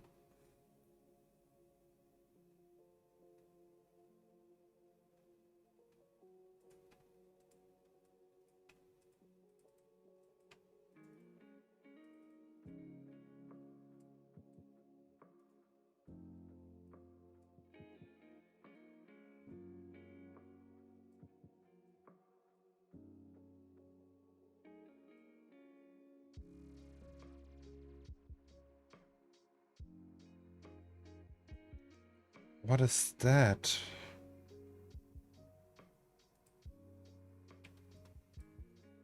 So like, is that a normal thing with chamfering? Annoying.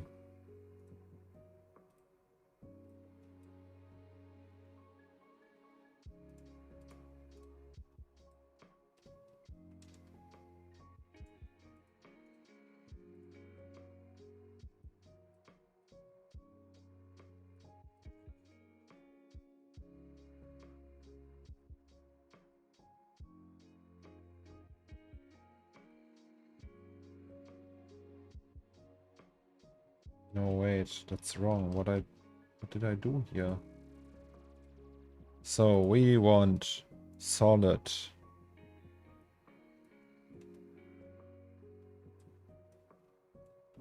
We do solid, but it doesn't do that. What's the purpose in doing it solid then? Annoying. Okay, let's just do chamfer then. With 2 more.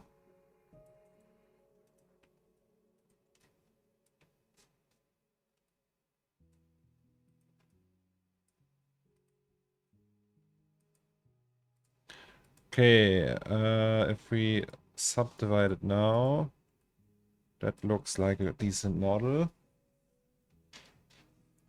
How can I get the R24 layout in R26 to download? Yeah, so we can do that really quick. No, we can't, but there's like a thing, like here, below the X, there's like a switch, new layout, and then you choose standard, and then it's the old. You have still the new buttons, but the old layout.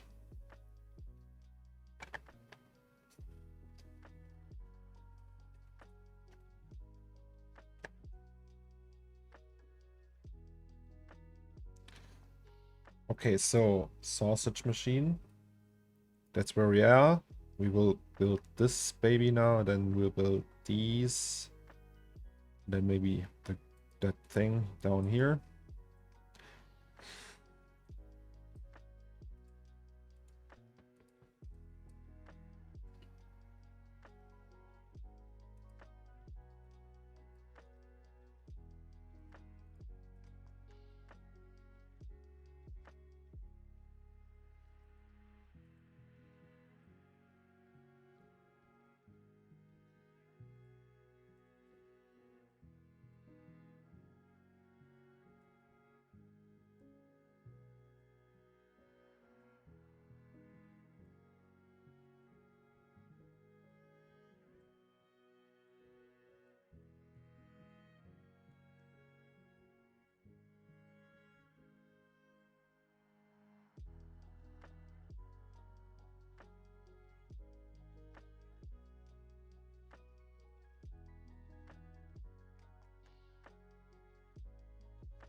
Engineering students get software that costs thousands of dollars for free, but redesign students have to pay for Adobe.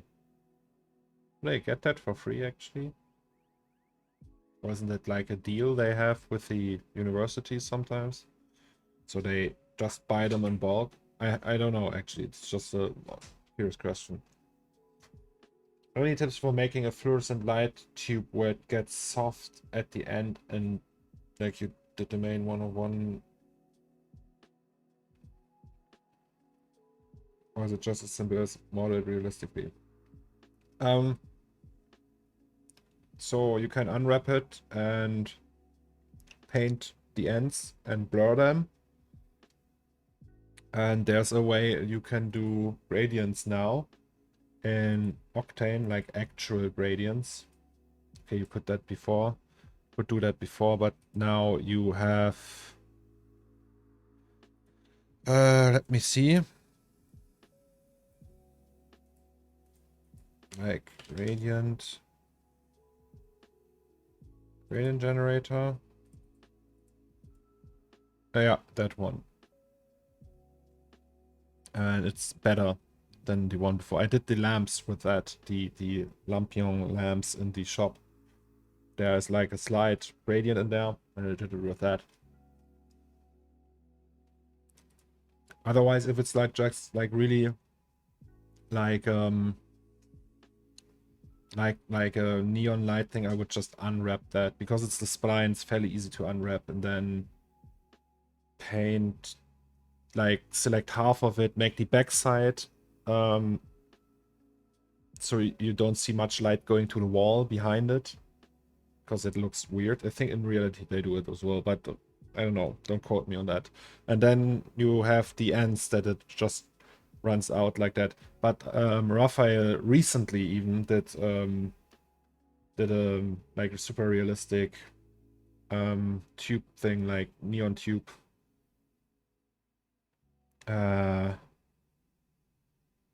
Yes, gradient texture, emission texture for the lights is said yes most of the time.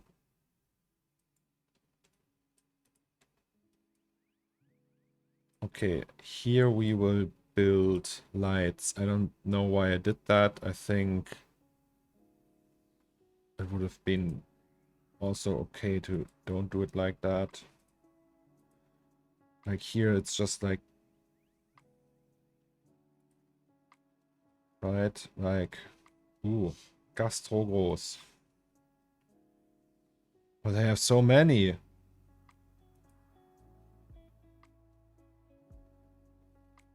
We have that one. So they have like, this just like super basic. Okay, we make it a little bit more fancy, I think. We will do, let me think. We will do a disk. Let's create a disk from that one. Here's, sorry guys, it's just like, I didn't like sleep that well, it feels like. And now like my brain is going off track.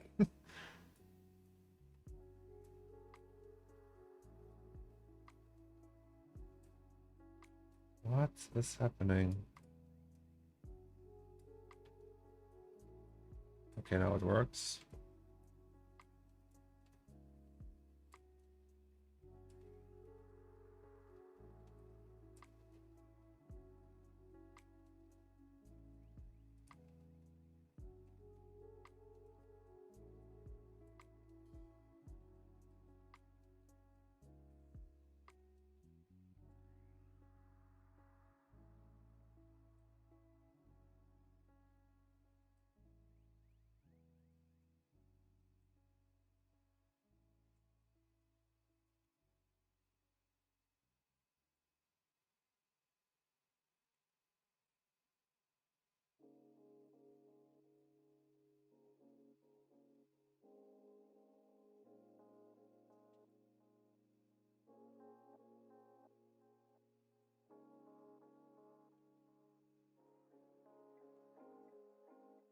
What about a bun holder?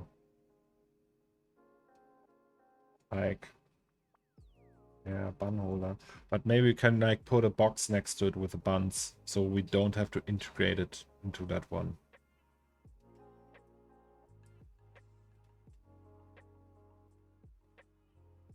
I do some teaching and me and my students get all softwares for free or really low price. Adobe Full Suite, Maxon and Arnold. Well, that's cool. Let's be true, like all these students I know, they pirated everything. No student can afford like full price software like that. And like assuming they would buy it, it's just like stupid.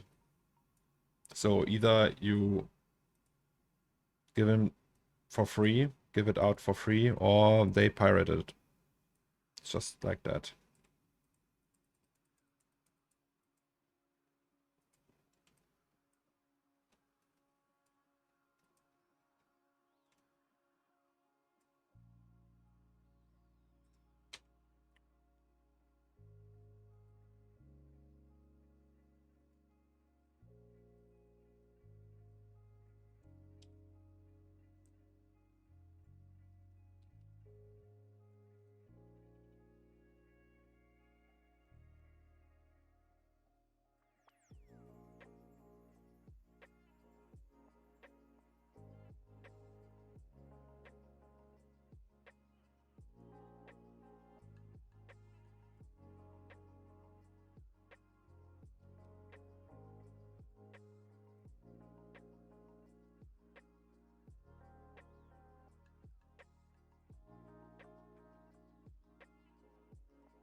Ta-da!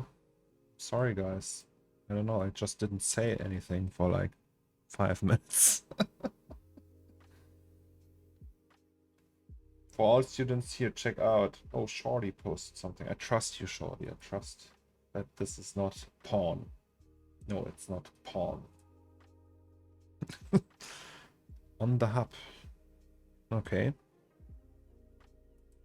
Nice. Actually, Shorty is a teacher, so he probably knows what he's talking about.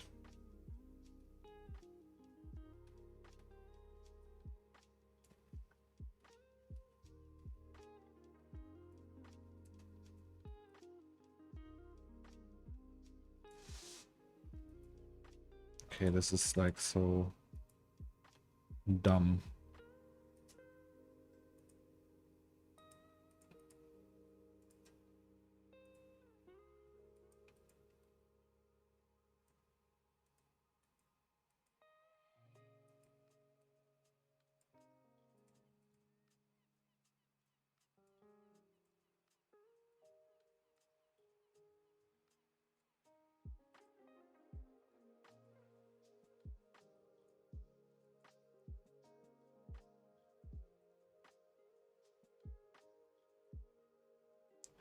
Okay.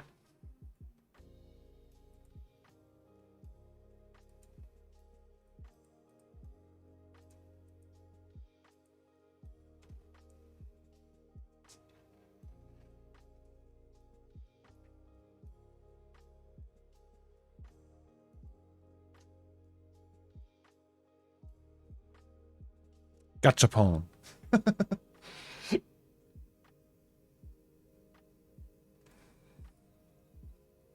Oh, Okay, so the base looks good. They still have these things in there. Maybe you can like do that as well, like here and here. That's actually like looking like it's made for doing it like that. You know, if you do it like that and don't preserve the groups, I would say, hey, looking good there. And we just select, don't do the snapping. Then we do it like that.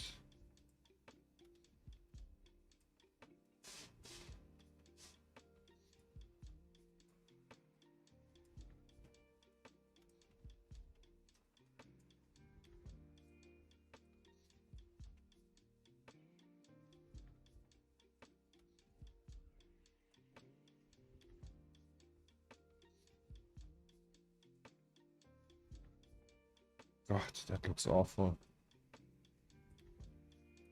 Maybe though we can, I have an idea to make it a little bit easier. We will just UF that. We split that. And cut it from here. Yes, it's better.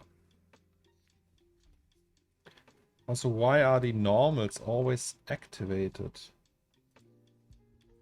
By the way, can I turn off the AC again? No, no, it's not. It's just so loud, and it's cold actually a little bit. And I'm not rendering or anything.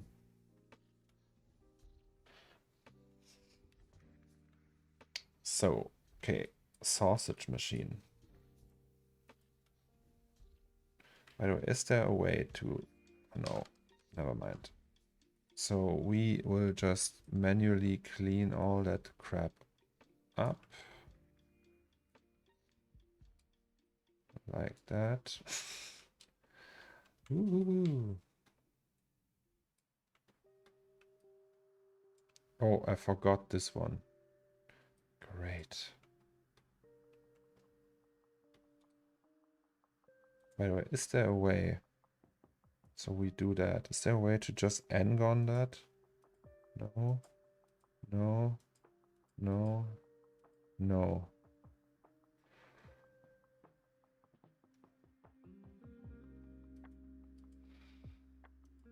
All of them? No. No n-gons.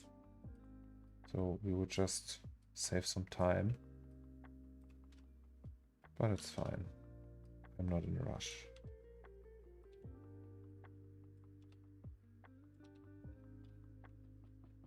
Hello.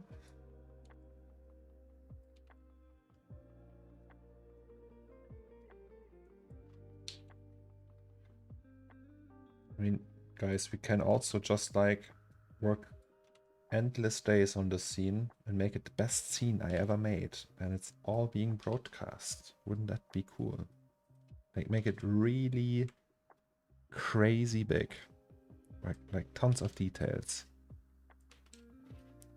Until we run out of VRAM and I have to buy quadro cards or something.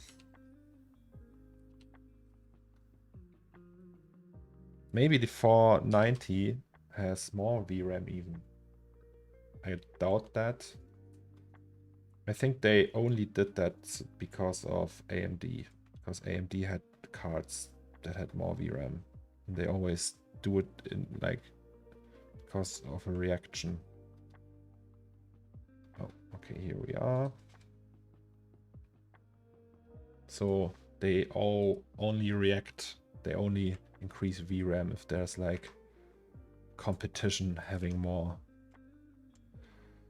Okay, this one again. Yeah, it's not gonna work. I hate it. Just resolve Cinema 4D.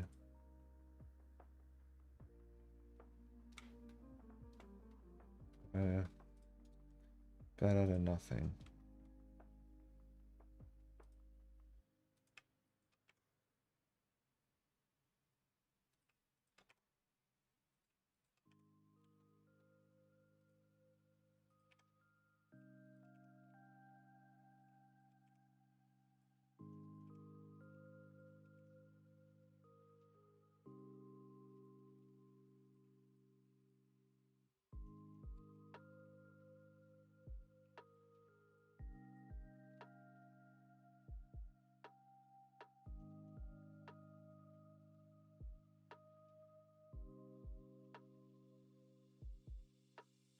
Actually,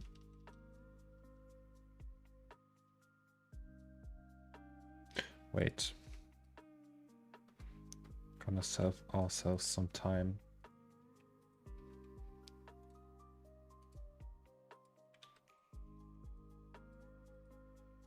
Does it work? Yes.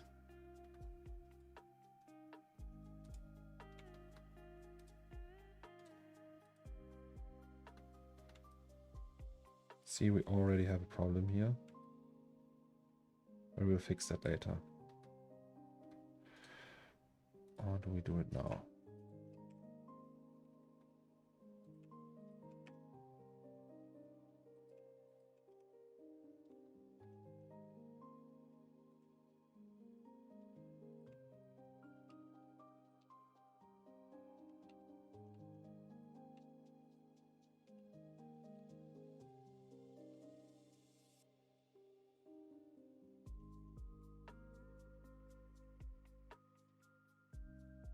Yeah, yes, okay, we have to...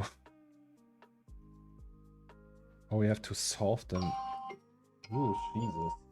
Okay, there's the... Okay, it starts in 10 minutes.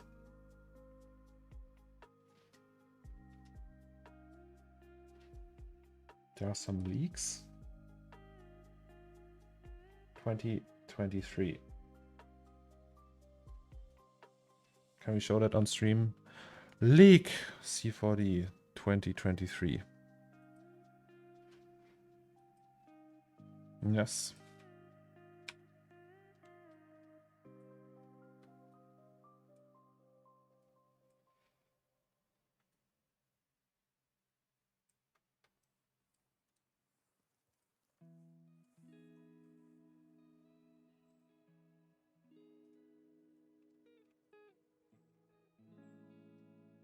Okay, so we have... that's actually very unnecessary that I do it like that. I think I will just... Also this one. Okay, maybe this one. Yeah, this one we can do. But not this one. This one we will get rid of.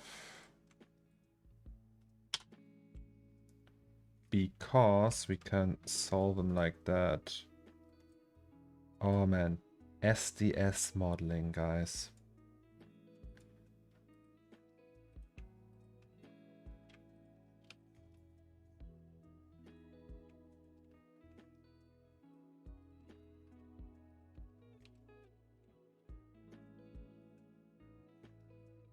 And then line cut, restrict to selection.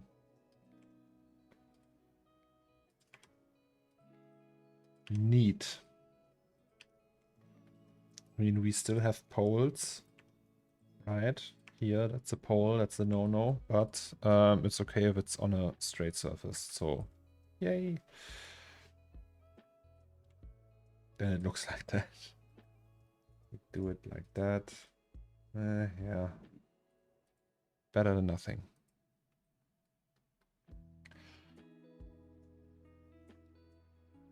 When Cornelius splash screen? Oh, that would be something, right?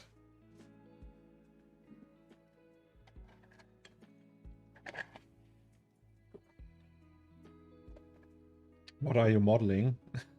I'm modeling this, this, that thing. A sausage delivery machine.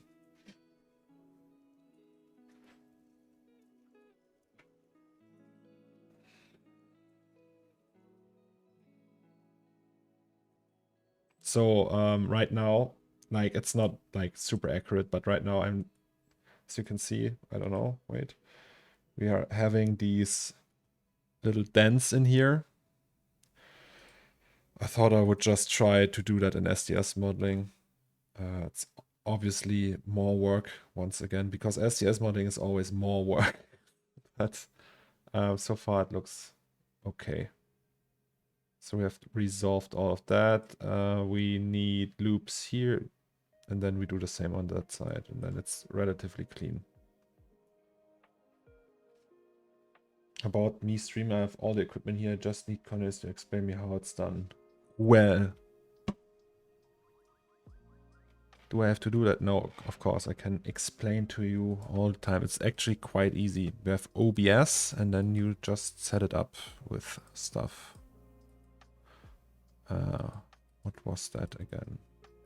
No, it's OBS takes some time, but it's fairly easy, really. So there's like tons of add-ons and stuff. Yeah.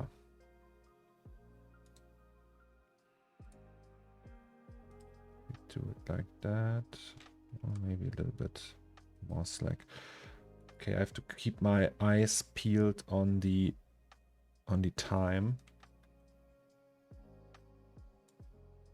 So we will see. We want this one going down like that. No, we don't want that. Okay, like that.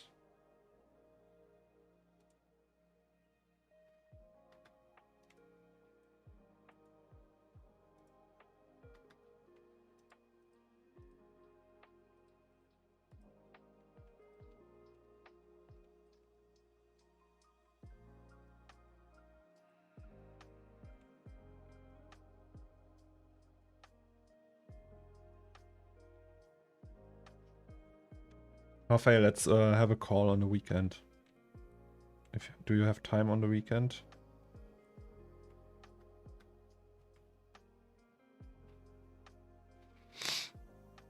I can show you all of that.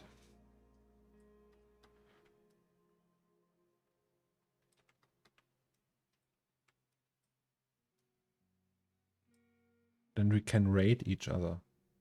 Like stream rate.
What's that though? Is there like an error?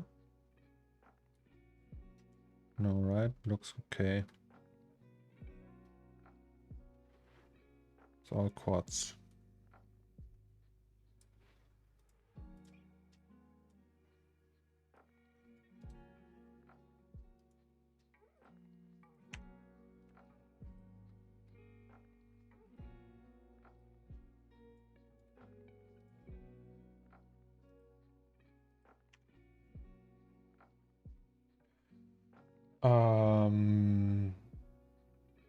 Cornelius and Raf are playing co-op games together. Sometimes I would watch. If I start streaming, I will probably stream only once or twice a week. If you have time, also no pressure. Yeah, I have time on the weekend. I have time on the weekend, right? Yes. I might go out Saturday evening to the Mexican maybe. But yes. So we still just need to resolve this one.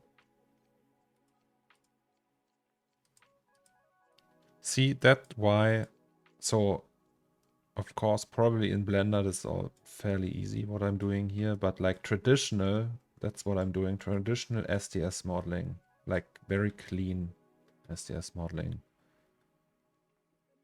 takes so much time. We have this, and we have this.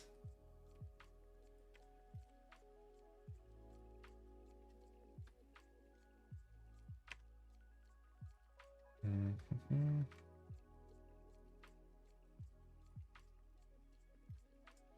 Oh, okay. So, guys, do you have like a link, or is that something on the website? So it's starting soon. Product event. Is there a link? Will it appear here? Anyone have a good resource for space backgrounds like stars and nebulas, etc.? Photobash doesn't have anything. Ooh, I don't know, actually. No idea. Oh, by the way, we have 499 followers.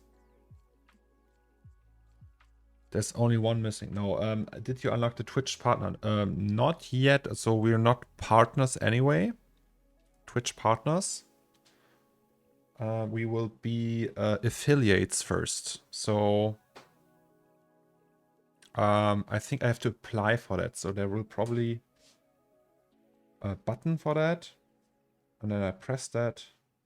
And then we'll see.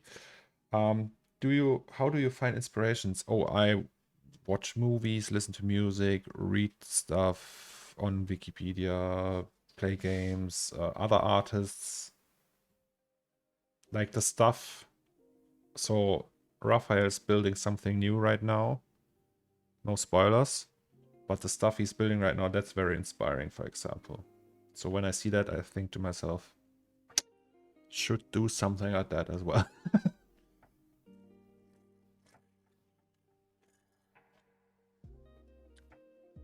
All right, so we are at 4 p.m. Is it Pacific daytime? Is that 4 p.m. or is that 5 p.m.?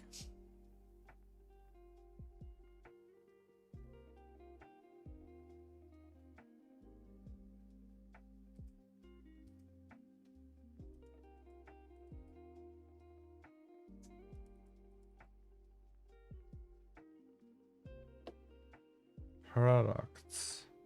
C4D.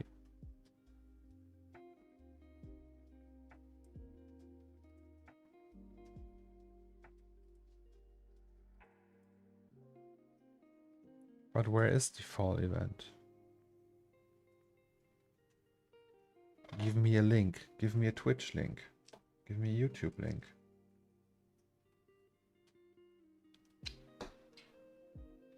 Okay, I will just leave that open on here on the second monitor and continue with that one. If you guys have any news. Oh, by the way, that's the train outside. If you guys have any news or something like that regarding to the Maxon event, let me know.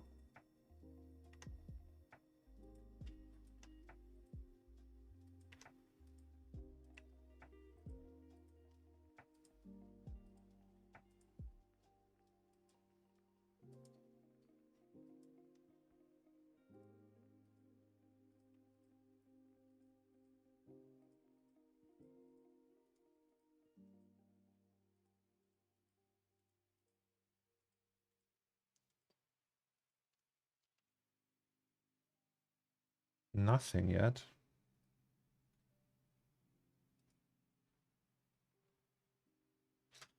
Jasmine, what's going on? You seem confused. Oh, okay. All right, so this is working. What's with the Maxon? Go Maxon. I will just Google Maxon Fall Event 2022. Spring 2022. No, we don't want that.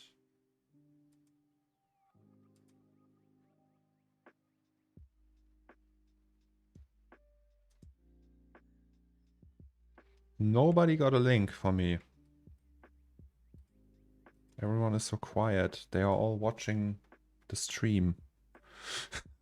And I can't find it. It's Maxon Fall Event 2022. I don't know where to, like on the website there's nothing. I think it's supposed to go live now, but maybe I'm wrong.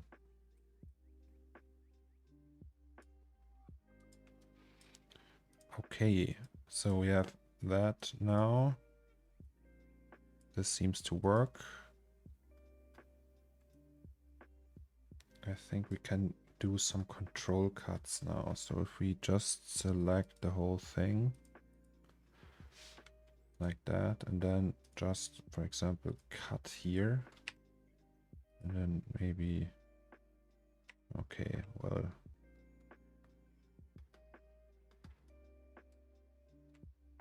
at least one control cut.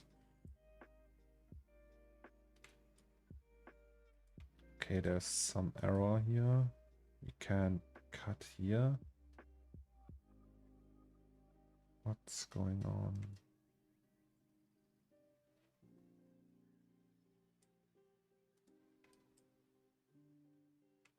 Okay, there's some point or something. Is there a structure manager? We can go to n-gons. Okay, we have two n-gons. That's one n-gon.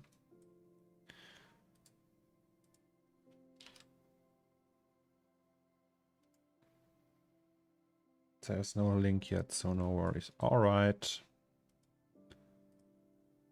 It's like 75 people watching me right now doing boring SDS modeling.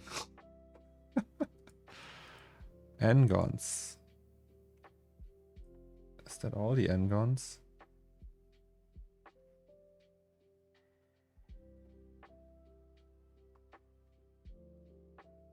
We don't have any n-gons.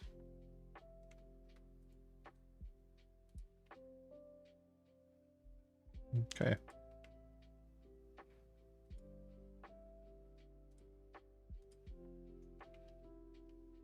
Wait, we can make that even tighter.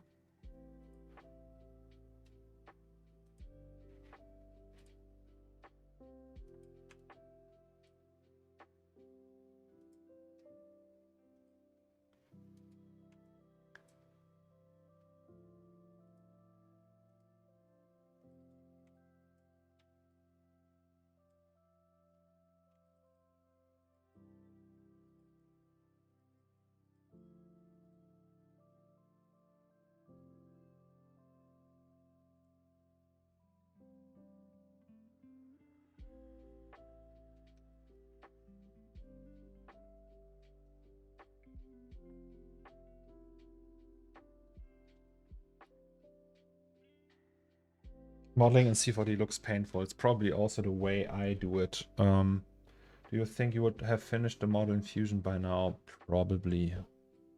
Like twice.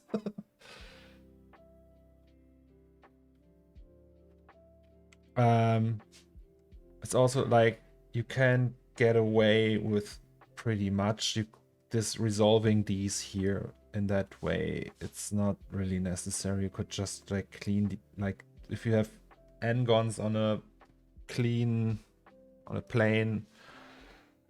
It's not that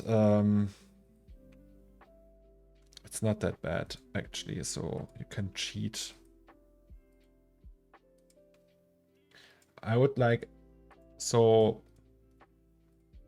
like pro modelers who do that day in and day out, like John Dickinson, for example. Is it his name? I'm curious if they're like way faster because they use more of these tools, the like maybe the bridge tool, they used it more, and more of the shortcuts to collapse polygons into each other and stuff like that. But in the end, are they still doing it like that? So super sloppy old school poly modeling. Is it still done like that? Like, do they go in with a knife tool and resolve polys like that? I know Raphael does it like that, but not me. Oh, the video's out. Okay, let's watch it. Hey, all right. Are we all ready? Do you want to watch it with me? At Maxon, we're passionate about developing the tools for artists to create amazing visual effects, motion graphics, and more. We plunge ourselves into the visual and design worlds to understand your needs so we can give you the tools that allow you to be the most creative. We have amazing announcements that we want to share with you, so here is the Maxon team. Hey everyone! It's been a great year for the Cinema 4D community and so awesome to see so many of you back in person. We've been working to make Cinema 4D better and better. And in April, we shipped fantastic new modeling tools and simulation features, plus Redshift CPU and Z-Remesher for every Cinema 4D artist. We followed that up in June with updates to the node editor and volume modeling, plus curvature options in MoGraph fields, and even more simulation features. It's been so much fun to ship you features as soon as they're ready, so that you can take advantage of them right away. And that's one of the great benefits of subscription. But as we've begun delivering a little bit more frequently, our version numbering scheme has shown some issues. So we're moving to a new model year concept that's going to allow us to easily let you know anytime there's new features without inflating the version numbers or forcing you to constantly migrate plugins and press between installations. So with that, I am so thrilled to announce Cinema 4D 2023. This continues our efforts in simulation and modeling, plus some other great workflow improvements. First up is Symmetry. A brand new Symmetry hub in the top toolbar provides easy access to all of your Symmetry options, and you can easily toggle Symmetry on and off with a shortcut. Just select your Symmetry planes, enable Symmetry, and model. Like magic, everything that you do is mirrored across the object.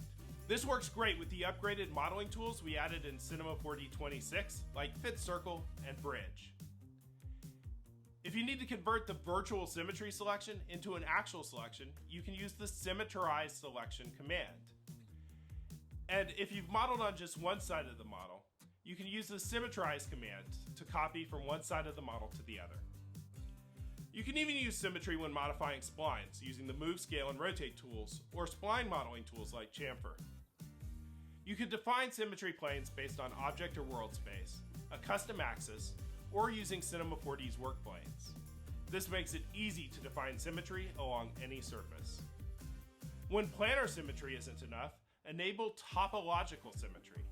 This mode uses polygon or edge selections to determine the center of symmetry and mirrors your action based on the topology of the model.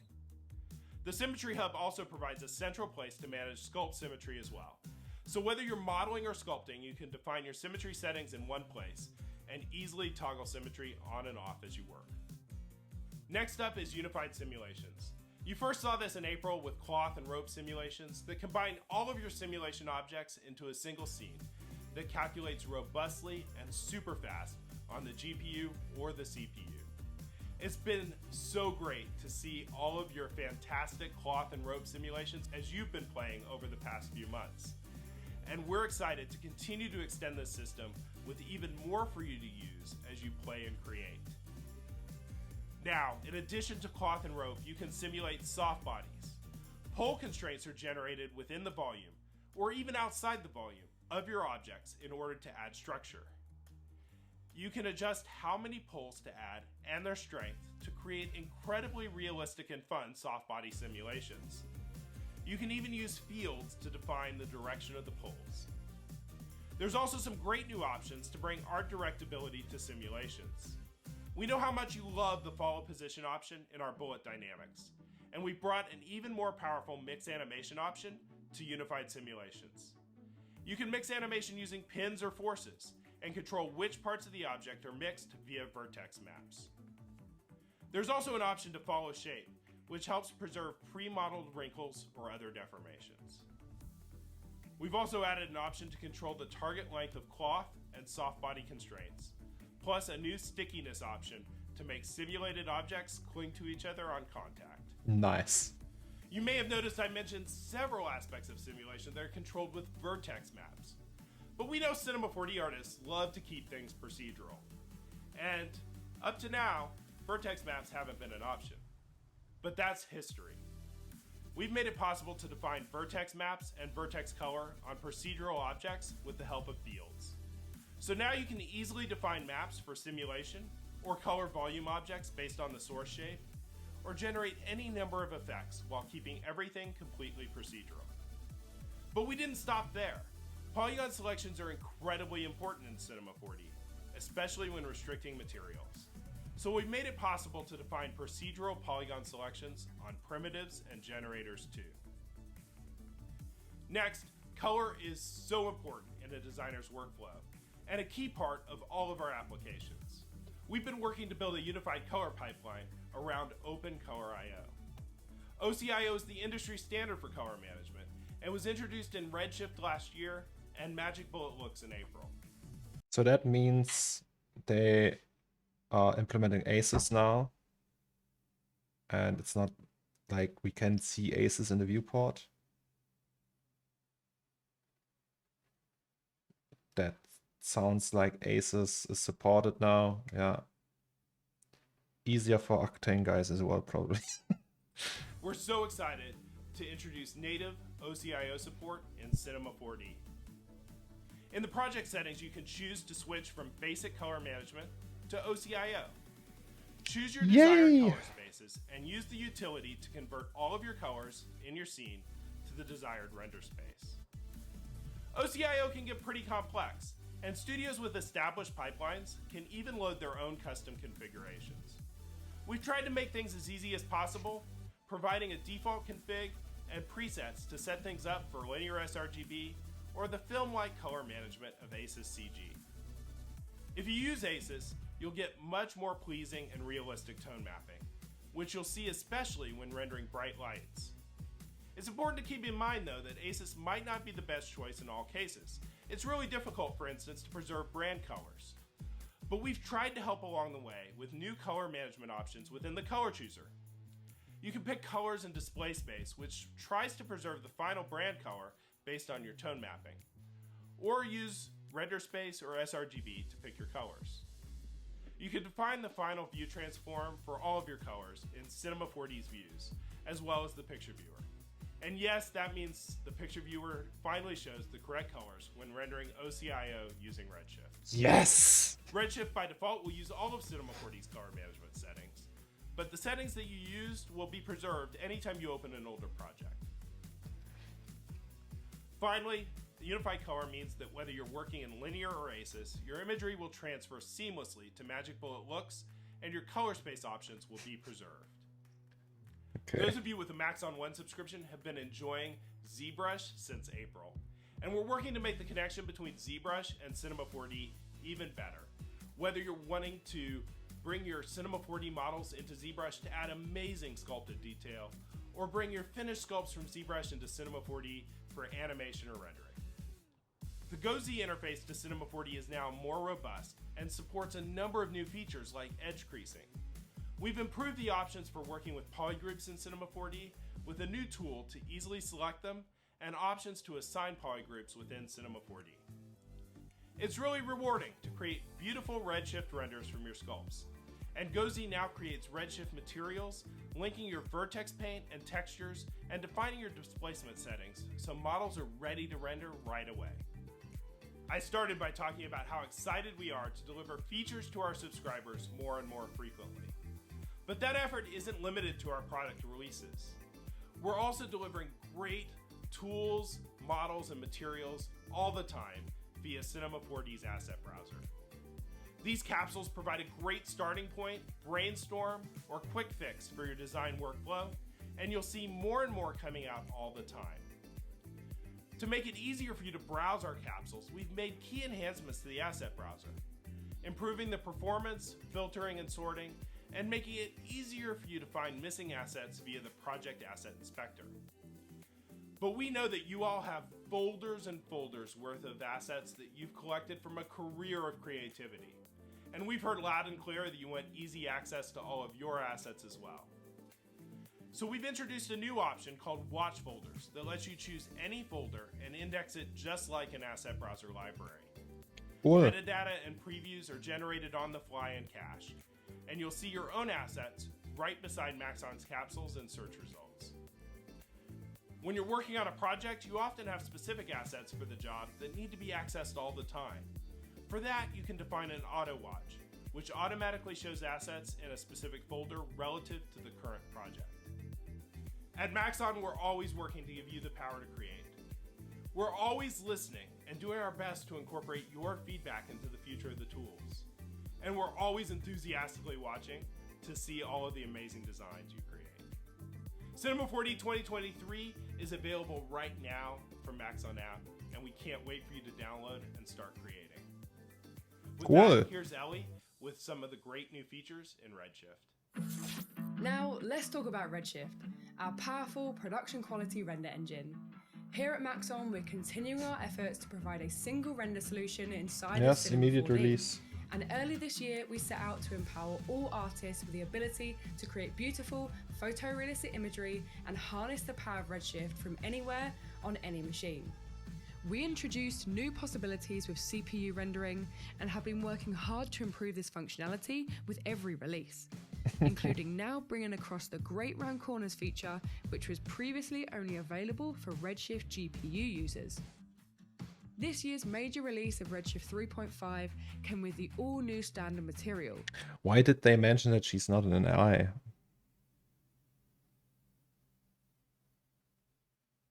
Did they apply some post effect to her face or something? Or is there like a twist? Bringing huge improvements when creating materials and better energy conservation. In addition to these enhancements, a more simplified subsurface scattering workflow was introduced, and recently... Yeah, but why did they mention that? It was like not an AI. we took this a step further with the incredibly powerful random walk mode. Random walk provides better detail and colors and delivers a more accurate approximation when calculating our subsurface scattering. This is due to it better understanding the size and thickness of our meshes, meaning creating materials like skin, wax, and jade is far easier than before. And together with the improved SSS global illumination, subsurface has never looked so great. Some of the major developments over the last few months have been to volume technology. The first addition being an all-new blackbody shader, which allows artists to recreate realistic-looking fire and smoke VDBs with emission colors based on temperature, much like they are in the real world. Other improvements include the introduction of volumetric anisotropy, meaning we can control how our volumes react to the incoming light direction, adding more realism that will not only help create better composites, but also much more beautiful photorealistic art. Is that what we This know updated as anisotropy bias in function Octane? is also present in the global fog settings within the Redshift environment, a feature present in almost all industry-leading renderers. But we didn't stop there. With the release of Cinema 4D 2023 comes a brand new feature, material stacking. Previously, if you wanted to add labels or decals to your geometry, it could be quite a time-consuming process, involving a mix of material blending and texture remapping. Well, material stacking now makes this process quick and painless. Just set up your base material, create a separate label or decal texture, assign them to the same object, then use Cinema 4D's incredible texture mode to readjust your label. Simple. Wait, don't we already have stacking like for the last 15 years?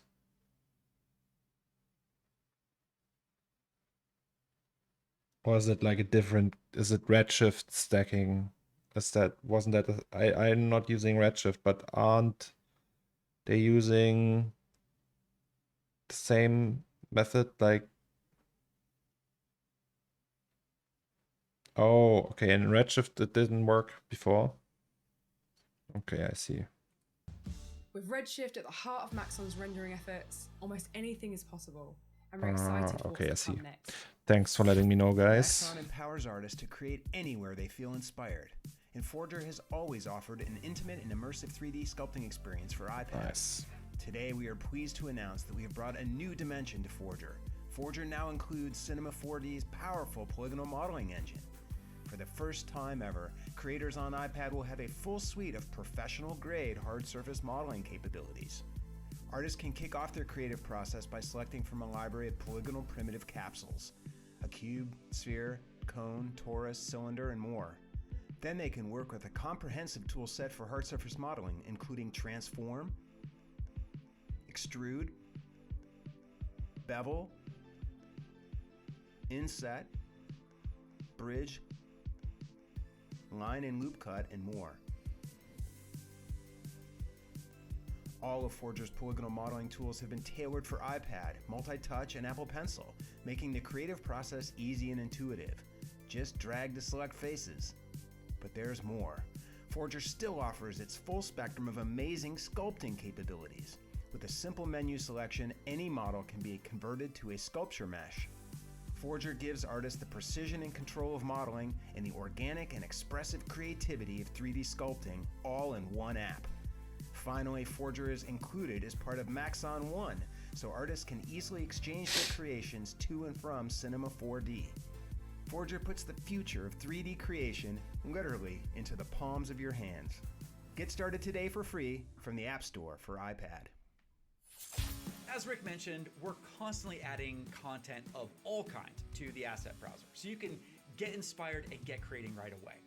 In that same spirit, we're adding to the extensive library of custom particles in Trapcode Particulate. I use Introducing iPad two for brand new textures categories sometimes. with a total of 75 new sprites. All seamlessly looping animations, the 2D shapes animated are ideal for creating abstract backgrounds or FUI screen fillers, while the bursts make great instant fireworks or cartoony explosions. Hello, Neon Gold. Also in particular, we've dramatically Thanks for reduced the joining time in. it takes to launch the designer. We're making it watching easier the for you to Maxon jump in presentation. and get to work. With improved support for alpha channels and Avid Media Composer, the full host of Universe capabilities is now available, unlocking the power of text effects, track mats, and more. With over 100 new presets for the generators category in Universe, we've not only expanded on the selection of beautiful background imagery available, but we've aimed to highlight further capabilities of these tools you may not have realized were possible, such as...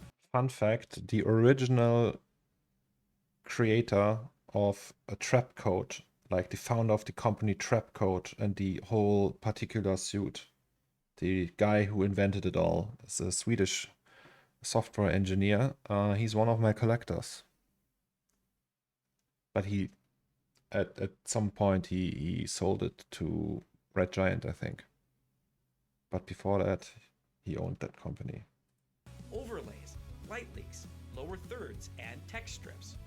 Lots of fun stuff to play with here. Let's turn it over to Paul for more.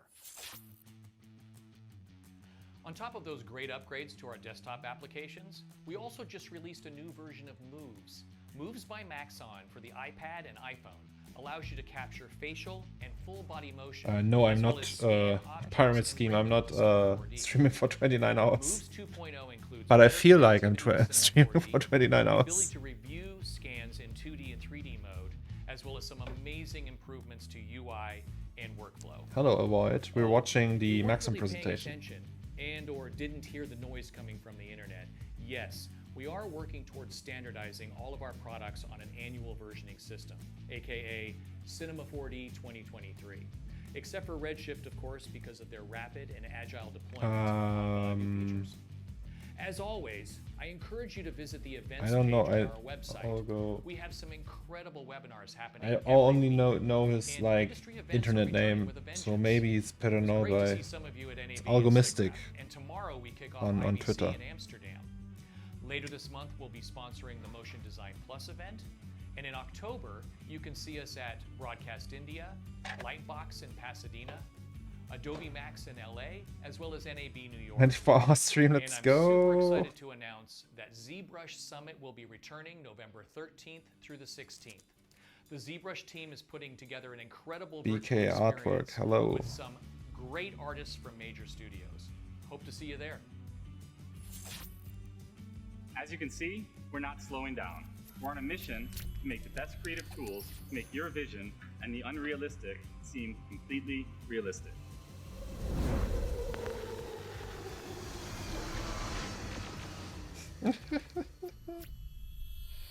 Okay, that's it. Is there something more?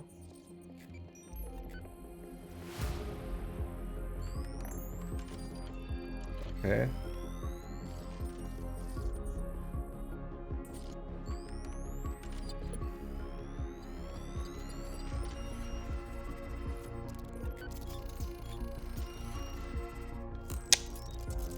What is happening?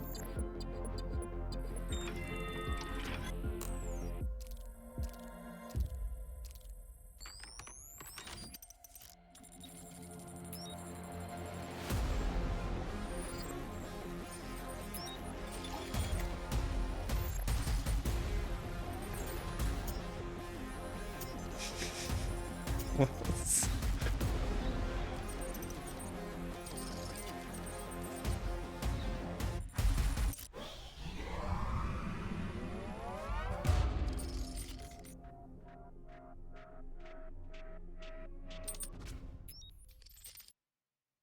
Okay, that was just like the outro. Nice. That was cool. Yeah, I like that. Maybe we can skip 26 then and go to 20, back to 23. Like, no, I don't know. We'll see.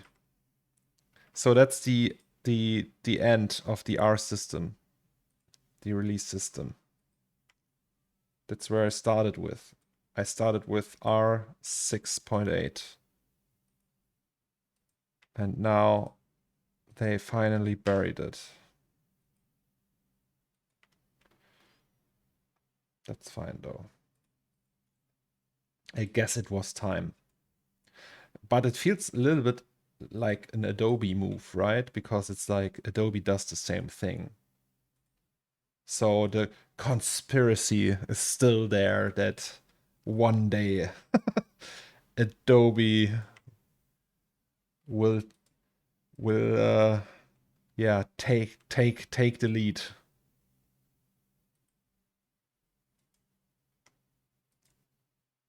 But hey, could be worse, right? As long as nothing like SoftImage, you know, remember SoftImage, guys? Was a software loved by many artists loved SoftImage.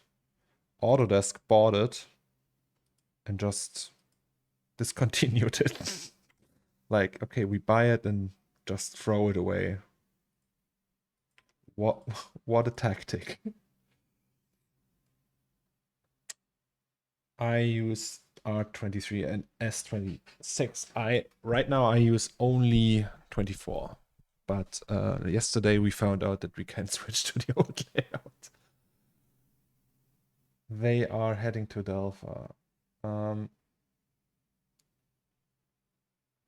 Yeah. Didn't they do the same thing with like, there was like a simulation software. Was it Bifrost or something like that? And Autodesk bought that and they just integrated it into Maya or something like that. I don't know if it's still be used, like if it's still like a thing they use today. If it's software that many studios do, but or if they just do it in Houdini and custom. Like I know a lot of the really big companies like ILM, DreamWorks, and Pixar, they have custom-made simulation softwares, and they also have like a science department, and they write the papers to that themselves. So, hey, pretty. It was a lot of work for bullshit like that. So we won't do that again. It was just like, yeah. Anyway. I found a drawing. I did think you could use it for postcard. Should I send you a Twitter? Yes, send it to me on Twitter. Bifrost is in Maya. Okay. So they didn't throw that away. Okay, let's check our sausage thing again. Okay, it's just like that. I think we can stream for a little bit longer if you guys like. Like for, I don't know, 45 minutes, an hour maybe. And then call it a day for today.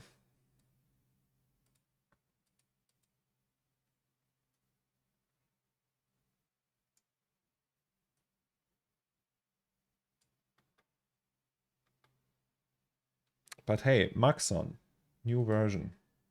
So who of you is gonna make the switch immediately? Usually there's like the saying never play on release day or on patch day.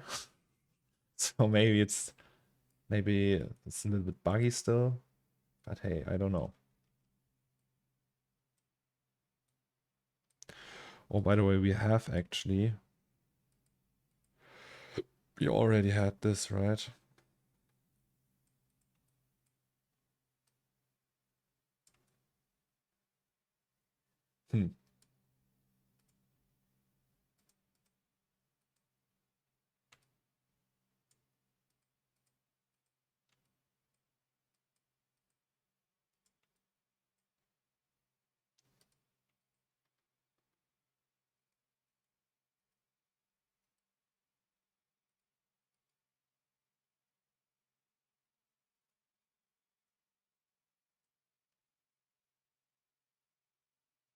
Never download on day one or pre-order.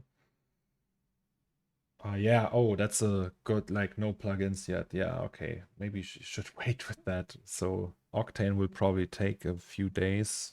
I don't know how fast Armet is.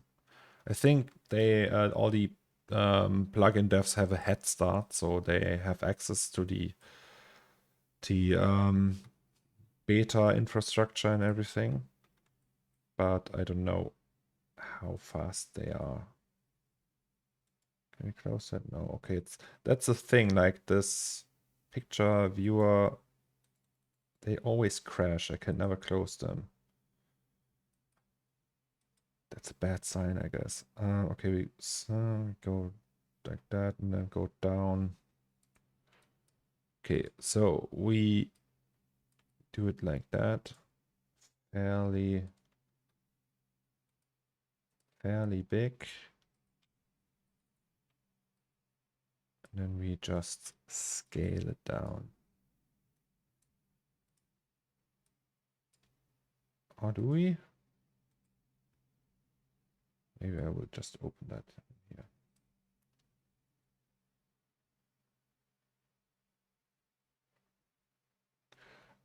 I don't know. So Otoy, I don't think Otoy is like a really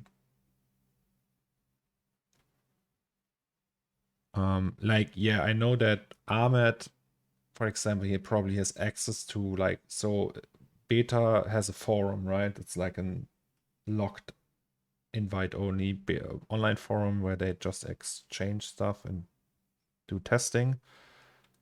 And I think probably most of the plugin devs have access to that. So yes, probably in that term they are working with Otoy, but I don't think that that's like really like they have like a big like an actual exchange program where the CEOs email to each other and the dev teams and stuff like that. So Octane standalone has, like, the dev team has probably not much to do with the Maxon dev team. And only the guys who do the plugin for C4D have. Yeah, that's my theory, at least. So, but I could be wrong.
Okay, I have to close that.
Why auto-launch all new versions of Octane with the name of the year but released on the next one? I have no idea.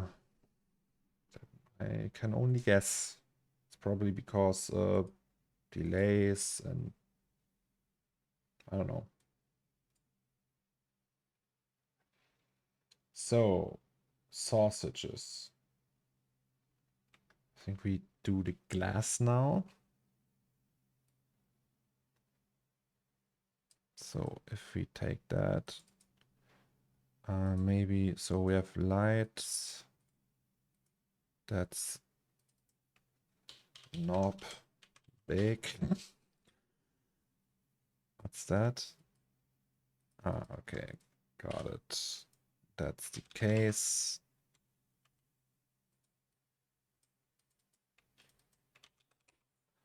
And that will be the base of the sausage compartment. Amazing. All right, so now we take disk once again.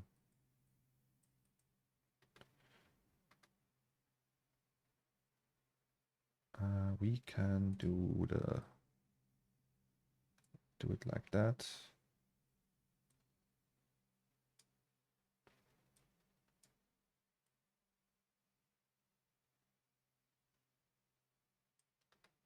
I guess.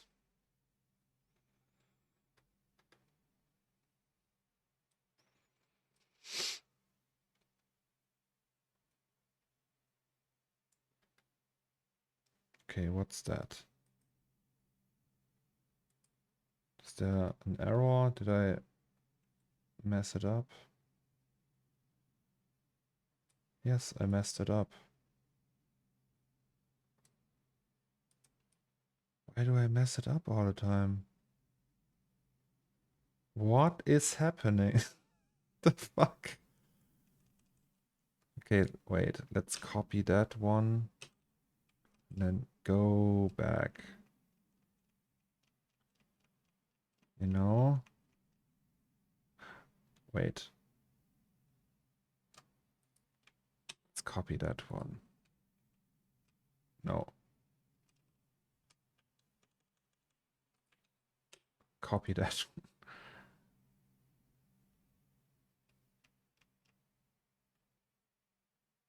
Okay, at some point something went wrong. So we have that.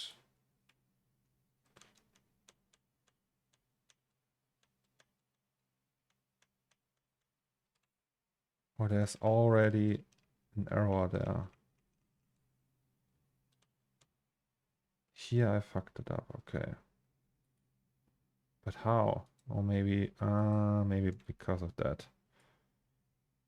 Oh yeah, I scaled it, right? And I scaled it with that instead of that. Oh. Oh. Bad Cornelius. Okay, then we have to do that all over again. Just that part though. And then we will just select everything. No, not now.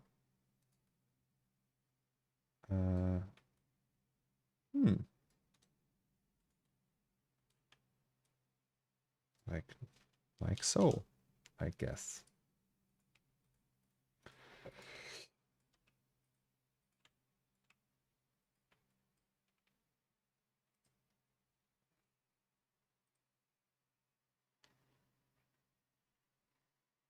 Nice IRL light. Oh, thank you. X Lunary. Hello. Nice to meet you. How are you? Something interesting on a Maxon thing. I think what was interesting? Symmetry tool, new symmetry tool. Soft body sims. I think they changed that. Yeah, like updated it. Yes. Xlunary, good. How about you? I'm a little bit tired, I have to admit. I drank alcohol yesterday, and it was a mistake. Yes, I can say that it was a mistake. So I feel a little bit washed up, as they say. But positive thinking. I am still motivated AF, as the kids say these days. It's not oh yeah, and they changed name. It's not 27. It's now it's they have the same naming thing like Adobe. So they just used the year. It's 2023 now.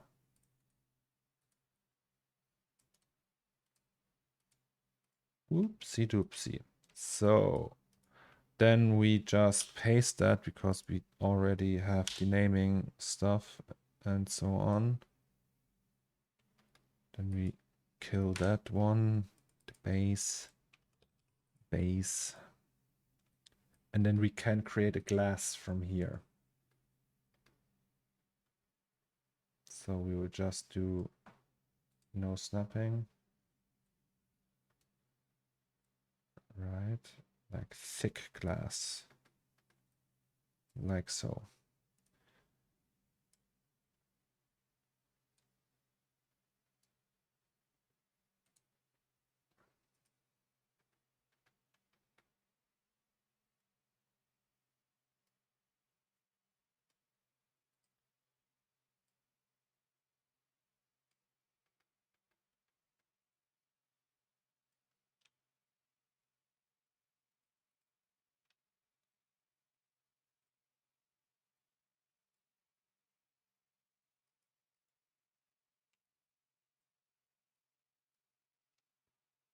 How long do you usually stream?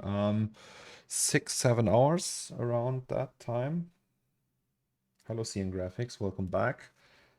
I'm asking myself if they will do an R2023 or an S and an S2023. I think they dropped that RS thing quite recently. So the last time, actually, I think the 26 should have been an S release, and they call it R26. So I think they will just drop R and S altogether, or they already did, but now they dropped the R2. So it will just be 2023. Like, yeah, 24, S24, R25, and then they got to R26. So they just dropped that after the 25 release.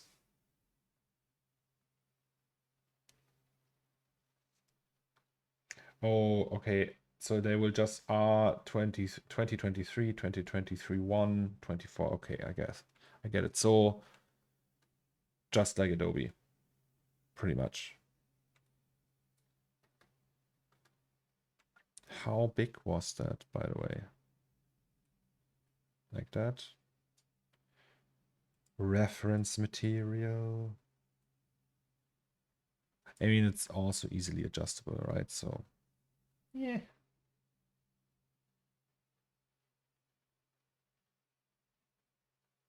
Do you rate people at the end of the stream? Yeah, I think. Why? Why so curious? But yes, I think I do that.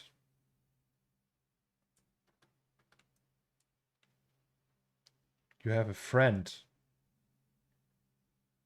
Is he or they doing a stream right now? And he loves modeling. Okay.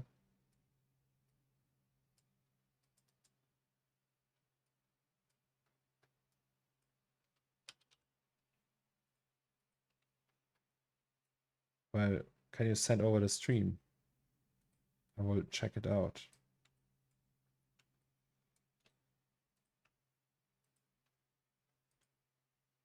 Is he modeling? He makes sorts meals. What's that? I have no idea what you're talking about. What's a sort meal?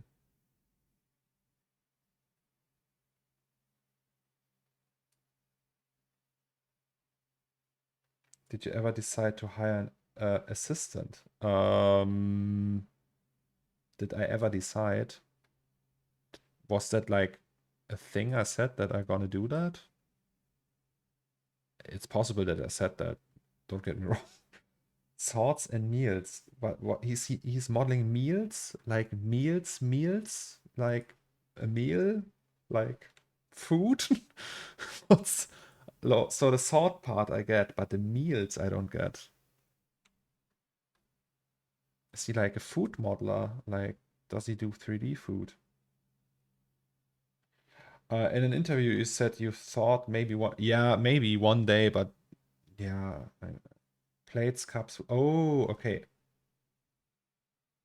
Oh yeah, you're trying to become a modeler too. Which software are you using, if I may ask? Are you a Blender user? Are you a C4D user? Let's go here. Yes.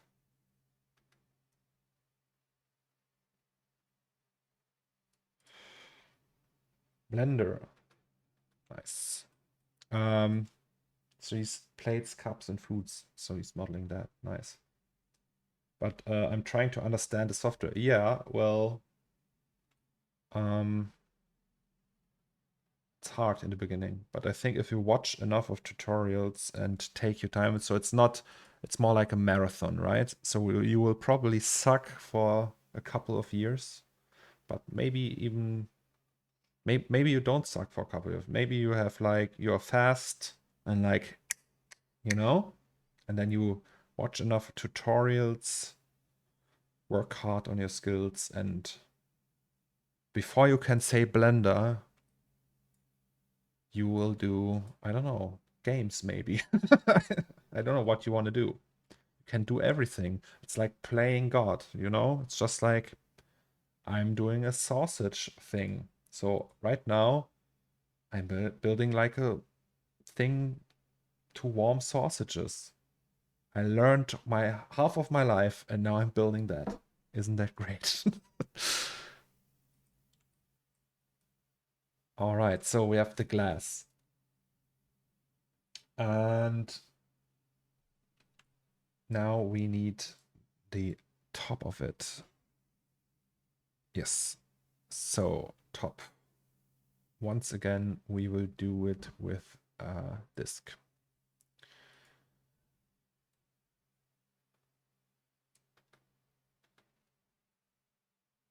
Sausage God.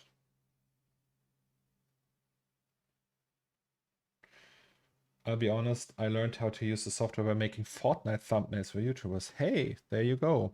Actually, you know why, how I learned like my entry to digital art was that I was a moderator on a BitTorrent forum in 2003, and I made profile pictures for all the users for free. That was my introduction. And from there on, I got like into interface design, from interface design into 3D stuff. And now I'm streaming it to 76 people.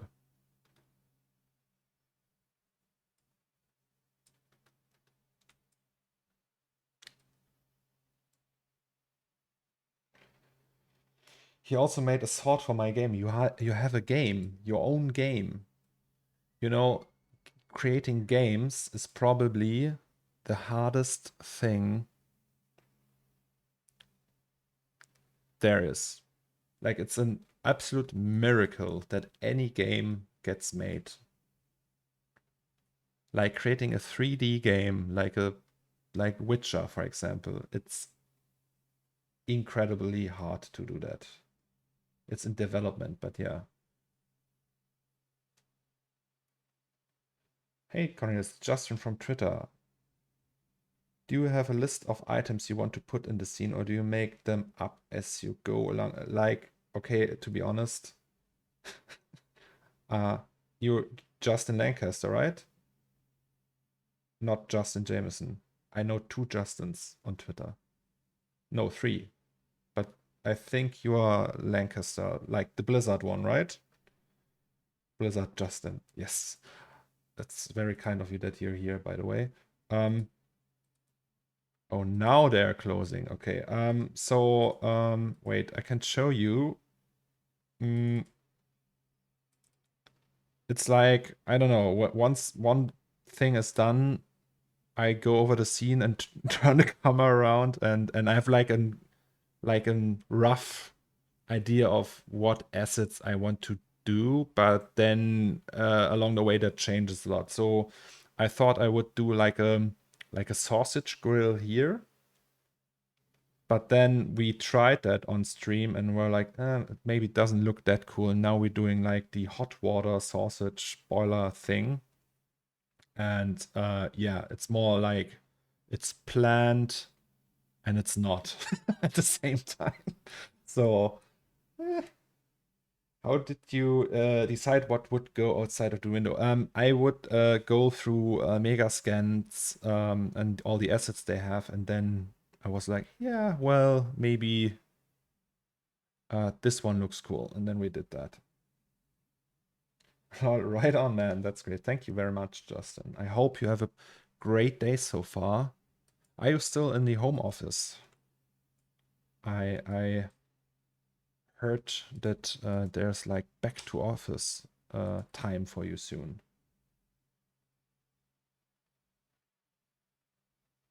Oh, okay.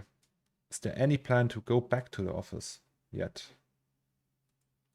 Because I know you are more like you're more like a social worker, right? So you prefer to work in an office with others. I remember that. Oh, okay. Well, at least something, right? Actually, like I had, that's like partly why I stream now, because being at home and being my own boss was so like dulling, and I didn't like I thought I would just rent an office space with other 3D artists and do that, but then they would do client jobs and I would just sit there doing my own stuff all day. And streaming is like a good compromise for me. So there's like constant back and forth between the audience and stuff like that. I never would have thought that I enjoy talking to other people that much, but here we are. I have like friends who really hate going to the office though, so there's also that. Thank you very much, Justin. That's very kind. So, by the way, Justin, do you know if the guys at Blizzard, like not the game teams, but like the cinematic team, right? You have like cinematics team. Do they work with a cinema at all? I might have asked that before. I talked to David Luong a while ago, but he's not at Blizzard anymore. And he said, I think, if they need it, they work with it. So they work with everything they need, pretty much. Once you get affiliate, you will be earning money from streaming, and then you will be doing it 10 hours a day. Oh, it's like my wife said, it's like a meeting that's fun. So it's really exhausting. Like I can't imagine. There's like streamers who do it for 24 hours, right? That's rough. I don't know if I could do that. And we don't want the X-ray. So let's just do it like that. Control cuts everywhere. Okay, so this is the lid.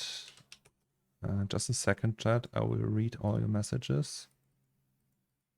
I just need to finish that.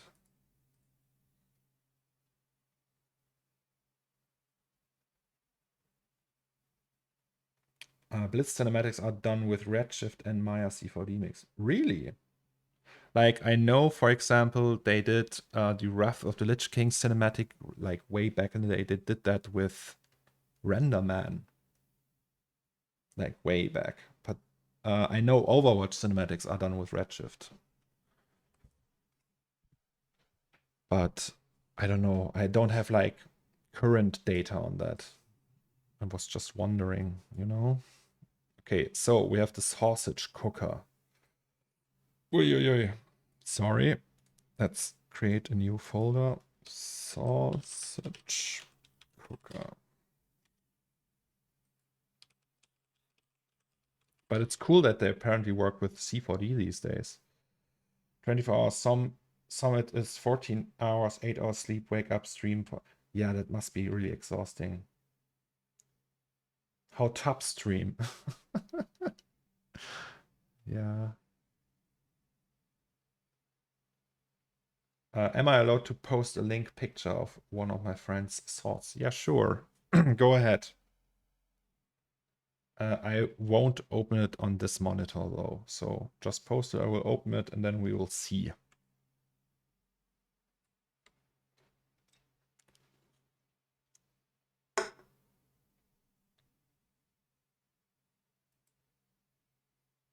Okay. Guys, what do you think? It's not that bad. I've seen like it looks a little bit like low polyish, right? But I mean, maybe that's the style of the game.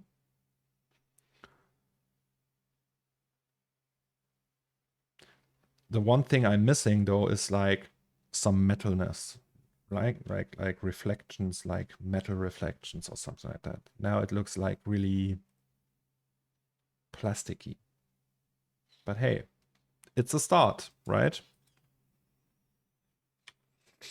Do you ever sculpt and then retopo? How much time does a full retopo take? Usually I don't like hand retopo, like manual retopo. I don't do that often. Sculpting is only when I need really organic stuff. For example, if I have like stones that need like worn edges and stuff like that, and but usually I don't do that much. 6-hour stream already. All right. Maybe you can like 20 minutes and then I have to go because I'm really tired now. Okay, but this we can do, like this whole construction inside. Or at least we can start with that. I think we will just use rings for that. So we use an end-sided polygon spline, I mean, and put 16 sub this, and then 15, and then we change the orientation. Yup, sorry. I have another one. It's the best one he's made. He's working on it now. Cool. I spent like 2 years thinking about manually retopoing, and it's the only way to do it. I can't wait till next stream so I can watch Cornelius model wet, juicy, soft body wieners. Yes. I mean, I don't know if we do soft bodies though. I mean, technically they are soft bodies, right? Wait, why did I delete that? But I think I will just... I don't know if I would do them with soft body simulation. Okay, here it is. Oh, it's the plate. Look, guys, it's the plate. That looks unhealthy, though. Yes, and the nested dielectrics are missing. You need to look up nested dielectrics. No, it's just kidding. Yeah, well, good luck, I would say, and keep on grinding. You can tell that your friend, right? So every day is a learning experience. But also don't forget to take breaks every once in a while, because like for mental health, burnout isn't a joke. I would tell that every 3D artist, or any artist in general, or anyone in general, not even artists, to take a break every once in a while, because it will save your life. I had my fair share of therapy already. I can tell you that. All right, so maybe that's a little thick, right? Or is it? No, actually, I think that's fine. So 8, 3, yes. That also looks promising. So if we just clone this bad boy up, like so, like, I don't know, 5. Let's see what the reference has to say. So we have 1, 2, 3, 4, 5, 6, 7, 8, 9, 10 rings. 10 rings. So if we do 10, no, wrong. That's the rings. 10, and then we need to fit them in here. That's easy, I would say. All right. Maybe it's still a little thick. Like, maybe we should do like that. And then we need like the side kind of things. And then we put sausages in there. Thank you. He's not using a mic because of headache, sadly. Oh, okay. I was close to burned out a few times in the last 3 years. I had to learn it the hard way. Oh, yeah. Yeah, I worked for like 7 months doing like 15 to 20 commissions a day, and then basically had to take a year off because I despise touching 3D program. Oh, I've been there. I've been there. Like after I did 6088 AD, I just stopped doing 3D for a year, like personal projects.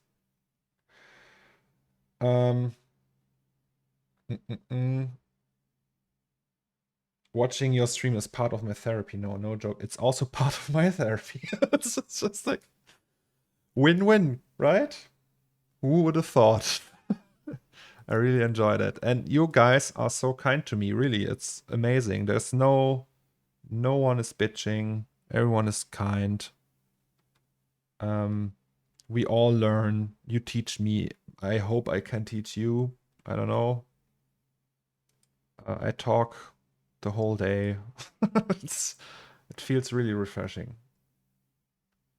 All right, so we do this. I would just say let's finish, not like shade finish, but let's finish this one so we can put it in the scene. Maybe without the sausages still. And then I can test render that after the stream is done. So this will be 5 centimeters or something like that. You teach me and I teach you. Pokemon.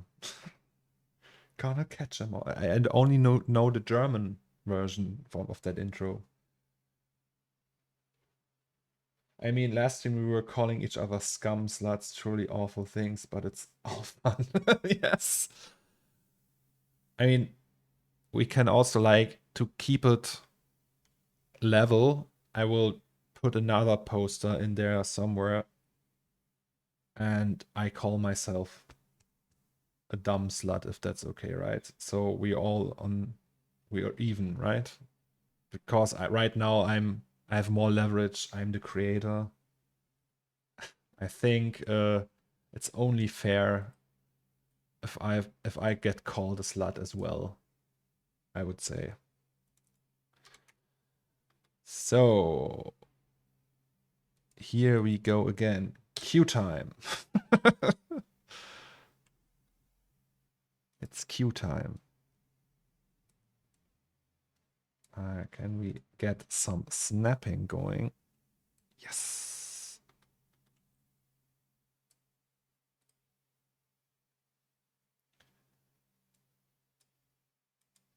And this is gonna go in the middle and maybe 2. Yes. And then, oh no.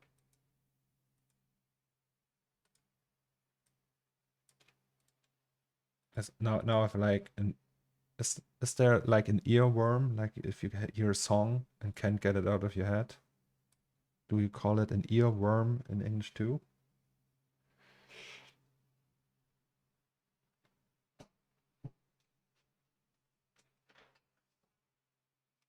Now I have one from the Pokemon song.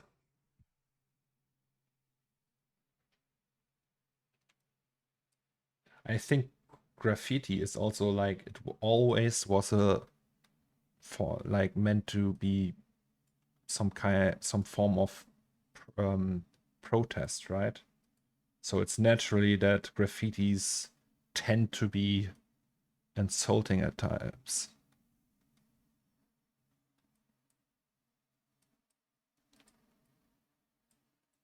So wait, I have an idea. If we do it like that, we lose that thing, but you can also offset it 1.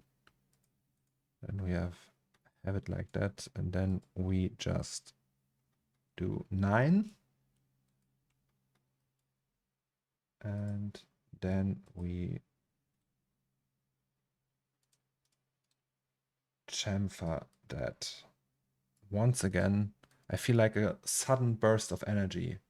Do you know, if you just pass a certain level of tiredness, you all of a sudden have enough energy to go for hours.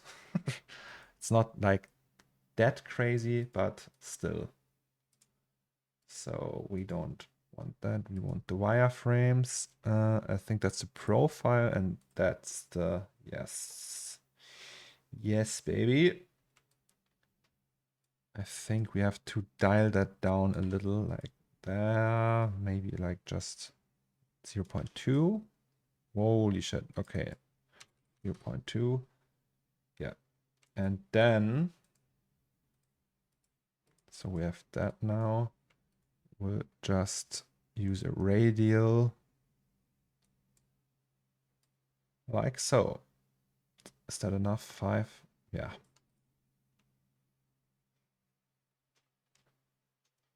I think there is still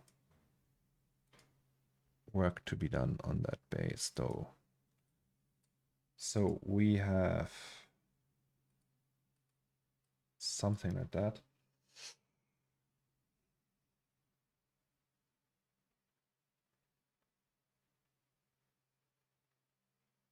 We call that a second wind. Oh, yes.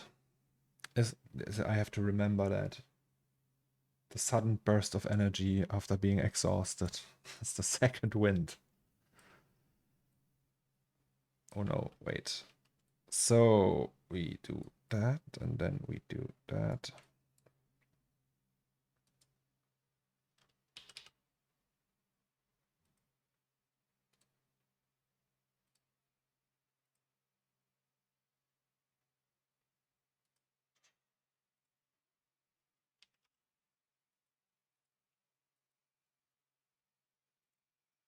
No, wait. We'll make it even tighter.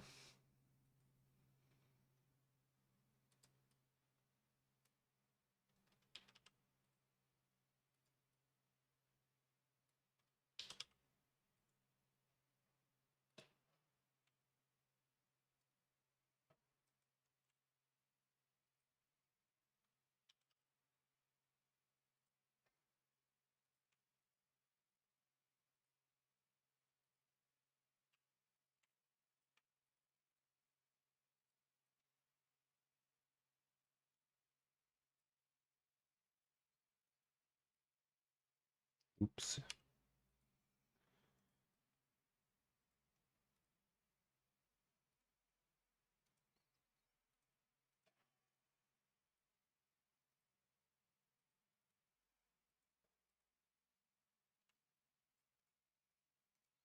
Okay, that's a sausage compartment. That's the, I don't know how we call it.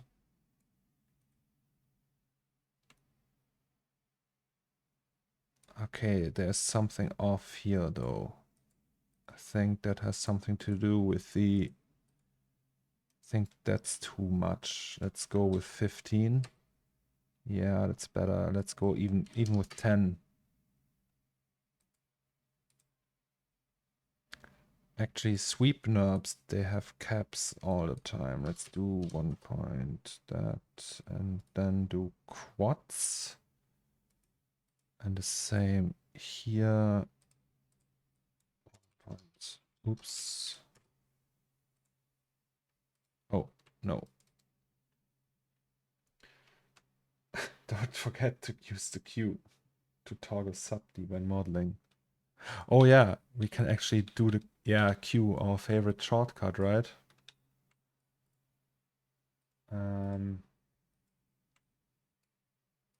Hey, I mean, right? Pokemon. I think there's still one thing missing though. The handle of the lid. Because the clerk cage, sausage cage.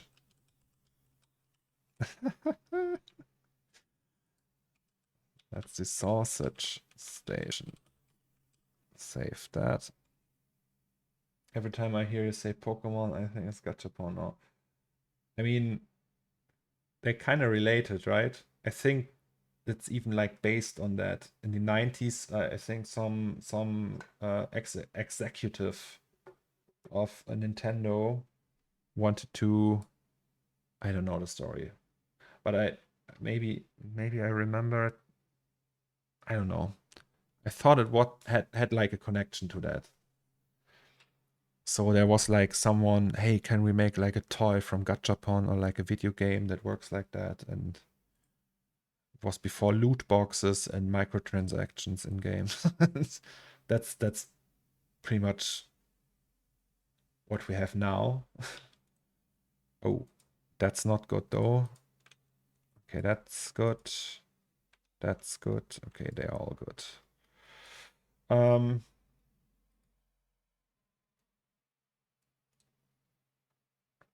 Split a little handle. Is it handle or handle? Handle, right? I'm sorry, that's my German. Cinemas have made a new version. Have you seen the video? Oh yeah, we watched it together in the stream actually. Handle, okay. Thank you very much, guys. That's the language. It's not my fault. It's not my fault that I am a German. Oh god, that sounds so wrong. Sorry. No, but it's I always confuse that. Or there's like certain words I have problems writing, like definitely, for example. Like definitely, it's just like weird to write. I always need a few tries.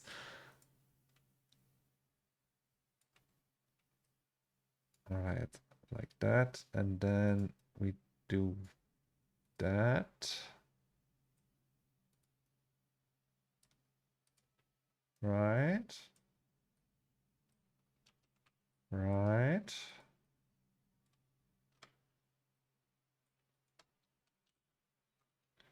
All right, now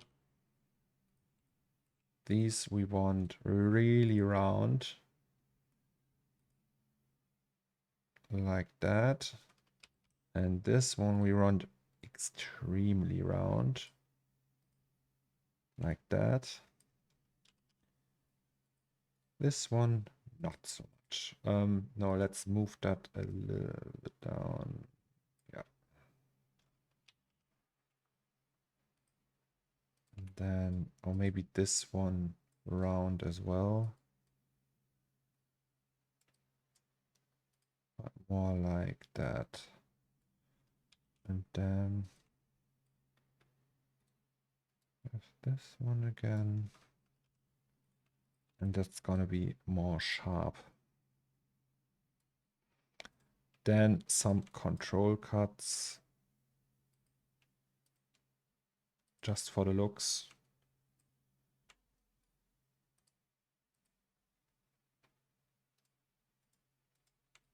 Ta-da!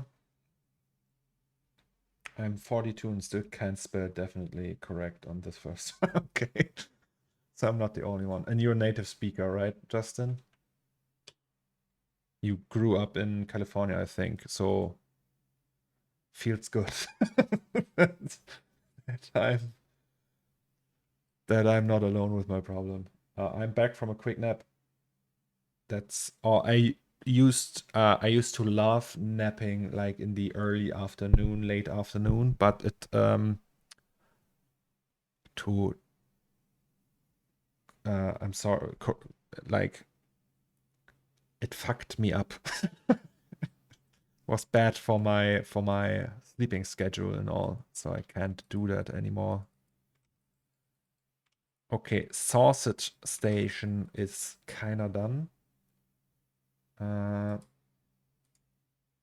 We go here, then we copy the coordinates,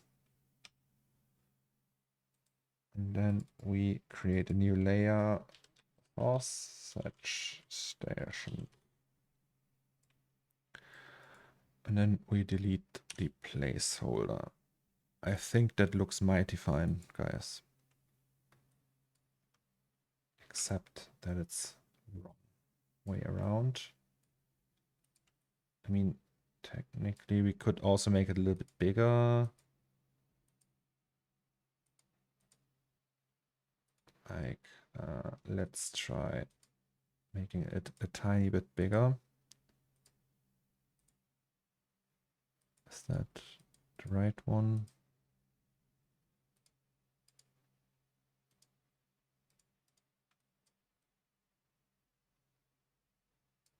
Like so.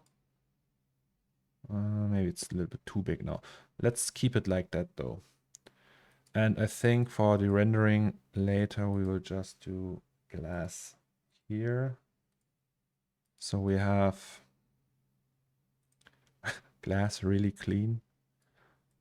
Okay, saving that now. And let's say, let us just try how it looks.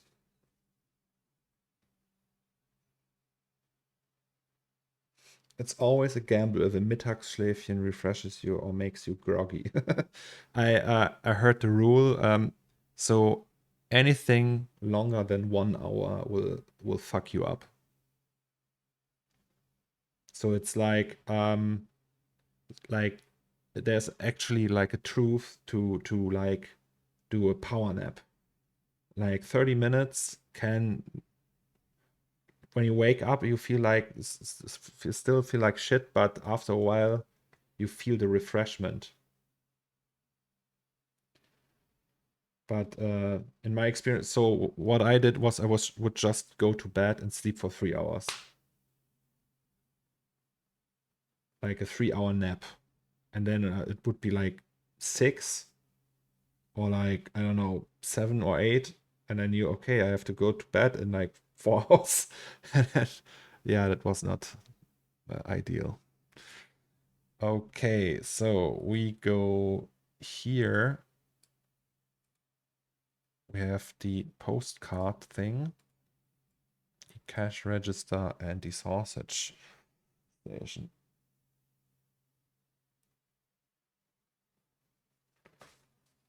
I mean, back in the day, my sleep schedule would look like that. I would get up at 2 or 4 p.m.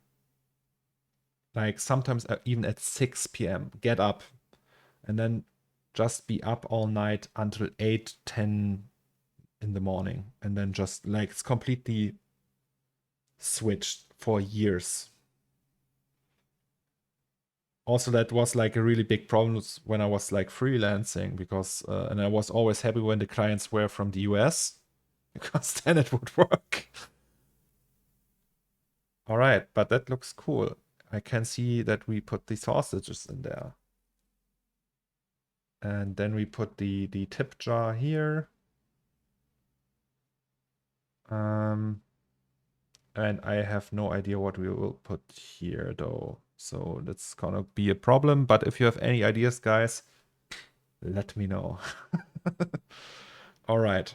But I think, so we are 6.5 hours now without any noticeable break, except the one time I had to pee. And I think we should end it now. It was my pleasure. I had a lot of fun. I'm extremely exhausted. And I think we will just continue tomorrow. Shall we do that? Guys. Also, we have to find another streamer that we can rate. So let's go to Twitch in the art section, right? None of my friends is online. Art. Okay. Some artists. Last time we did a guy. Maybe this time we can do a girl. Or anything else. Maybe is there like a 3D artist here? Are we the only 3D artists? Oh, that's me.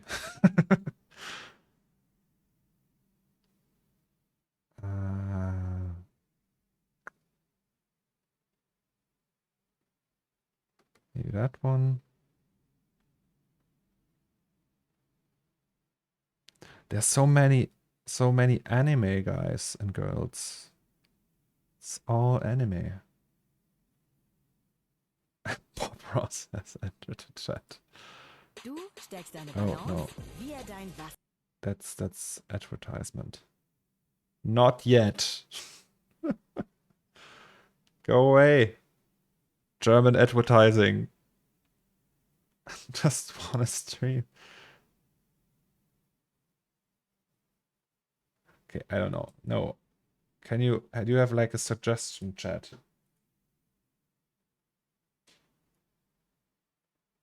Who shall we raid?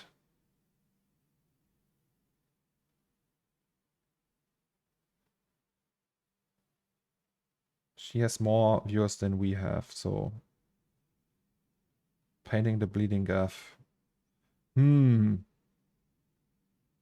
That's a naked dude.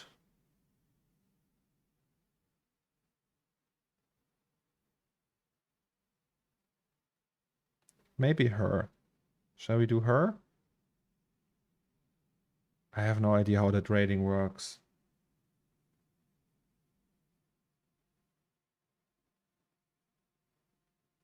Kyraman. Okay, let's just go. This is the title of the stream. Okay.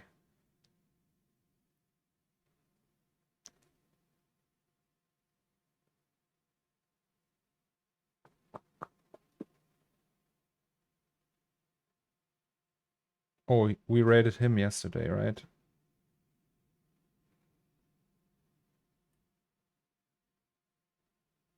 Okay.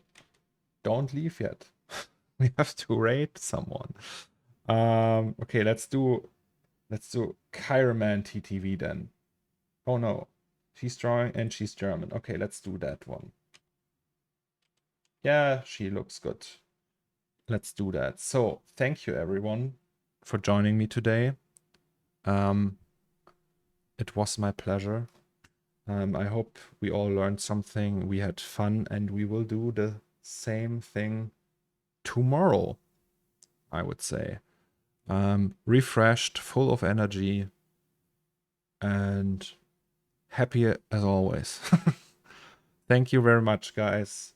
Thank you for being here with me. Thank you for enjoying the process so far, and bye-bye. So, wait. Don't go. We have to rate the channel.